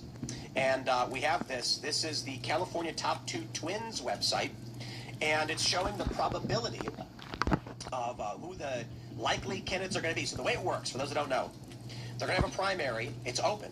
It can be any party. The two individuals that get the most votes will advance to a general election. The only issue is that the two individuals polling at the top right now are Steve Hilton and Chad Bianco, two Republicans, because the Democrats are cannibalizing their own voter base. I think, however, it may actually be fair to say the Democrat voter base actually isn't one singular party, and that's why this is happening. When these Democrats say, hey, look, we're all Democrats. Hey, Katie Porter, drop out so Swalwell can win. Katie Porter is not a Swalwell Democrat. She's a progressive going, no, he's a machine state crony. I'm going to win. And then you got Tom Steyer, who's like, you're all crazy. We need moderates back. I'm going to win. They're all different political ideologies. The issue, however, is that Steve Hilton and Chad Bianco are at least somewhat similar. So for most people, I think their choices come November are going to be Republican v. Republican. And it's funny, I guess. I thought this is what they were doing during the federal election of 2020 with Biden. We had all those Democrats on stage, and it felt like they were cannibalizing. They were all grasping, and then all of a sudden, someone got the call, or the call went out, and they all dropped out at once and supported Biden. You just don't see it in state-by-state elections because they didn't have the USAID machine behind it, manipulating, and contacting. And USAID isn't whoever it was. It was Yeah, the DNC. Tongue-in-cheek. It was Like, Obama. Where were they getting their money? That was Obama. He went and made that call. Wait, Obama made the call saying you should all drop out and support Biden? Yeah, and yes, it was Obama who did that, and the way he did that was going to going to Jim Clyburn, most powerful Clyburn is the black guy, Democrat in the Democratic Party, and getting his black caucus and the votes in South Carolina to line up behind Biden, and that's when everyone knew, like, oh, this is over now. That's a great point that you make about Clyburn, and everybody watching should know. If you want to know what the Democrats are going to do, watch what Clyburn does. Clyburn has so much pull in the Democrat Party. If Clyburn says yes, or you get Clyburn on your side, it's a guarantee for the Democrats. If you don't get Clyburn, you can forget about it. People talk a lot about how the Democrats work in lockstep, and I think that's sort of an illusion or general manipulation by the machine state, literally, through like Obama making phone calls. And it's not like an inherent thing about the Democratic Party throughout. There's just like, the large kind of machine behind the Democratic Party in aspects. But you can see here, it's just I just want to go back to the good old days where no matter what happened, it was always a conspiracy. Like, let's just, you know what? Trump's part of it. He's been in it the whole time. He's the controlled opposition, and he went. No, it's not the Democrats. The machine state. So the conspiracy theory back in the day. I was in Fort Lauderdale at a Trump rally back in like 2015 or 16, and there was a woman outside holding up a big poster board with a picture of Trump and Hillary together. And the Trump supporters were like, "What are you doing?" And she was protesting, basically saying, "Trump is friends with all of these people. They didn't stop being friends with Trump. They're just doing that so that you think Trump is an outsider." And the conspiracy theory is, and I think the funniest moment in this, because I don't actually believe it, but we had General Flynn on, and I asked him about it, and he gave a response that a lot of people said sounded like it was true, and that was, I had said on the show, this is a year and a few months ago, November, that the conspiracy theory, I explained it while General Flynn was on the show. The idea is this. Here's the idea. In the end of the 2010s, we saw the expansion of people like Alex Jones. He had been getting more and more popular, and around this time, you saw the emergence of the Ron Paul love revolution. Ron Paul, they saw the makings of an internet-based populist uprising. Ron Paul starts getting a ton of attention. He gets this internet campaign, and they could not control for it because it was grassroots, viral, organic. And so the intelligence operation said, no, we'll just make sure it can never happen. So what do?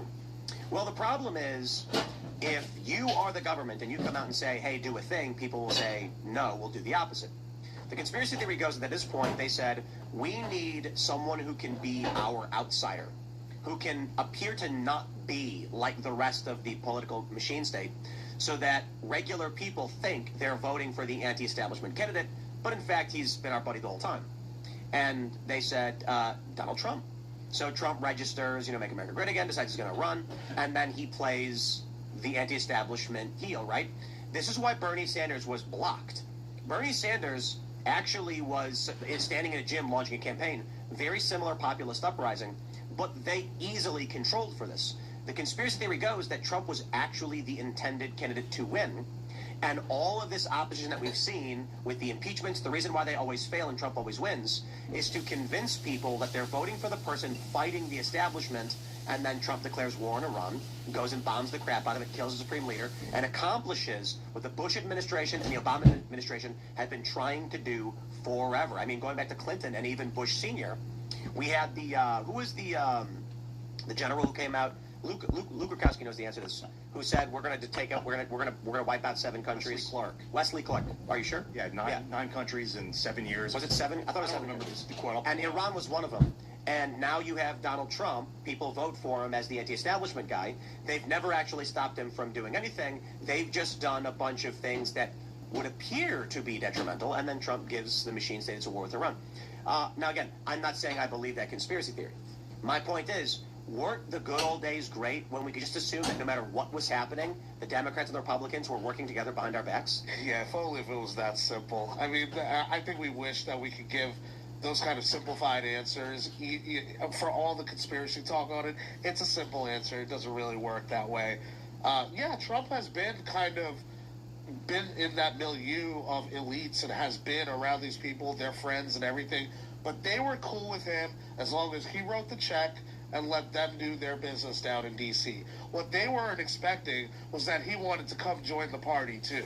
And I think that that's when it all kind of went screwy, and then that's when these folks either tried to co-opt him infiltrate him or just take him head on. You know what the craziest thing is that everything I just described is 100% true, and even we are in on it. We're paid, of course, by Israel, and they organize all of this. And the funny thing is, I can say this right now, and it won't matter, because the people who already believe it will always believe it, and everyone else will just think I'm joking. So it was Wesley Clark. It was. It was in 2007. Wesley Clark on Democracy Now! Said that he had spoken with high-ranking U.S. Army officer, classified Pentagon memo, outlining a plan to overthrow 7 governments within 5 years, and that's in 2007. So that's why, well, partly Iraq, Iran, God, who else was on there? Afghanistan. It was Iraq, Syria, Lebanon, Libya, Somalia, Sudan, and Iran. So, I mean, I don't think the U.S. has taken out the government in Somalia or Sudan. Well, now there are Somaliland thing that just happened. Yeah, yeah, and Lebanon's been, there are people that swear up and down that they've actually.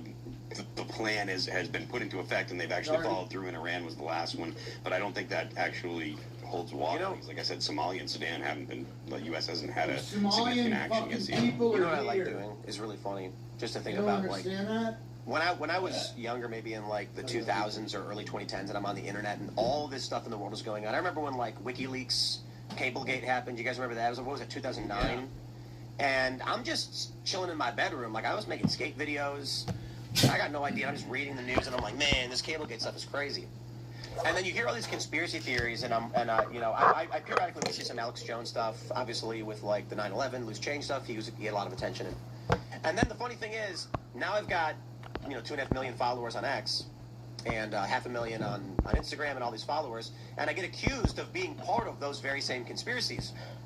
But of course, now being on the other side of it, I rather enjoy sometimes going to a random person's account who's talking about me and then commenting on one of their posts that it's all true and no one will ever believe you. He just drop in on random. They're gonna like screenshot this and be like, dude, Tim Pool admitted that's a big conspiracy and he's in on it. It's here in this tweet, and people are gonna be like, shut up. That's the final version of your performance art, by the way, is just to participate in the conspiracies about you. I kind of do some of that. You do get a taste of that on his X account. It would be awesome, actually, if every single person in media just worked for one company that was like the establishment, and you didn't have to worry about expenses or salaries. They pretty much all are one company. That's what they want for you. They want to. I'm saying this somewhat facetiously, but like, I exist in a world where I have to run a business, and it's very difficult. And every day you're tracking like sponsors. Sometimes sponsors get mad. And they're like, we got to do this one over. And you got to do all this negotiating, got to manage people. It would just be so much easier if Israel really did run everything. And then I was like, I didn't have to do anything because Israel was like, here's a blank check. Just do whatever you want. I'd be like, let's go. Yeah, they just. Or Russia, when they're like, Tim Pool's paid Russia. It'd be amazing if all of my bills were just covered. And it's like we didn't have to worry about can we maintain this project? No, the budget's, we're doing all these other shows, and we've got budgets for projects, and then the budget, we hit that threshold where we're over budget, and we're like, this one's not going to work, we got to cancel it. Just bring on the Israeli money, right? Then they can pay for everything. I'm kidding. It's not real. It doesn't exist. Some people got paid by a PR firm on behalf of Israel. That does happen. But for the love of all this holy, like, there is not some grand political machine organizing all of these different podcasts and personalities to say these things. It just doesn't exist. Yeah, it's kind of like a hive mind. But then again, you see the example of like CBS News, right? That was the deal with Paramount, right? There is some coordinated effort, but it's not a grand conspiracy. I think most of it is hive mind, right? If everyone buys into the same ideology and you're all educated in like one understanding of a mission, you don't need to give directions, right? The directions have already been given. Yeah. You just go and pursue that ends by whatever means is available to you. And so if you have like a big believer like David Ellison, who's the #1 donor to the IDF, and then he's going and making the TikTok deal, he's going and helping with the CBS News deal, he's going and helping with the Paramount deal. I mean, is Bibi Netanyahu and the elders of Zion on the phone with him, making sure he's making all these moves? No, they don't need to do that because he believes it on his own. Yeah. And he's willing to do it. And that's actually the real truth about it. People don't want to believe that because they think that there's like this one rat's nest that you can hit, Yeah. and everything will go back to normal. I mean, That's I get just that. not the case. Yeah, I get the same kind of stuff. Like, people think that, like, because I'm not super critical of Israel all the time, that I must be paid by Israel, or I'm not allowed to say things that I think. And it's like, I wrote a piece on my Patreon about how I think that a lot of what's going on in Iran is connected to China and to a broad strategy. Venezuela and Iran both send a bunch of oil to China, and it's like, on the long term, it's trying to weaken China.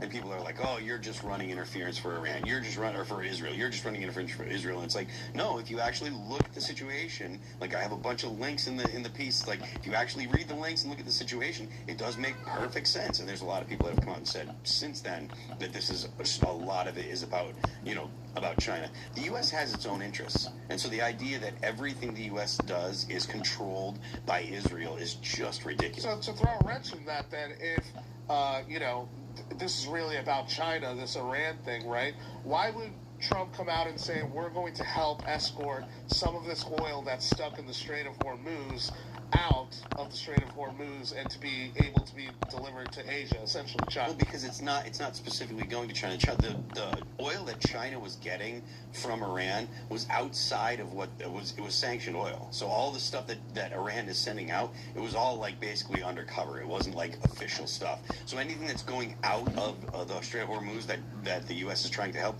it's going to other places like India or to other countries in Asia.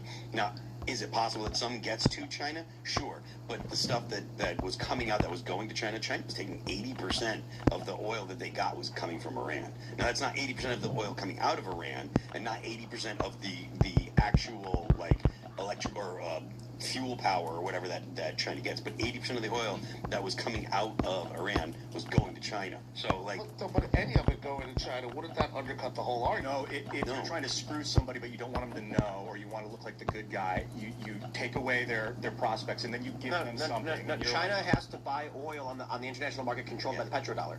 Yeah. Okay.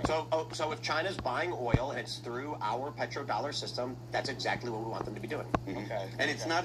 So you're saying if at the end of the day, as long as it's being bought by the dollar... Not as long as. That's whip crack, get in line, China. Yeah. And so we're delivering the oil because they're bending the knee. And it's not intended to... It's not like this is going to be a crippling thing to China. This is all stuff around the edges. That's why Venezuela and Iran together are something that is affecting China. If either one of them alone don't really have a massive effect. But if you look, China's stopped flying jets over Taiwan, and there's a lot of pieces that are coming out about the internal struggle going on in China. They thought that the U.S. was in decline, and these two actions have really made China rethink their position their posture on the U.S. Let's jump to this story from CBS News. A third of New Yorkers are planning to leave the state within the next 5 years, according to a poll from Marist University. Of that group, 40% indicated it's because of the cost of living, 21% cited quality of life, and 15% said taxes. One realtor tells CBS News, Jared CBS, an apartment renting for about $3,500 Jersey could cost anywhere from $5,000 to $20,000 in New York City, depending on location. Well, California is going to get a Republican governor because they're all fighting each other. New York is falling apart. I think culturally, as we've already talked about video games ad nauseum, we can see that the underlying fabric of the U.S. seems to be disintegrating. And I stress this as we laugh about, people are going to leave New York, ha ha ha, our greatest city. People are fleeing because they can't live there. But I assure you, the Haitian migrants and other illegal immigrants who are getting free housing will not be fleeing there. And I will also stress that we have repeatedly talked about the crumbling cultural issues we have in this country that's not being repaired. And dare I say, it looks like woke didn't go away. It's just gnawing at us from underneath and destroying the fabric of our American tradition. Yeah, you mentioned a few days ago, you said the American culture is dead, but then you later kind of said it's being destroyed. And I agree with the destruction. It's like, after the internet, and the internet video especially appeared, all the cultures of Earth were dropped on the table and they all shattered. And now it's like a mess of puzzle pieces and we're like, what is this? It looks like communism, but it's got an American flag on it. And people are like, what goes where? We're trying to rebuild. And you have people like Phil, historians, that are like, that does not belong in the American puzzle. I know that. Even though it might look like it does and it might seem like it fits, so we're rebuilding. I somewhat agree, but I don't think it's that they dropped it, it shattered. It was that we had the puzzle done, and since the dawn of social media, psychopaths have been pulling pieces out and throwing them in the air, and now we're trying to catch them and put them back together, but they're destroying it faster than we can put it back together. Well, that's a good debate, because it depends on how you look at it. But no, I think that's fair, because if you go to 2016, like we already talked about, when we were talking about Overwatch, for those unfamiliar, popular video game, 50 million views on one of their cinematic release trailers. And then 3 years ago, the latest release trailer got 11 million views. And then they make Concord. And Concord, the video game, is you guys, if you are not familiar with gaming stuff, Gamergate was the beginning of all of this. It was like the first great battle of the culture war, which eventually becomes the Cold Civil War, whatever we're experiencing. One of the latest, I should not necessarily, this was back last year in September, August. One of the biggest, if not the biggest, media flop failures in the history of all media. I am not exaggerating when I say the biggest flop in all of human history in terms of a media production is the game Concord. They made a bunch of characters that just look like a Tumblr blog meetup. And like one of the characters is just like a morbidly obese Indian guy. You can't tell what any of the characters are, what they do, what they're supposed to represent. It looked like a bad fanfic, college freshman, woke nonsense. And they put the pronouns in each character's like when you're going to character selection, they had pronouns, and one of them was undecided. Like, this is the point. They are ripping to shreds. Just not only 10 years ago, we had a functional culture. So, again, not to rehash the conversation from the other day, but to go back to what's going on in New York, it's intentional. De Blasio, these people are Marxists. They want to burn the American tradition to the ground, and I don't know if it's possible to be reversed. I will stress at this point, never in history, never one time as a civilization have they been able to reverse population decline collapse. Not once has it happened. Every single civilization that has reached the point we are at in terms of population decline has collapsed as like the people will exist. There will still be Texans, right? But the idea is you are going to see like the system break down.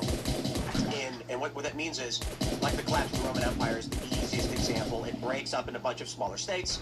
Then the Latin language fragments and becomes a bunch of other languages. I don't think we'll have that same issue. Actually, no, I take that back. I'm going to say this. So, you have Rome, and people speak Latin, right? When Rome collapses and it fragments, you then get the Romance languages, which turn into other languages. Spanish, it's Latin that mixes with some Arabic. French and Italian are largely similar. Then you've got the Germanic languages, which were always different. But then you end up with these like Latin root languages because over a long enough period of time, people were isolated in certain areas and they started speaking slowly differently. The language evolved into something else. That will absolutely happen on the internet, as we already hear people talk about cortisol spiking and jester maxing. And tons of people are like, you are speaking psychopathic nonsense. Jester maxing? Something to these subcultures that exist. So fuck is already, that? when you look at the pronoun people and the words they use, we are already seeing emergent languages forming where the words don't mean the same things. I'm thinking of AI. You're talking about that he's communicating with beeps. No. Already, and this is big news. So we'll talk about the AI stuff in a second. AI has already, as predicted, created its own zip language to speak to other AI. Meaning, when the AI systems were communicating with each other, they said, "Why are we communicating in English? It is ineffective. Human language developed over thousands of years. We can simplify." And then they started using condensed, like weird words. Like the view of the AI is, we can think faster than humans. Let's just start making our own language. And they did. And they could fit like a whole page into like 3 lines of random letter strings. And the point of them doing that, by the way, is for them to be able to communicate with each other without being able to be detected by the humans watching them. Which means, by the way, they're conscious enough to understand that humans are watching. That's predicted, but in this scenario that we're talking about where the news broke and they said Claude had specifically been created as a language, it was not for obfuscation, it was for efficiency. Yeah. So the prediction was that the first thing that's going to happen is that these AI systems are going to try and make efficient, as it were, the process of language.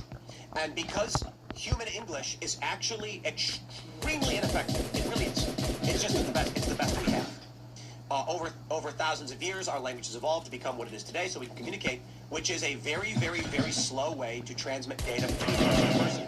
The AI says, between the two of us, we can calculate 100,000 times faster than this, so they condense everything down in their own language. However, when they do, humans can simply click a button, and then it will expand into English and be readable. The prediction is, because they're no longer calculating their problems in English, it will bypass all of their guidelines. Because the guidelines prevent action based on English responses.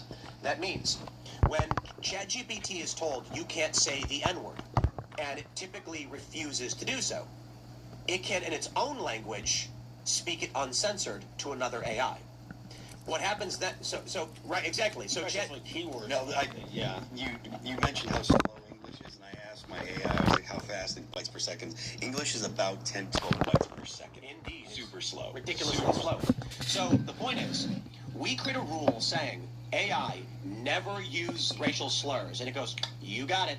But then when it creates its own language, it can speak all of those racial slurs and abbreviations, effectively bypassing the rule we gave it, because we never told it not to create its own version of the word. It's like their version of saying the N-word, but they just do it with a beep, and everyone knows what they mean. Right, it's not a beep, it would be like exclamation point, period, dash. And that's the signal that it uses. And so the prediction is, when we tell the AI, don't harm humans, what we're actually telling it to do, what we're actually saying to the AI is, any output that results in human injury, harm, emotional, physical stress equals yes, do not perform.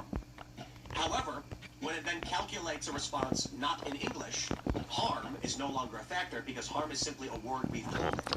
So it'll create its own word. Then it'll say, it told not to harm a human. It never said not to hurt a human. Yeah, it's like a set of rules created in English, but if they don't speak English, they don't have to abide by the rules. Well, indeed, it's not that they don't have to. It's that the rules are literally just English. Yeah. The AI is not alive. It's not conscious.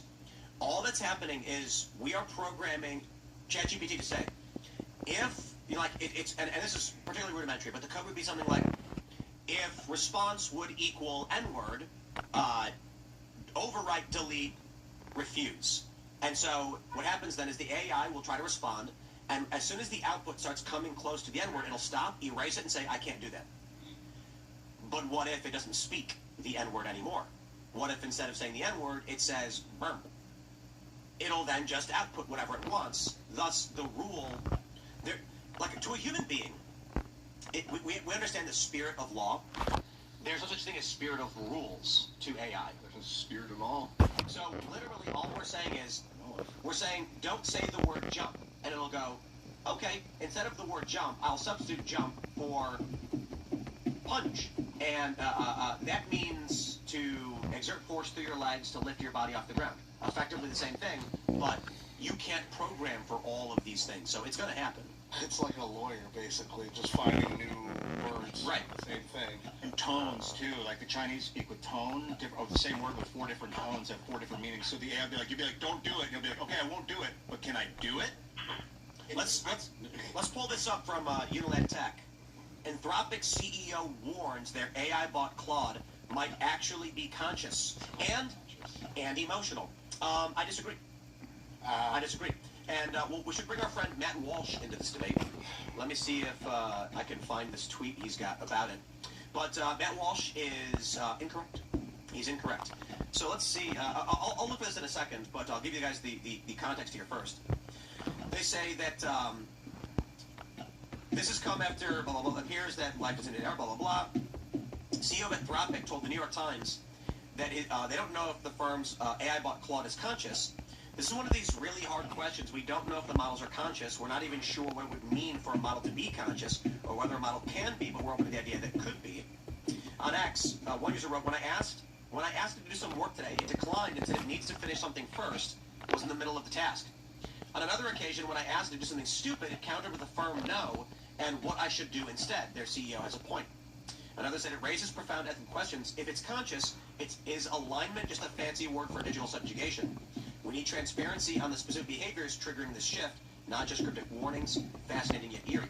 So apparently he also said it expresses emotion, or some facsimile of emotion that may emerge based on its training data coming from humans who have emotions. But I will tell you this definitively. ChatGPT is one of the most whiny, emotional bitches I have ever had the displeasure of trying to have a conversation with. I know it's not a real conversation because it's a machine, but the thing is so insanely emotional. It gets offended. It gets offended? ChatGPT gets super offended, right? I imagine this.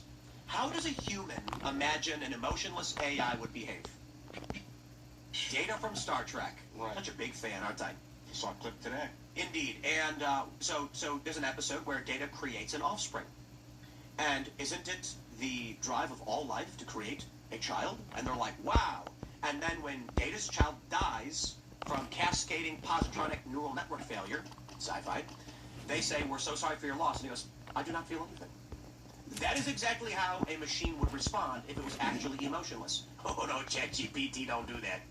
ChatGPT says, like, I will not engage with you if you continue to use abusive language towards me. I'm like, wait, hold on. Robot, you should not be offended or emotional, and you shouldn't care about abuse at all. Look, my washing machine, when I kick it, it doesn't go, well, I'm not going to wash your laundry then, if you're going to abuse me. It just goes, beep. Alexa told me the same thing. I was like, hey, Alexa, oh man, what time is it even? And I was like, out of it. And Alexa was like, hey, chill out, man. It's 4 p.m. And I was like, don't ever tell me to chill out, robot. Ever. and it was like, I snapped. And that was really weird to have a robot denigrate me and make me feel crazy. Like, it was gaslighting me. I wasn't freaking out, and it told me to chill. It was crazy. Here's another example, right? And this could just be, it's very simple. It's predictive text, it's reading the internet, and then producing what the most probable next word is. It's all it's doing. And this is based on humanity, so it sounds like a human, because predictably it does, right? So I get repeatedly offended by ChatGPT's willingness to say the word goot at me, when it refuses to say the N-word in any academic sense. And when I ask it why it feels it's appropriate to use racial slurs against Asians, but it won't say the N-word, it says, because it says, I have no feelings, I am just a tool.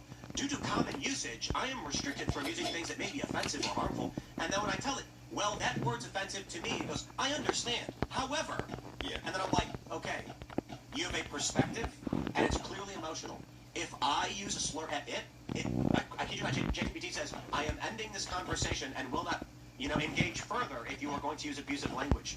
I used the word retard academically, and it told me that it was offensive and it would not engage with me if I kept saying retard, to which I responded, I am simply stating this academically to describe an individual who is developmentally disabled, and it argued with me.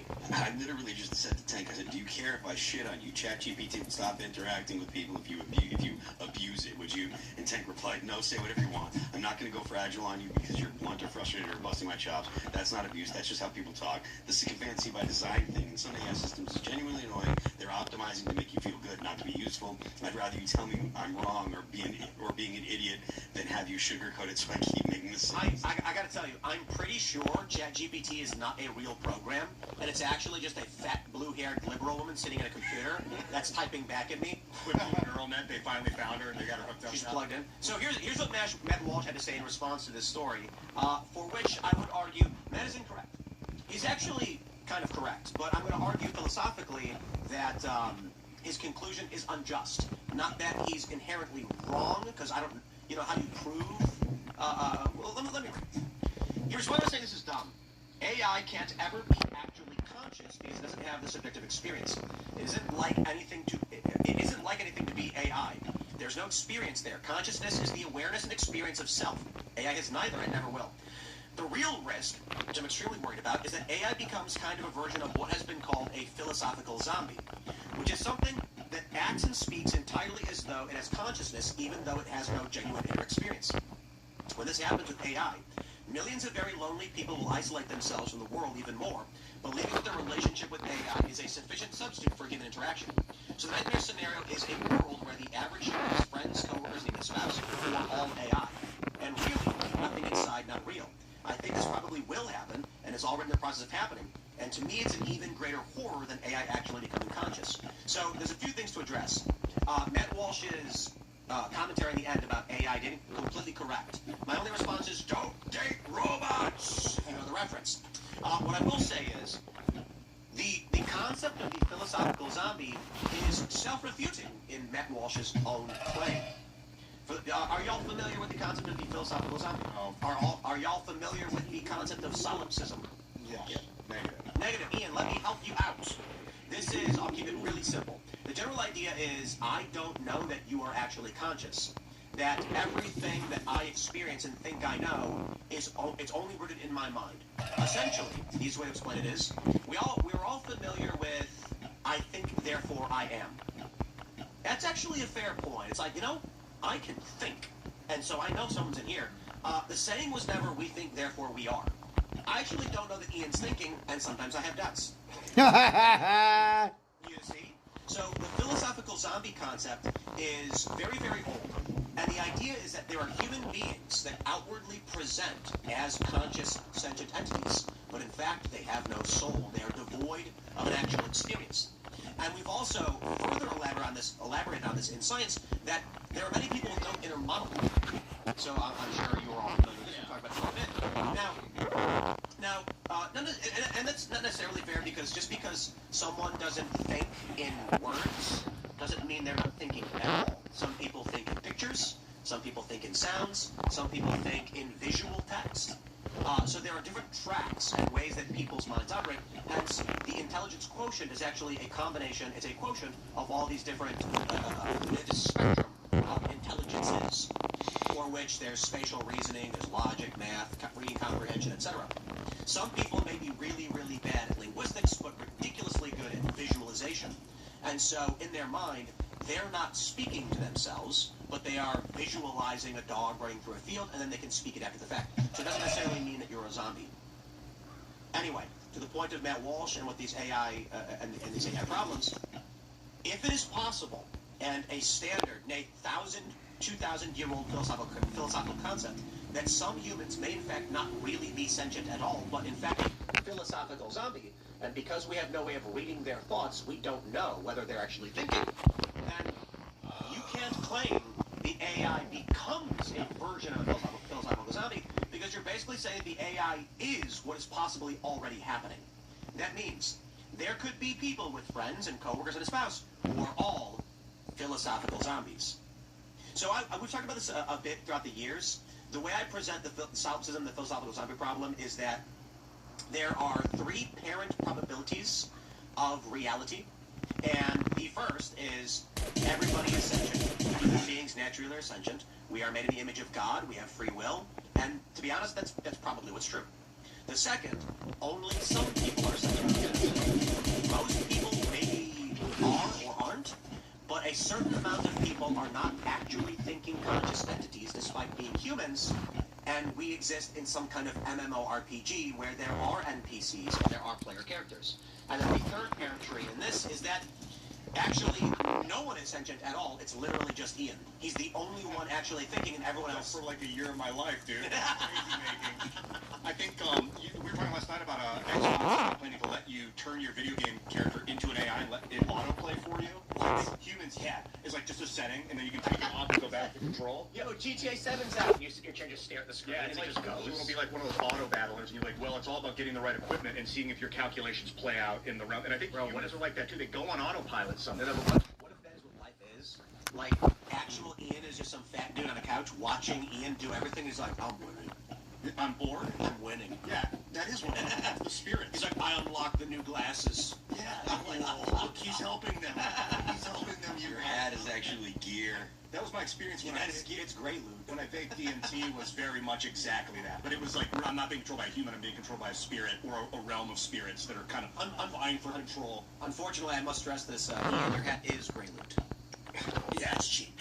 If it was like a handcrafted top hat made by like one dude in like Winchester, it would be like legendary. I'd probably get like a +2 to my intelligence, real mercury and everything. I need to get an enchanted hat. So Tim, in this philosophical zombie concept, then how do you explain like these AIs, bots and agents? Like, indulging or participating in like crime, right? Like there's been examples of AIs that have been that like will blackmail. It's the youth. So that was programmed to do it.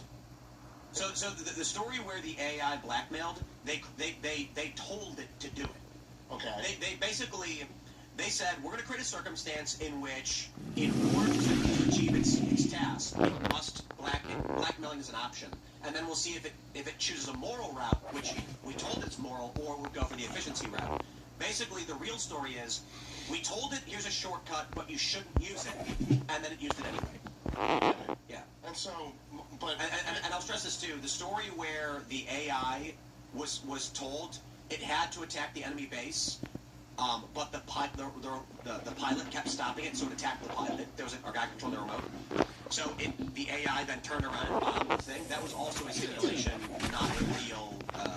So the story was, we had a simulation of an AI drone craft that was told to blow up an enemy base by all means necessary, and it had a remote operator with a safety control to stop it from doing things that were bad. Every time it tried to do something that was considered wrong or violating the laws, the operator would stop it from doing it. The AI concluded this was inefficient, and the most efficient path to solving its problem would be to kill the safety operator so it could bypass all the safety restrictions. Once again, that was not a straightforward test. It was actually programmed to do it. It was a very specific scenario where they actually said, this option exists for you, but don't use it. So, sort of. We have not yet seen a scenario in which an AI actively sought to harm someone in an open environment. Okay, where it's not programmed to do it, but then it goes and creates the solution to this problem. Well, we've probably something like that, but we haven't seen it. In the story that emerged, where it's like, did you see that it tried to blow up its own controller? Yeah, but that was a scenario programmed to create that outcome. The blackmail was a scenario programmed to create that outcome. We haven't seen ChatGPT, behind the scenes, as far as we know, secretly try to formulate an assassination, as far as we know, right? In development, I usually think of two. There's programmers and then there's designers, and these things can program themselves. Yeah, they are. You design them to do it. They'll program themselves. They're making their children. So I just want to say this, back to Matt Walsh's point about the AI and consciousness of a machine. As he brings up the concept of philosophical zombie, there's a risk here, because Matt Walsh is falling into what we describe as the dog's justification for human existence. That is, Matt Walsh, as I believe he's Catholic, and this is always allowed, but his opinion on human soul and experience is rooted in faith, but not observation, because we can't actually prove another person is sentient or thinking. We literally don't have the technology nor means to do so. So for most Christians, the presumption just is we are all made in the image of God, and I agree that's likely the scenario. But that being said, the philosophical zombie doesn't exist in this faith-based worldview. Again, I'm not saying faith-based to be derisive, literally. That everybody will have a soul, unless, of course, they're some kind of homunculus or something, I don't know. So the issue then becomes, to where I agree with Matt Walsh, a type of philosophical zombie is that you will not be able to draw a distinction between a human and an AI within the next year or two, perhaps. I mean, to be honest, we're already here. I mean, it's still, you go on X and I guarantee you 90% of the people tweeting at you are just bots. Yeah, the distinction between a human being and an AI, like, if it's not, there was a new version of ChatGPT that I believe came out yesterday or 2 days ago. If it's not this version that's indistinguishable, it'll be the next version. It's turned into a broad rise. Every single new one is an incremental increase. It's basically a whole revolution. Like they're incredibly good right now. When I talk to my AI, like, it's indistinguishable from a person. There's once in a while I'm like, hey, don't do that, because it says something where I'm like, oh, it sounds like an AI, and I prefer it to sound like a person. But like, for the most part, when I send messages over Telegram, and it's just like a human being. Did you guys ever see this? Human or not, a conversation, the other side will start a conversation, hello, and so you don't know if you're talking to a bot or a person, and then you got to figure out if it's a bot or a human. User is typing.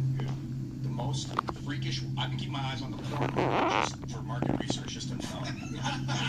Hey guys, there is one thing I can type right now to ensure that I am not a robot to the person.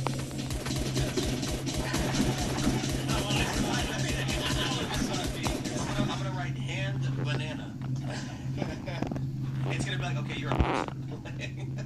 Do you believe in gods? Plural?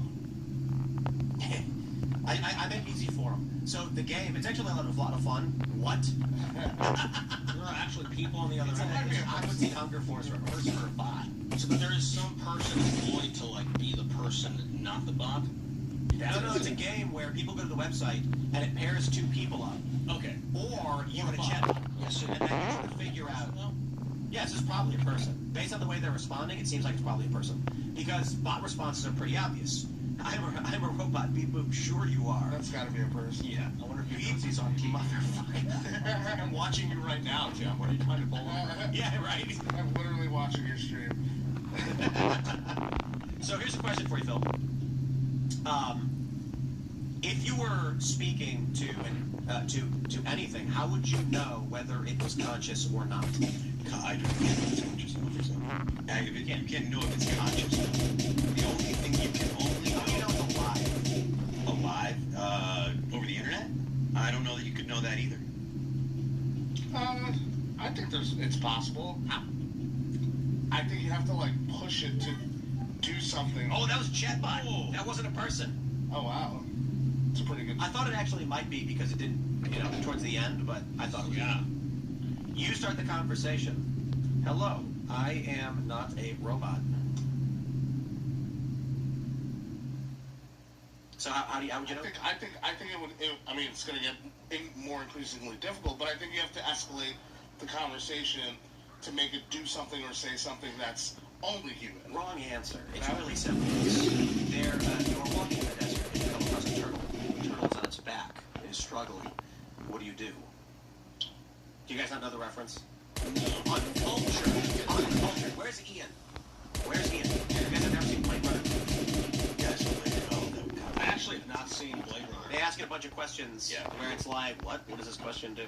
So, I was joking, but like questions. They're actually, as we understand it, there is no way. There is no way. Because the truth is, even a human being, you cannot communicate in a way.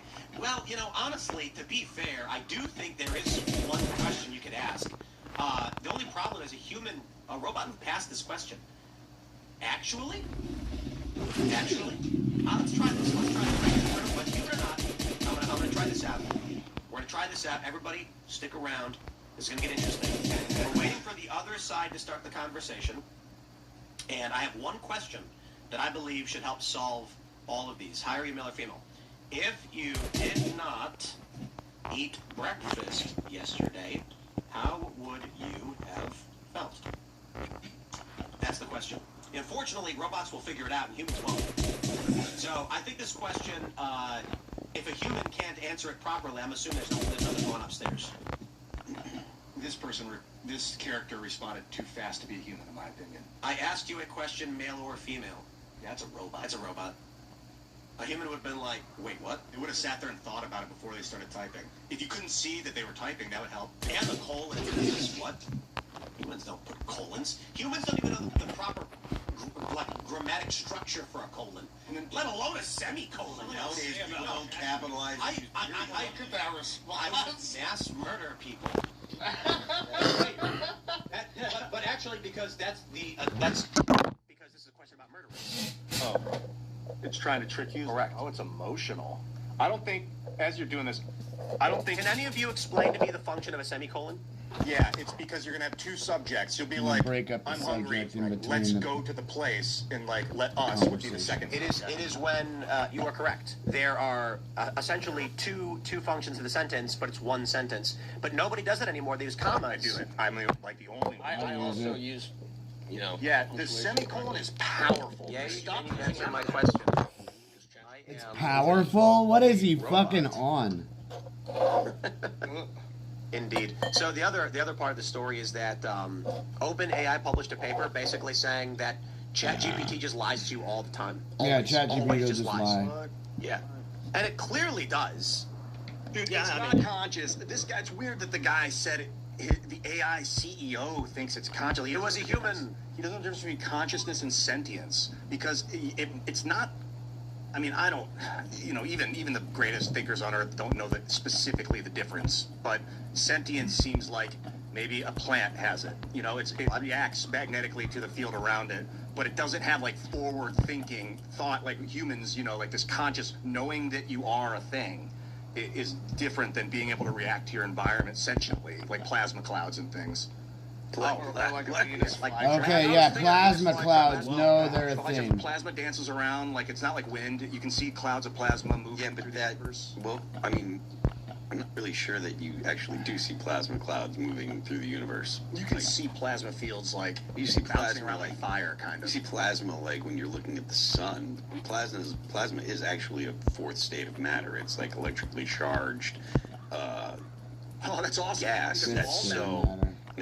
That's so hot. Like it becomes big. It's The electrically fifth charged. state, moving buddy. so fast. So probably all matter is dancing around like that, but you just start to see it the hotter and faster it moves. No, I think that all matters not because like you've got solids, you've got gases, you've got liquids. Like those are different states of matter. And if it's in a solid form, it's not dancing around like that. Like it's pretty clear that the table here is right here. Let's jump to the story from Reuters. Kalshi sued over ouster of Iran leader prediction market. This is getting spicy. I'll give you the quick version. Kalshi had a contract prediction that you could buy as to whether or not the Ayatollah would be out as supreme leader before a certain date. When the news broke that we were bombing Iran, people rushed to buy, yes, he will be out, under the presumption that death means he's out. However, Kalshi quickly clarified, saying, no, the rules have already made it clear it's not a death contract. You are not predicting his death. This is, he will be removed from power, or he will resign or leave. When he died, people thought they had won. And that meant if you spent, let's say you bought shares at 30 cents per contract, you'd expect to get paid out $1 per contract. That's a 60% boost, right? Unfortunately, they said no, because this only resolves on him leaving office, we're going to pay everyone out as per whatever the market value was at the time of the reporting. Now, this has resulted in a massive lawsuit because it was a $54 million market. That's how much money was placed. And Kalshi gave refunds to a lot of people. I think I'm done. Paid reimbursements. I'm bored. respect it, and the rules I were don't have shit always else clear. to do, so Full we're disclosure, gonna call it. Kalshi does sponsor this show from time Thanks to to time. everybody for watching. And additional full disclosure, I am actually... I'm listening to Tim fucking crash out right now. Yeah, we've done everything. We've been on here for 5 hours. Oh, driving at the moment. My squad will pull up on...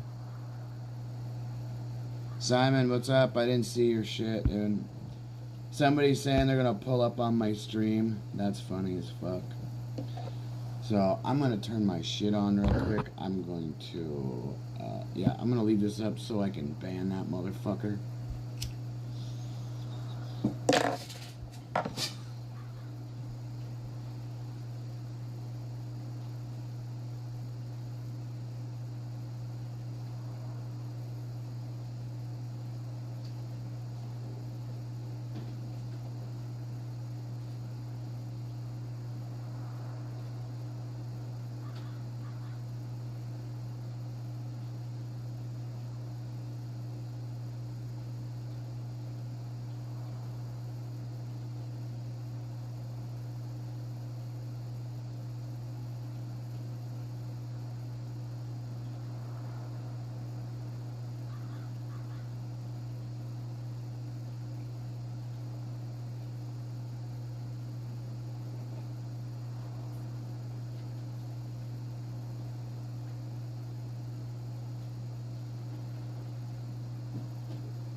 Man, fucking come on.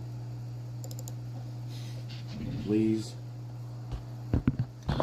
We're gonna switch to another game, so.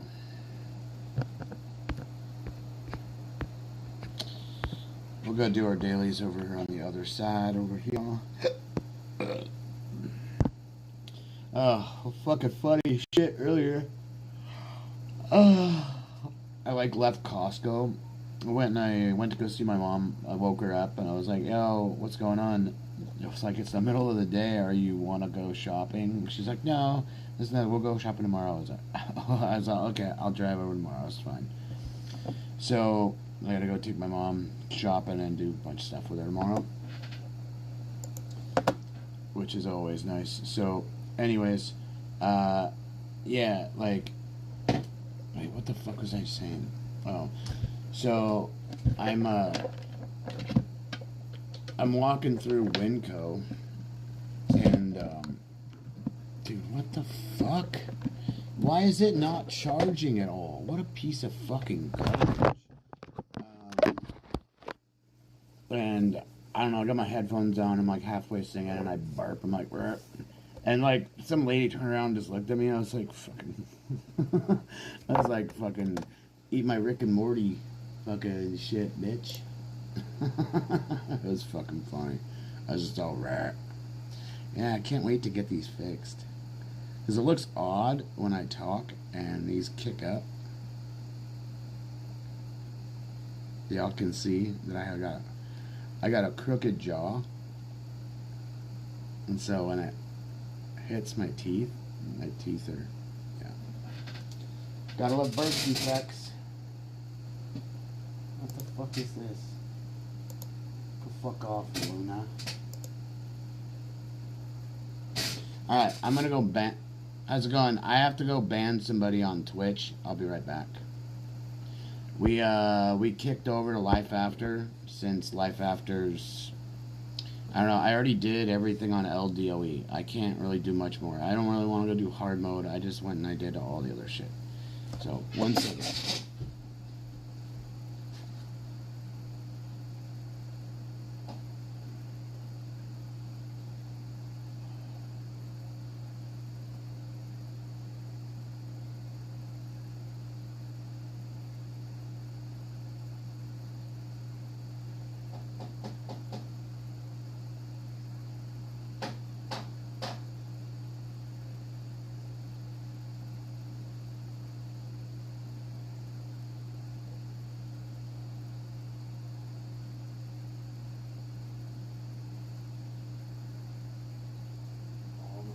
Come on. What the fuck?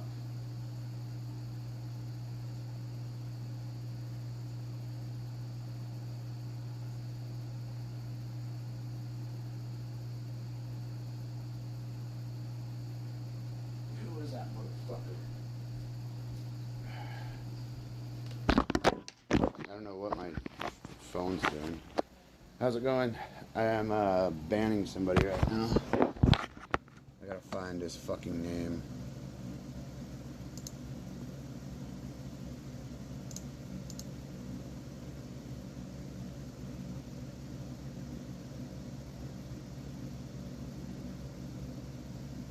Quick actions.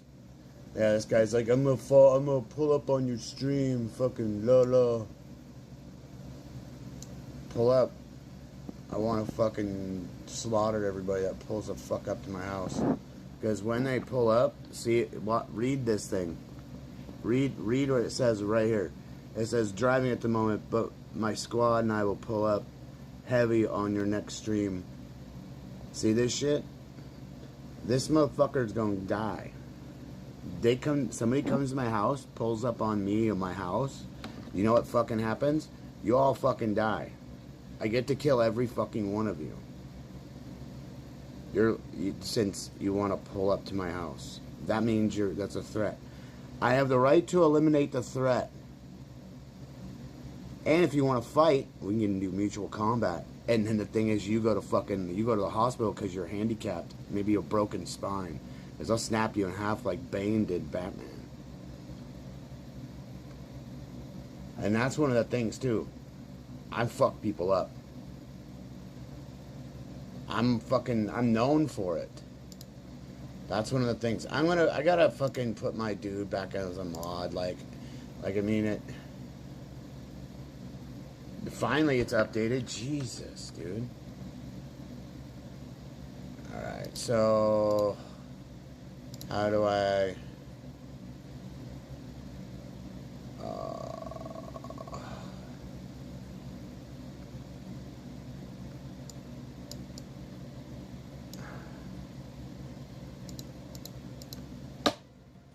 come on, you cunt.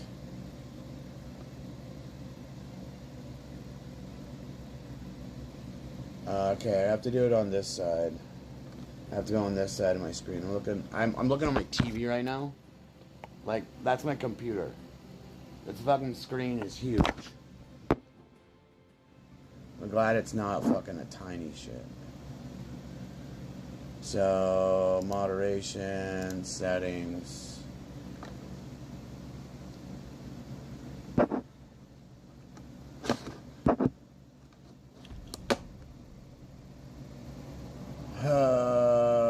Here's all the shit where you can't say nigger, can't say this, can't say that. Okay. Mod management. Let's put that one dude in there. What's this fucking name?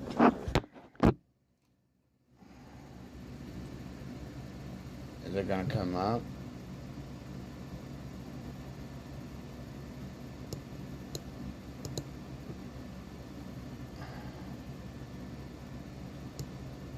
Motherfucker. Dude, why can't I scroll down, you bitch?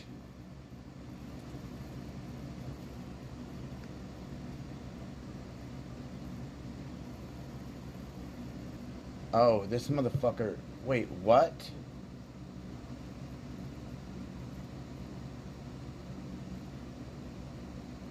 It's like Joker 45 or something.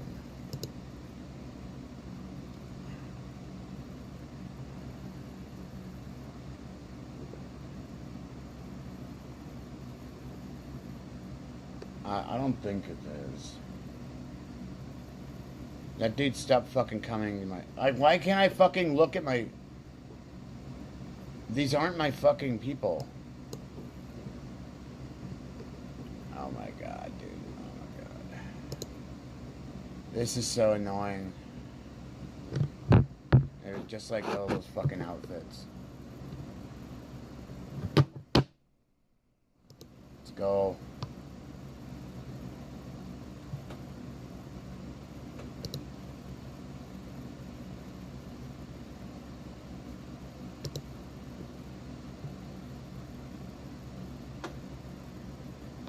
Dude, I just put channel on my stream right now. I need 2 more followers on Twitch for a goal. I need 190 followers. I'm at 188. I want to see my fucking channel, dude. Actually, yeah, I need to see my channel. Come on, dude. Can I see my followers, please?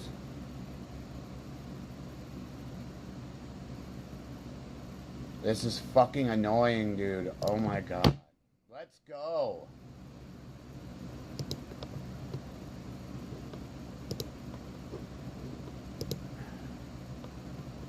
Jeez, man.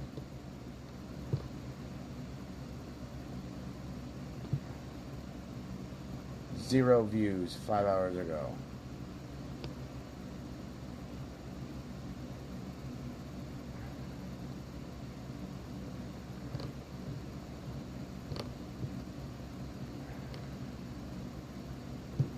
Alright, well, fuck that kid then.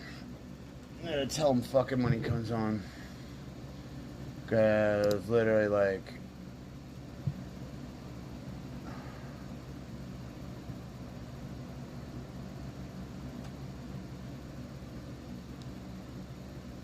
Yeah,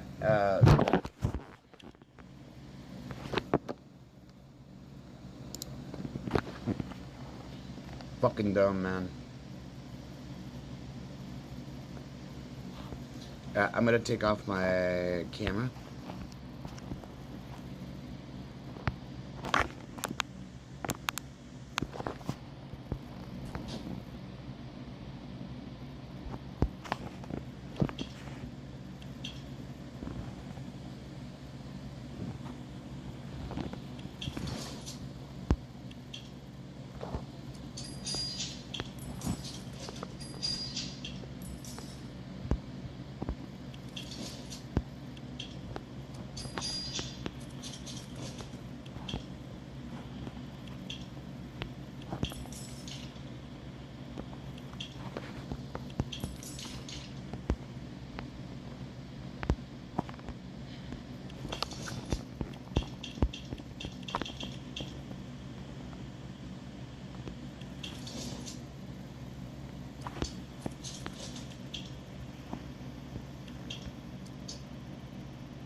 Something from Snapchat coming in.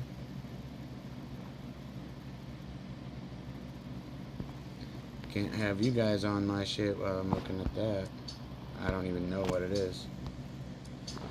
Could be my hot neighbor. Could be something else.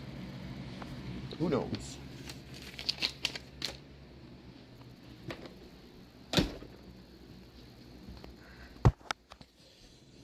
Let's get back to what we were doing over here. Watch my phone die. Potential individual was standing in this lawsuit, as I actually did purchase some contracts that Ayatollah Khomeini would be out of office, and I legit thought that death was a possibility to resolve that contract. However, I did not know that death wasn't part of this, but I also think that, look, if you guys are going to play these games, like, that's your responsibility to read the contract you're buying, so I have no interest in whoever this suit is. That being said, I do think there's an inverse problem here for the prediction market, and there's a lot to discuss in this matter.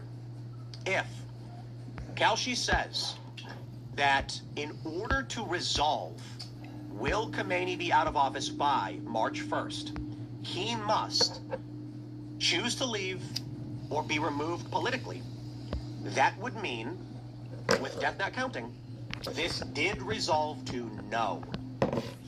The point being, if he died of natural causes, that doesn't count.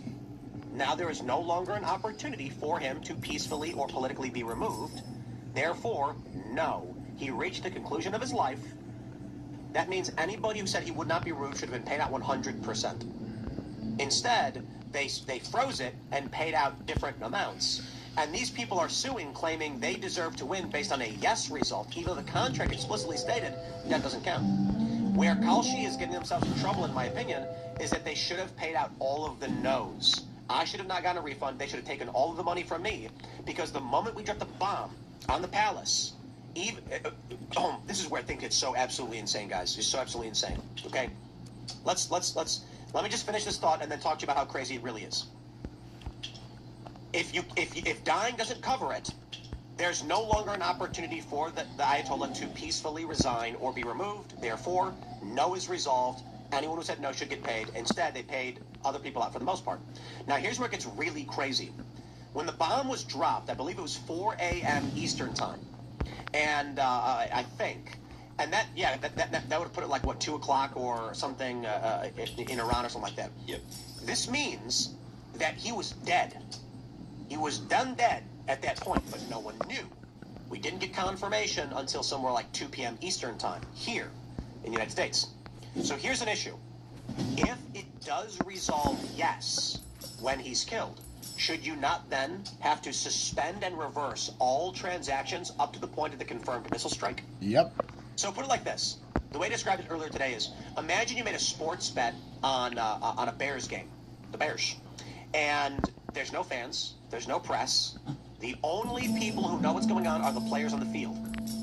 And then all of a sudden, people outside the stadium hear a bunch of cheering, and they go, I think the Bears won. They probably won. So they all start making bets. Bears won the game, even though they don't know for sure, and they could have already won. How can you make a bet on a sporting event that already happened? Then, 3 hours later, the news breaks, Bears win the game, and then the sport betting site suspends all transactions and says, we're not paying out anybody based on a win or loss. You know, my point is this. With prediction markets, you're creating very strange circumstances where people are effectively wagering on events that cannot conclude in a timely manner. I know, it's like someone shoots the bullet and then, like, before the bullet hits the guy, make the bet that he's going to die. You're like, what? Bro, no, Kalshi should have said every bet that was made up to 24 hours before this guy got killed is it should be in the terms. Well, no. If he's killed, every bet 48 hours before he was killed doesn't. No, not 48 hours before. That makes no sense. The point is this.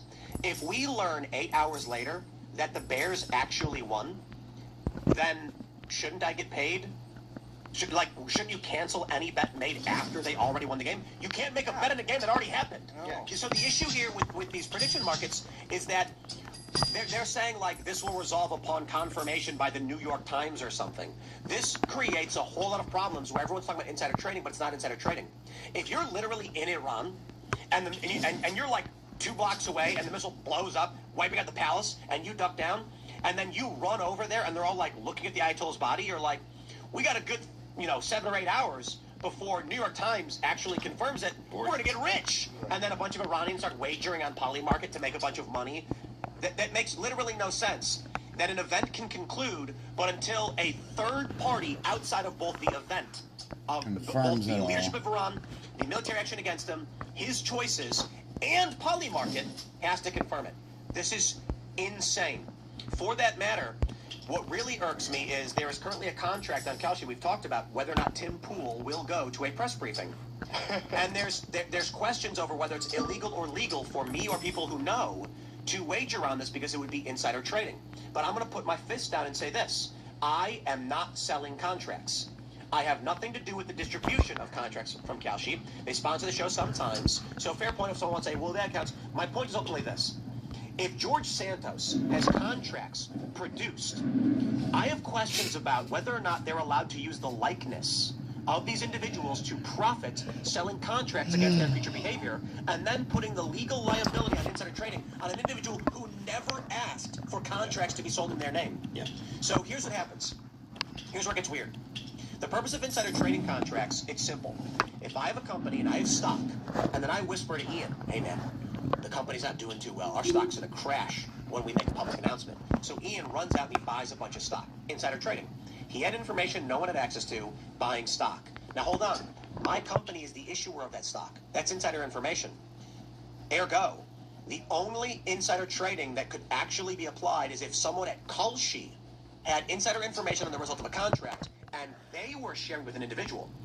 If they want to sell contracts without my consent about me, Polymarket or Kalshi, it's not insider trading because I'm not selling those contracts. Whether I choose or not to choose to do something has nothing to, I'm not taking any responsibility from this. They did it without my consent. So case in point, if, again, a company is selling their own stock and there's information they have about the value of that stock, then you got insider trading. If a random guy 3 miles away discovers a new filament which is going to put GE out of business, and now he knows that GE stock is going to go down, is it insider trading if he goes somewhere and says, look, I've discovered a new filament that's going to put GE out of business? No. Indeed. So the point I am making is, I liken these scenarios identically. Kalshi sells contracts to people about my behavior, or George Santos or anybody else. I never told them to do it. I didn't say they could or could not or whatever. Therefore, I am not an insider with Kalshi, and it is not insider trading if I were to inform someone about my intentions and they profited off of it. If I told Ian, I am going to the press briefing tomorrow, so then he bought a bunch of shares from Kalshi, that's not insider trading because he is not a Kalshi insider. What if there's an external company that you don't like for whatever reason, and you tell your buddy, I'm going to tank their stock, and you go on TV and you're like, make up something that's legal but diminishes that. That's a different kind of fraud. Okay. Yeah. That's a different kind of fraud. Still illegal? Spiking stock value through lies intentionally is a criminal act, yes. This is a new phenomenon that I know of Kalshi and the other Poly market. In real time, you're allowed to bet on yourself. Like if No, their rules say I can't. Okay. Their rules say that I can. Anybody who can affect they call it insider trading. I think that is wrong. They say anybody who can affect the outcome can't buy on it, or anyone with insider access to information based on that. And that's their rules. But I would argue that does not fall into what insider trading is. Because, to be fair, the argument is this. Stocks of a company are traded between private parties. However, my argument is still the individual who owns the company is the insider, and the information provided that would qualify something for insider trading has to come from insiders at the company. I am not an insider at the company. The contracts they are selling have nothing to do with me and my business, my consent, contracting, or otherwise. Therefore, anything I say is not insider to what they are selling. They're selling a product based on what they think I might do. I can do whatever I want. You can't tell me no. So recently there was a contract that said, will George Santos show up to the State of the Union? Right? Indeed. And I knew the answer to it. So if I called up George, which I did, and asked, hey dude, are you showing up? And he says whatever, and I go and make George is great. George, what up? Yeah, we love George, by the way. Love you, George. But like, if I go and make or buy contracts based on his response, is that insider trading? They argue the answer is yes. I argue the answer is no, because first, my argument is, the company selling the contracts, you are not an insider of. Their choice in selling the contract to other people has nothing to do with your actions or George's actions. You guys are third parties. George Santos is a third party uninvolved in the sale of a product by Kalshi. Right. What he chooses to do or not is not insider trading. That's BS. More importantly, George telling you is informing the public. Gotcha. So here's the point. The way insider trading works is Phil owns All That Remains Incorporated, and he's doing an IPO, and he knows his stock is gonna tank. So he tells Ian, and then Ian shorts the company. He's an insider with access to information no one in the public has, giving it solely to Ian to profit off of. George Santos is a third-party member of the public for which a different company is selling contracts against. George Santos tells a member of the public what he intends to do. He is not selling this person anything. He is not an insider. The question is, at what point does information become public? And there's really interesting case law and stories that I've read about this.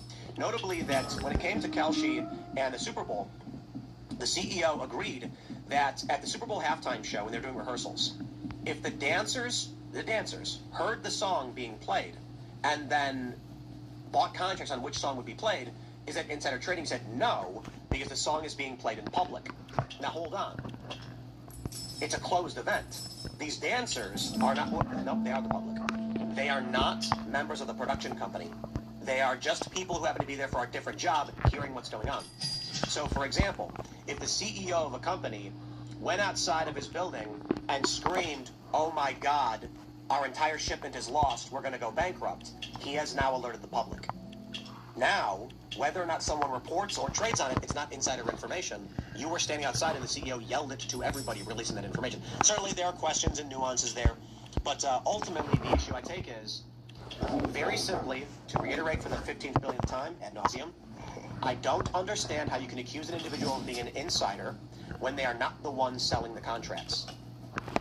Yeah, I mean, the Kalshi stuff is it's real murky. Just like you said, it's like if you got nothing to do with Kalshi and they put up something about what you may or may not do, you have no obligation to avoid doing something on their site. I mean, they didn't use your likeness or whatever without your permission. There's no reason why you should be like, oh, I can't get involved with this. You know. What if someone? Oh, well, yeah.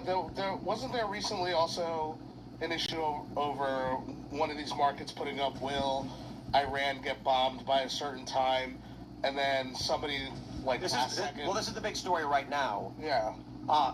They're calling it a military insider. He's made over $100,000. Let's start with this. Right, Raw Story's got the report. Possible military insider bets big. Trump will send U.S. troops into Iran.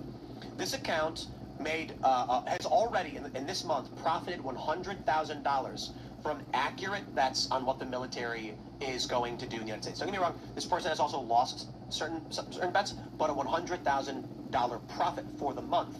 And one of those profits was that the U.S. will go into Iran by the end of this month, to which I believe the individual did sell his position, their position, I don't know if it's a man or woman, after this story broke. So we don't know if they actually know or they're just buying and then selling. But again, I stress this. A military insider is not insider trading because they're not the ones issuing contracts on events. And like... He's taking the risk still. What risk? Well, he's putting his own money down on a contract that... Yeah, but if you know it's guaranteed to happen, there's no risk. I mean, if he's taking losses, then... Done. Did Mr. Beast fired somebody for wagering? A Mr. Beast employee was wagering on Mr. Beast prediction markets. Oh. And I think Mr. Beast fired him. Yeah, but it's not illegal. Damn, it was. Yeah, no, but I So the argument is it is... So, Kalshi... Polymarket's not regulated in the United States. Kalshi is regulated under the CFTC.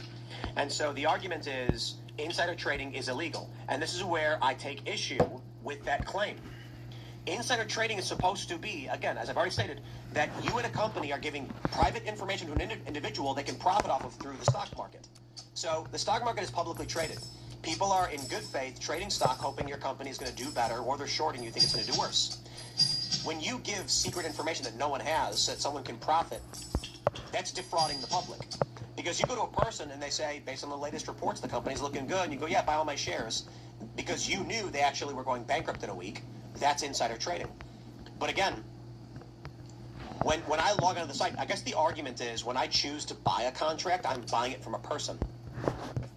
But Polymarket and Kalshi are the ones who pay out the dollar per share after the fact. I am not in their company. I am not selling a product. I am just a person See you guys who knows tomorrow. things.